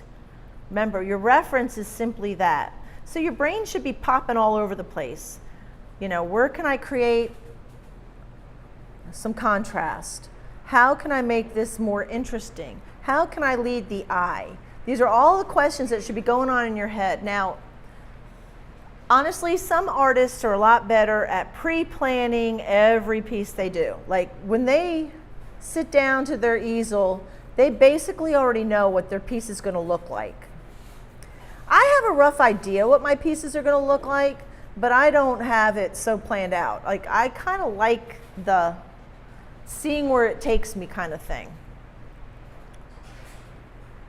And I'm okay with changing direction right in the middle of a piece. Now, does that mean that I am always successful with every piece I do? No. I wish I could say, yeah, always. I'm always successful. No, because then that would be a lie. I have pieces that I trash. Thankfully not a lot, because I hate wasting resources, my products, but I have.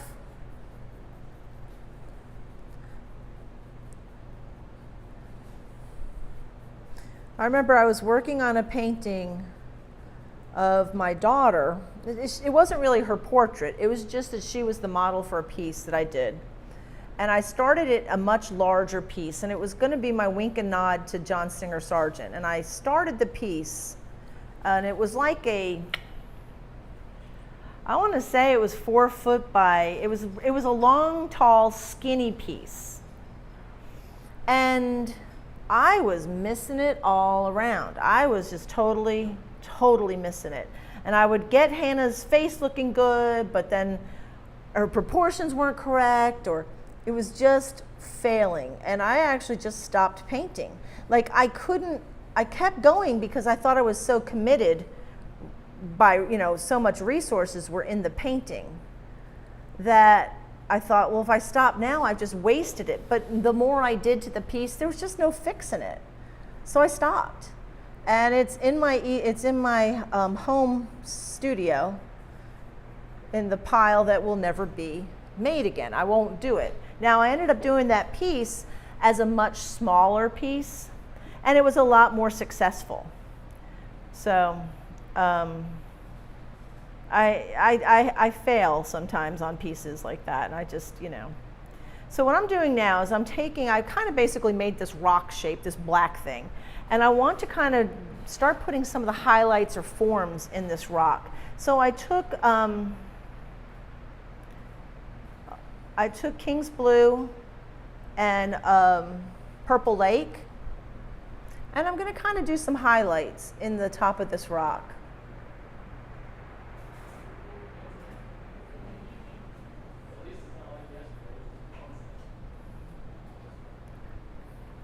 What's that? Again? Gee whiz. This is supposed to be the last round. Gee whiz.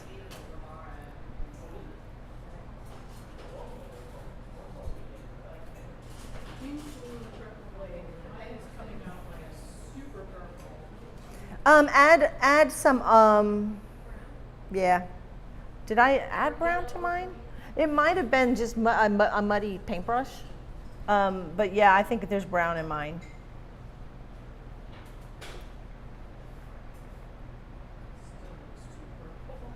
Add some yellow. Add yellow ochre. It'll take some of the purple down.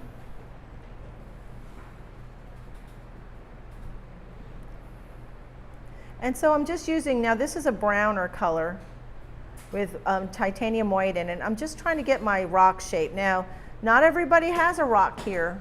I'm trying to do this without adding more paint to my palette because we're getting late in the day. I know people are getting tired.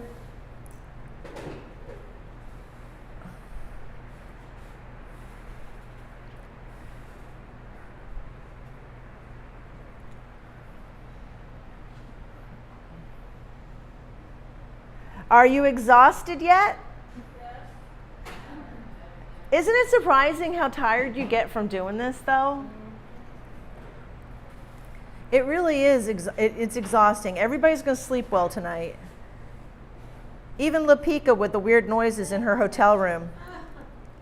You didn't think I heard that conversation, huh? You won't have the weird, you will sleep right through those weird noises. Or the whizzing. What was it that was going on in your room? Just the air conditioning units. Yeah.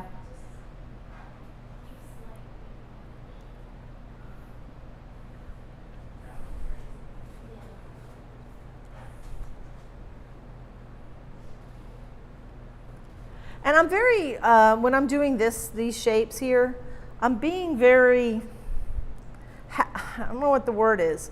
I won't say haphazard, varied, random. I guess there are all kinds of words you can use for what I'm trying to do. But But I am going with the grain of the rock, if you will.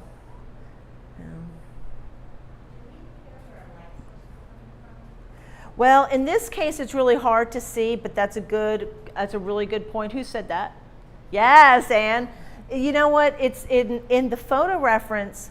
I can only guess that the light, it was probably an overcast day and probably late in the evening from the photo reference, but there is no direct light. It's just bouncing around. So there's nothing that says, ow, here's strong light. But based on where the rocks look like, the light is probably to the right side, but it's overcast.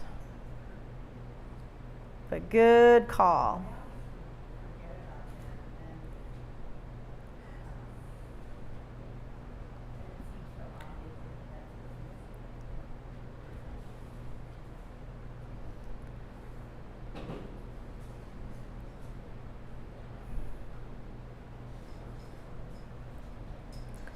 So I'm just kind of playing with my rock here, because as all good people should do every now and then, is play with the rock.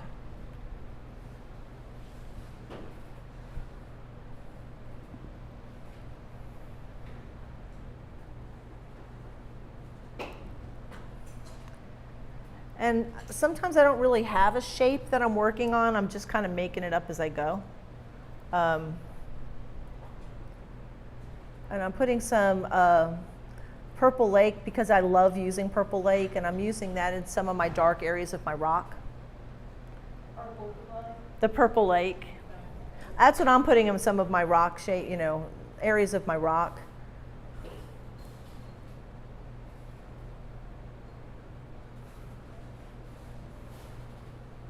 So where you see a lot of streakiness and stuff with this, tomorrow a lot of this will dry and you'll be able to work around it, and you'll see, oh, it's much easier to work with today once you've gotten at least some paint down.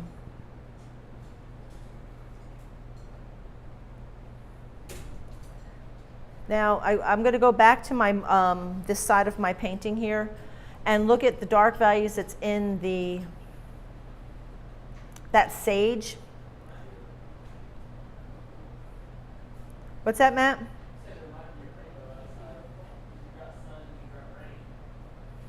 I'm glad you noticed that kind of stuff, Matt, because as your mother, I used to take you out looking for stuff like that. Yeah, we found some. If you look. Oh. All right.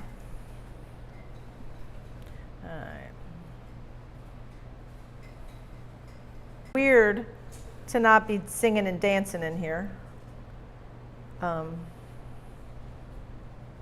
My Saturday groups usually listen. We've listened to everything, right? But we listen to a lot of Spanish guitar. Then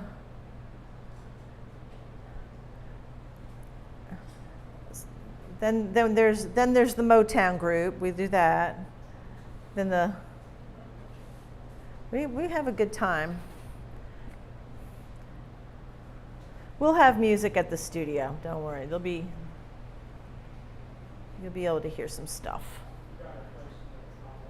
Oh, okay. What does it say?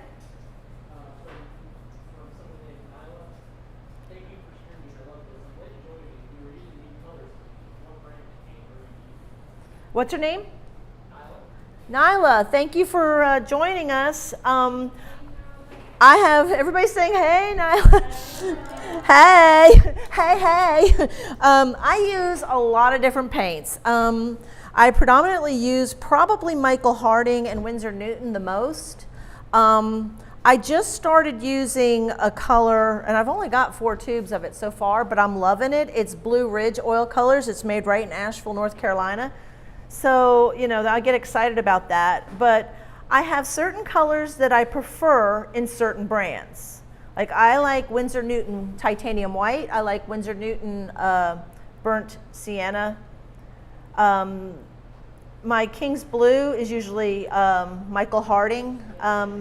So I have lots of different colors that I use and a lot of different brands. I won't say that I am necessarily brand loyal to anybody, It's more the color of what I'm using is how I, what makes me choose a certain color. But I will say I do love Michael Harding, Winsor Newton, and Blue Ridge now. But I have Gamblin in here. I have Sennelier in here. That's pretty much it. I stay away from how do I say it? Big, box store brand, their own brand paints. I like paints that have a lot of pigment and are fun to use. So thanks for the question. I hope that answered you. And thank you so much for joining us.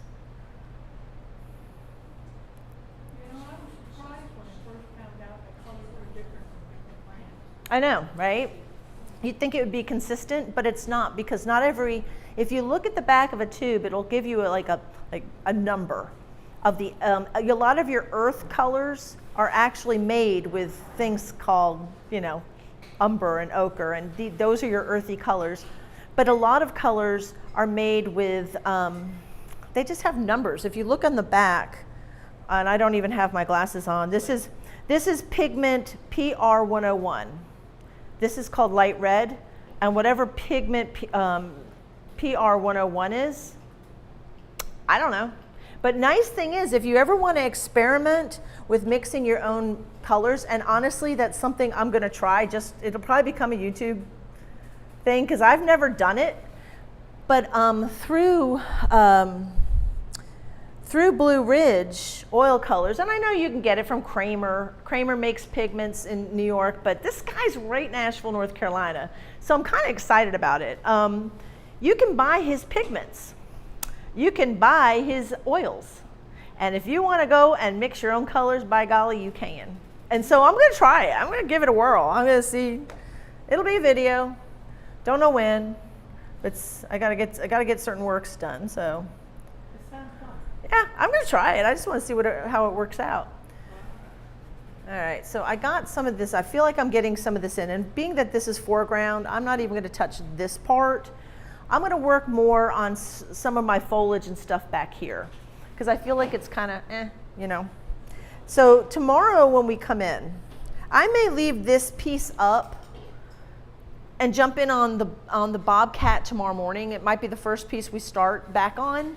So if it helps when you're putting your things away and getting ready to leave today, that you kind of in your mind start thinking, okay, this is where I'm going to go when we come back in, so you don't have to swap it back out again. Because I want to have this whole cat basically blocked in really, really well before we cut out for tomorrow and switch over to the heron, so that on the third day we can wrap all three pieces up. So does that make sense? All right. Has anybody got any questions right now? Will this still be a little wet tomorrow? It will be a little wet tomorrow, but it won't be as wet as it is now. And you will find that the background will be a lot easier to work with, provided you're not using like a ton of oil. Okay, so the more oil you use, the slower dry time you're going to have. So I use very little oil when I'm doing it at this. I might use a little bit, but not a lot.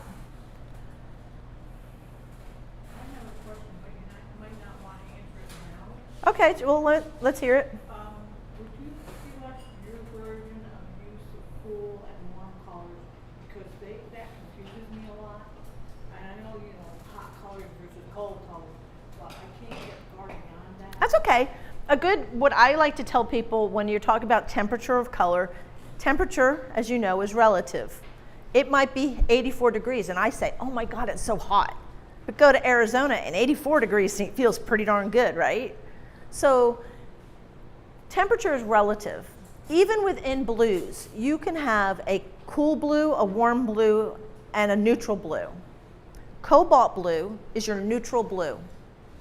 Ultramarine blue is your cool blue, and cerulean is a warm blue. And I know you're probably going, what? But if you take cobalt blue and just mix a little titanium white and a little tiny bit of green in it, you can make cerulean. But I don't care how hard you want to try, you'll never get something called that even comes close to cerulean using ultramarine blue, because cobalt is your neutral blue. Okay, if you have, and so cerulean is warm, cobalt is neutral, ultramarine is blue. Is cool. If you take the cobalt and add a little dioxazine purple, comes pretty darn close to ultramarine. It's funny, I've heard people call ultramarine, it's interesting. I've heard people say ultramarine blue is a warm blue. Compared to what? But because if you're adding purple, what else are you adding to it? Red. Yeah, so red is a hot color. But then again, talking about relative temperature, if red is considered a hot color, like yellow, but you take alizarin crimson versus cadmium red, alizarin crimson is like an iceberg compared to cadmium red. So there is a relative temperature to any color. But if you were to break colors up in temperature, I would, like a nice easy rule of thumb is think of hot and fire. Fire, orange, yellow, red, okay? You think of cool colors, think cold, think of an iceberg, think of ice, think blues, purples, and even greens. Now, here's a funny thing, green. You can have a cad green that's got a lot of yellow in it, and it's pretty hot. It's a hot color, but it's still considered a cool, again, it goes back to relative temperature. So there is no, this is hot and this is cold. It's all relative to whatever you're putting it up against, I guess, when you think about it that way. Did any of that make sense? To a certain extent, yeah. Because it's a lot of stuff. But I hear a lot of people try to use that in a painting to try to add contrast, a cool color versus a warm color, and just trying to figure out how to. Okay, so think of a sunflower. Okay, you've even got a sunflower on your hat. So a sunflower. And where you see it, like if it's shaded on the inside, you might have a lot of burnt sienna in there. Burnt sienna and kind of burnt oranges as your shadow. That would be your cool part of your yellow. But when you're coming to the outside and want it to come forward in your piece, you're gonna use cad yellow light, lemon yellow. You're gonna use your lightest, brightest, strongest yellows in the front. Does that make sense? Okay, so I hope that answered your question. Okay. All right, let's see.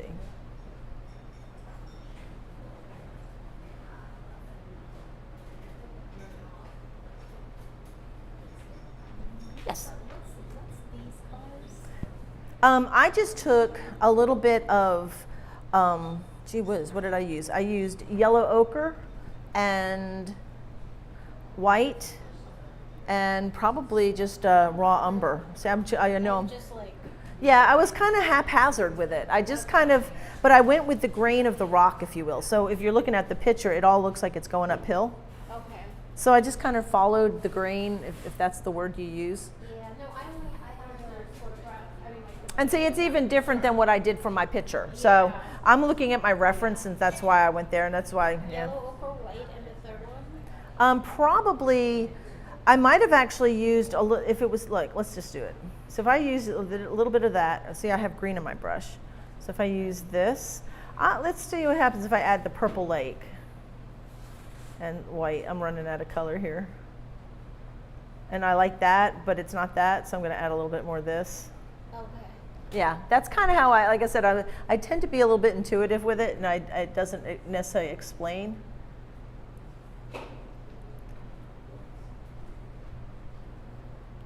How y'all doing? You feeling good? Good. Yeah, I know. It is very exhausting. Trust me, I'm right there with you guys.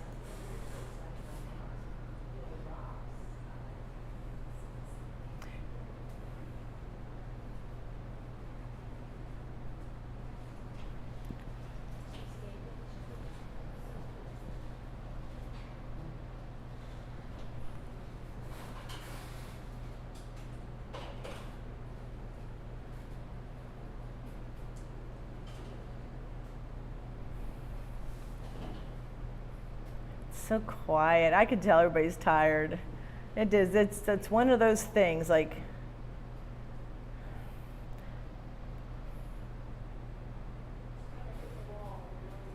I know, and that's why I don't usually tell people that we're going to paint till 5, because 5, trust me, it just gets to where it's just too much. You just really, you hit a wall. And I do get it.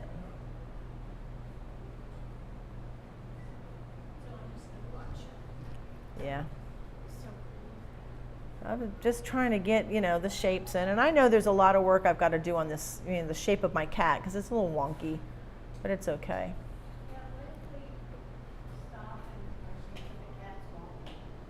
Huh?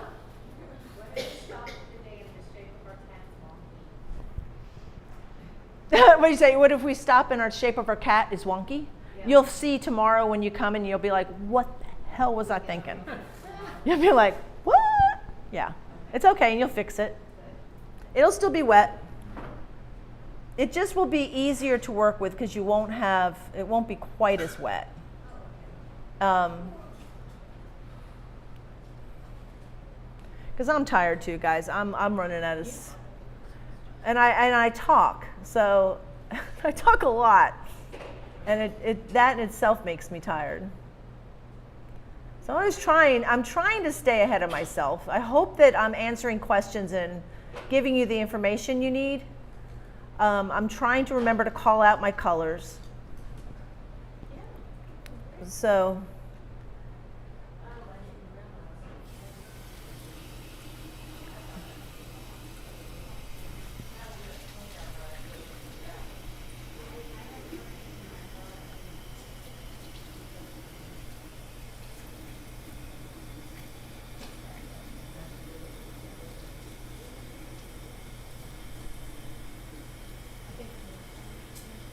Yeah, it's a good time. If anybody's wanting to, if you're at a good place to stop, you won't hurt my feelings, folks. I know everybody's tired. And there's a sink over here too.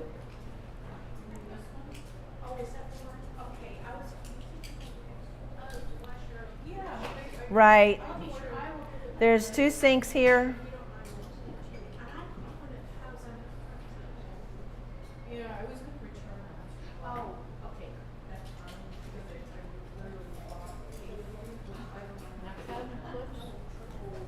This is a pointed round. It's a Shiraz. I'm sorry? It's almost, the Shiraz is softer than an ivory, and it's a synthetic, and it is a good brush. But you can see it will pick up the paint. See how it picks it up, and then you get the streaks you don't necessarily want. A softer brush would probably do a better job, but I'm working with what I got.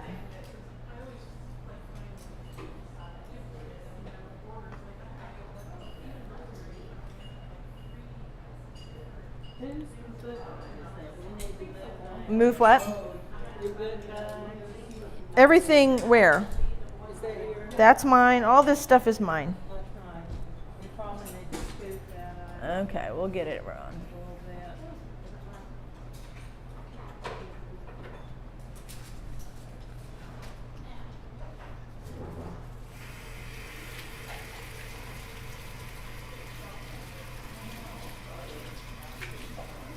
I don't know what that is.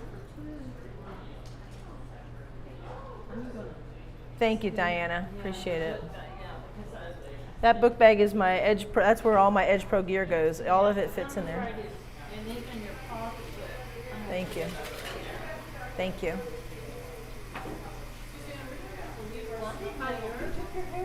You can leave it here.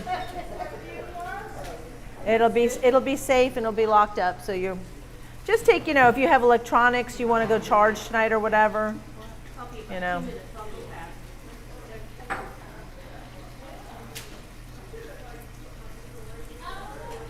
I'm probably going to stop on this. I'm tired. I'm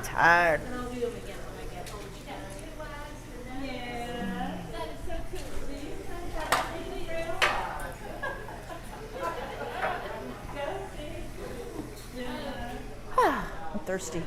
And I keep drinking, but I'm still thirsty. Oh, did I not put my little... Did you just have the collies or did you breed them? I used to show them. Okay. Okay. And I had them farmed, and I used to, they help me with the sheep and stuff. They were really Oh, that's nice, cool. So you actually, did you show them in for all things like herding and rally and... yeah. Well, I showed them mostly in confirmation. That's exciting.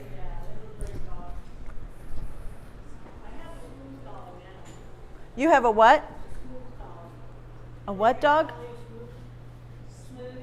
Oh, a smooth collie. Do you like it? Like that breed? Is it just like the regular collie? Temperament-wise, the same? Oh, I didn't know that. The same, it's just one gene that denotes whether it has all of it. Is there a traceable of the heron or draw my own? Oh, okay. Hey Matt, am I still mic'd? Okay, Joylyn asked me, is there a traceable of the heron or draw my own? What a lot of the people did, Joylyn, was that what they did was they took their own photo and took the photo reference and then just did their own, they made their own traceable. So some used a traceable, some drew it themselves, but they had the actual reference. So the reference is by a photographer named Jeff Schoon. And I don't know if I can share it. I might be able to, and I'll have to talk to him to see if you needed to get some. So if that makes sense, I hope that does.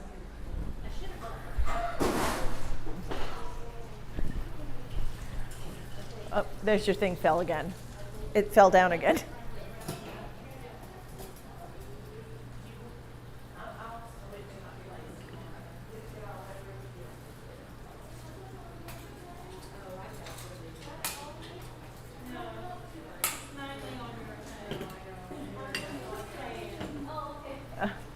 Okay, let me see how, I'm going to wait till everybody gets out of the way. Let me see if I need to fix her painting real quick. How's everybody doing?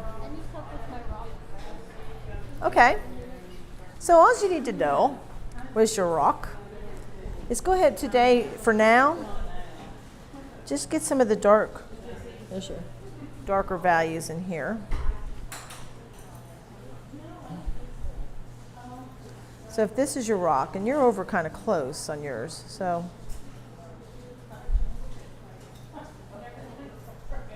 you did a lot of the other sketching on here.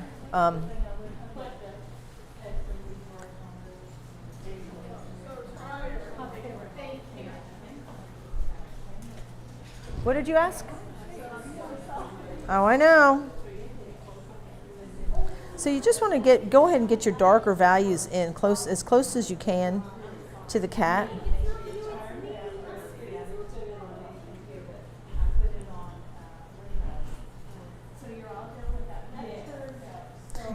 Reeves, is it because the painting is heavy? Is it the... No.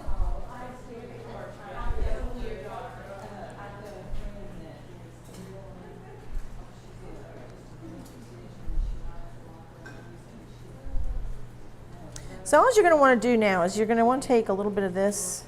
This is, I'm sorry, the Purple Lake.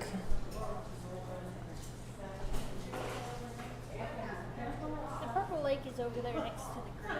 Oh, what is this I'm using? And that is neutral tint. Okay. Which is actually pretty close too. Okay. And you can just kind of start highlighting the top of the rocks and start cutting in where you want to put some, you might even need a little bit of white.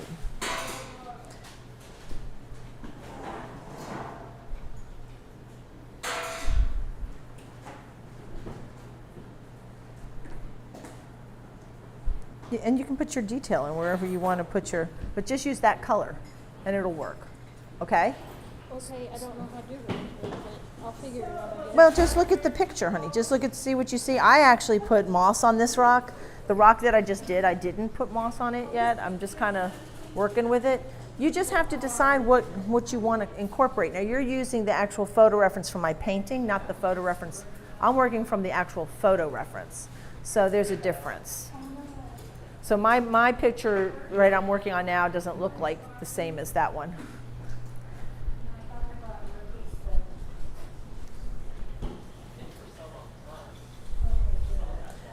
Where did it get hit?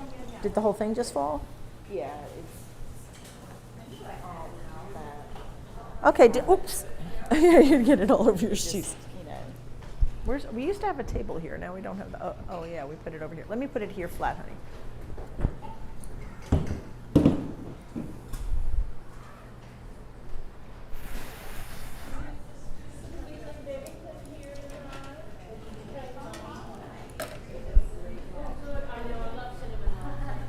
Yeah, I know. Thank you for bringing those. They'll be here tomorrow.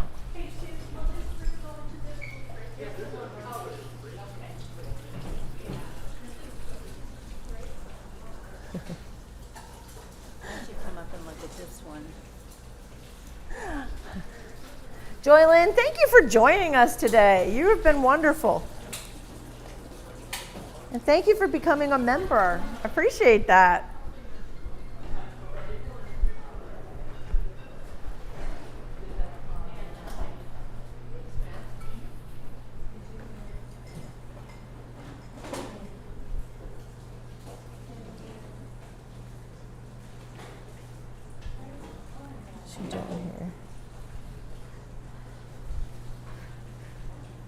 Didn't get much on that one.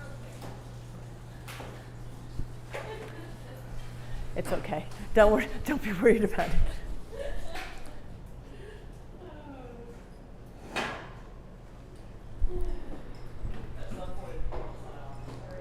Okay, honey, I will.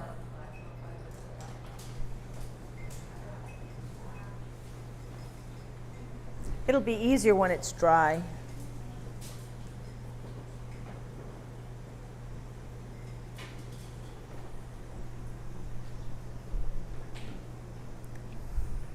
All right, shall I go ahead? Where do you want me? Stay there. I'll let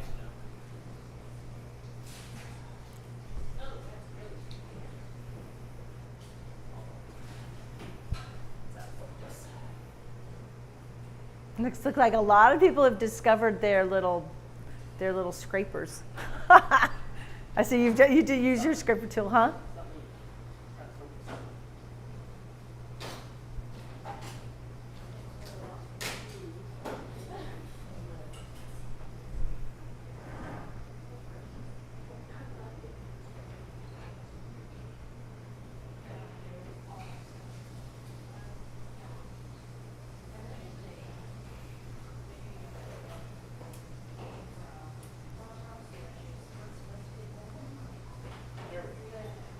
Tell me when. Like just now.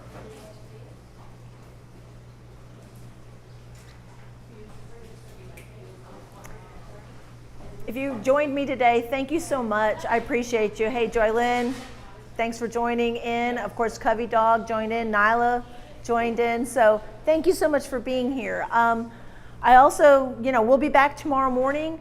You've gotten to see the first day of the live stream, so join us tomorrow when we resume back to our Great Blue Heron and our Bobcat painting and join in on the fun there. So till next time, I will see you. Have a good evening. Bye.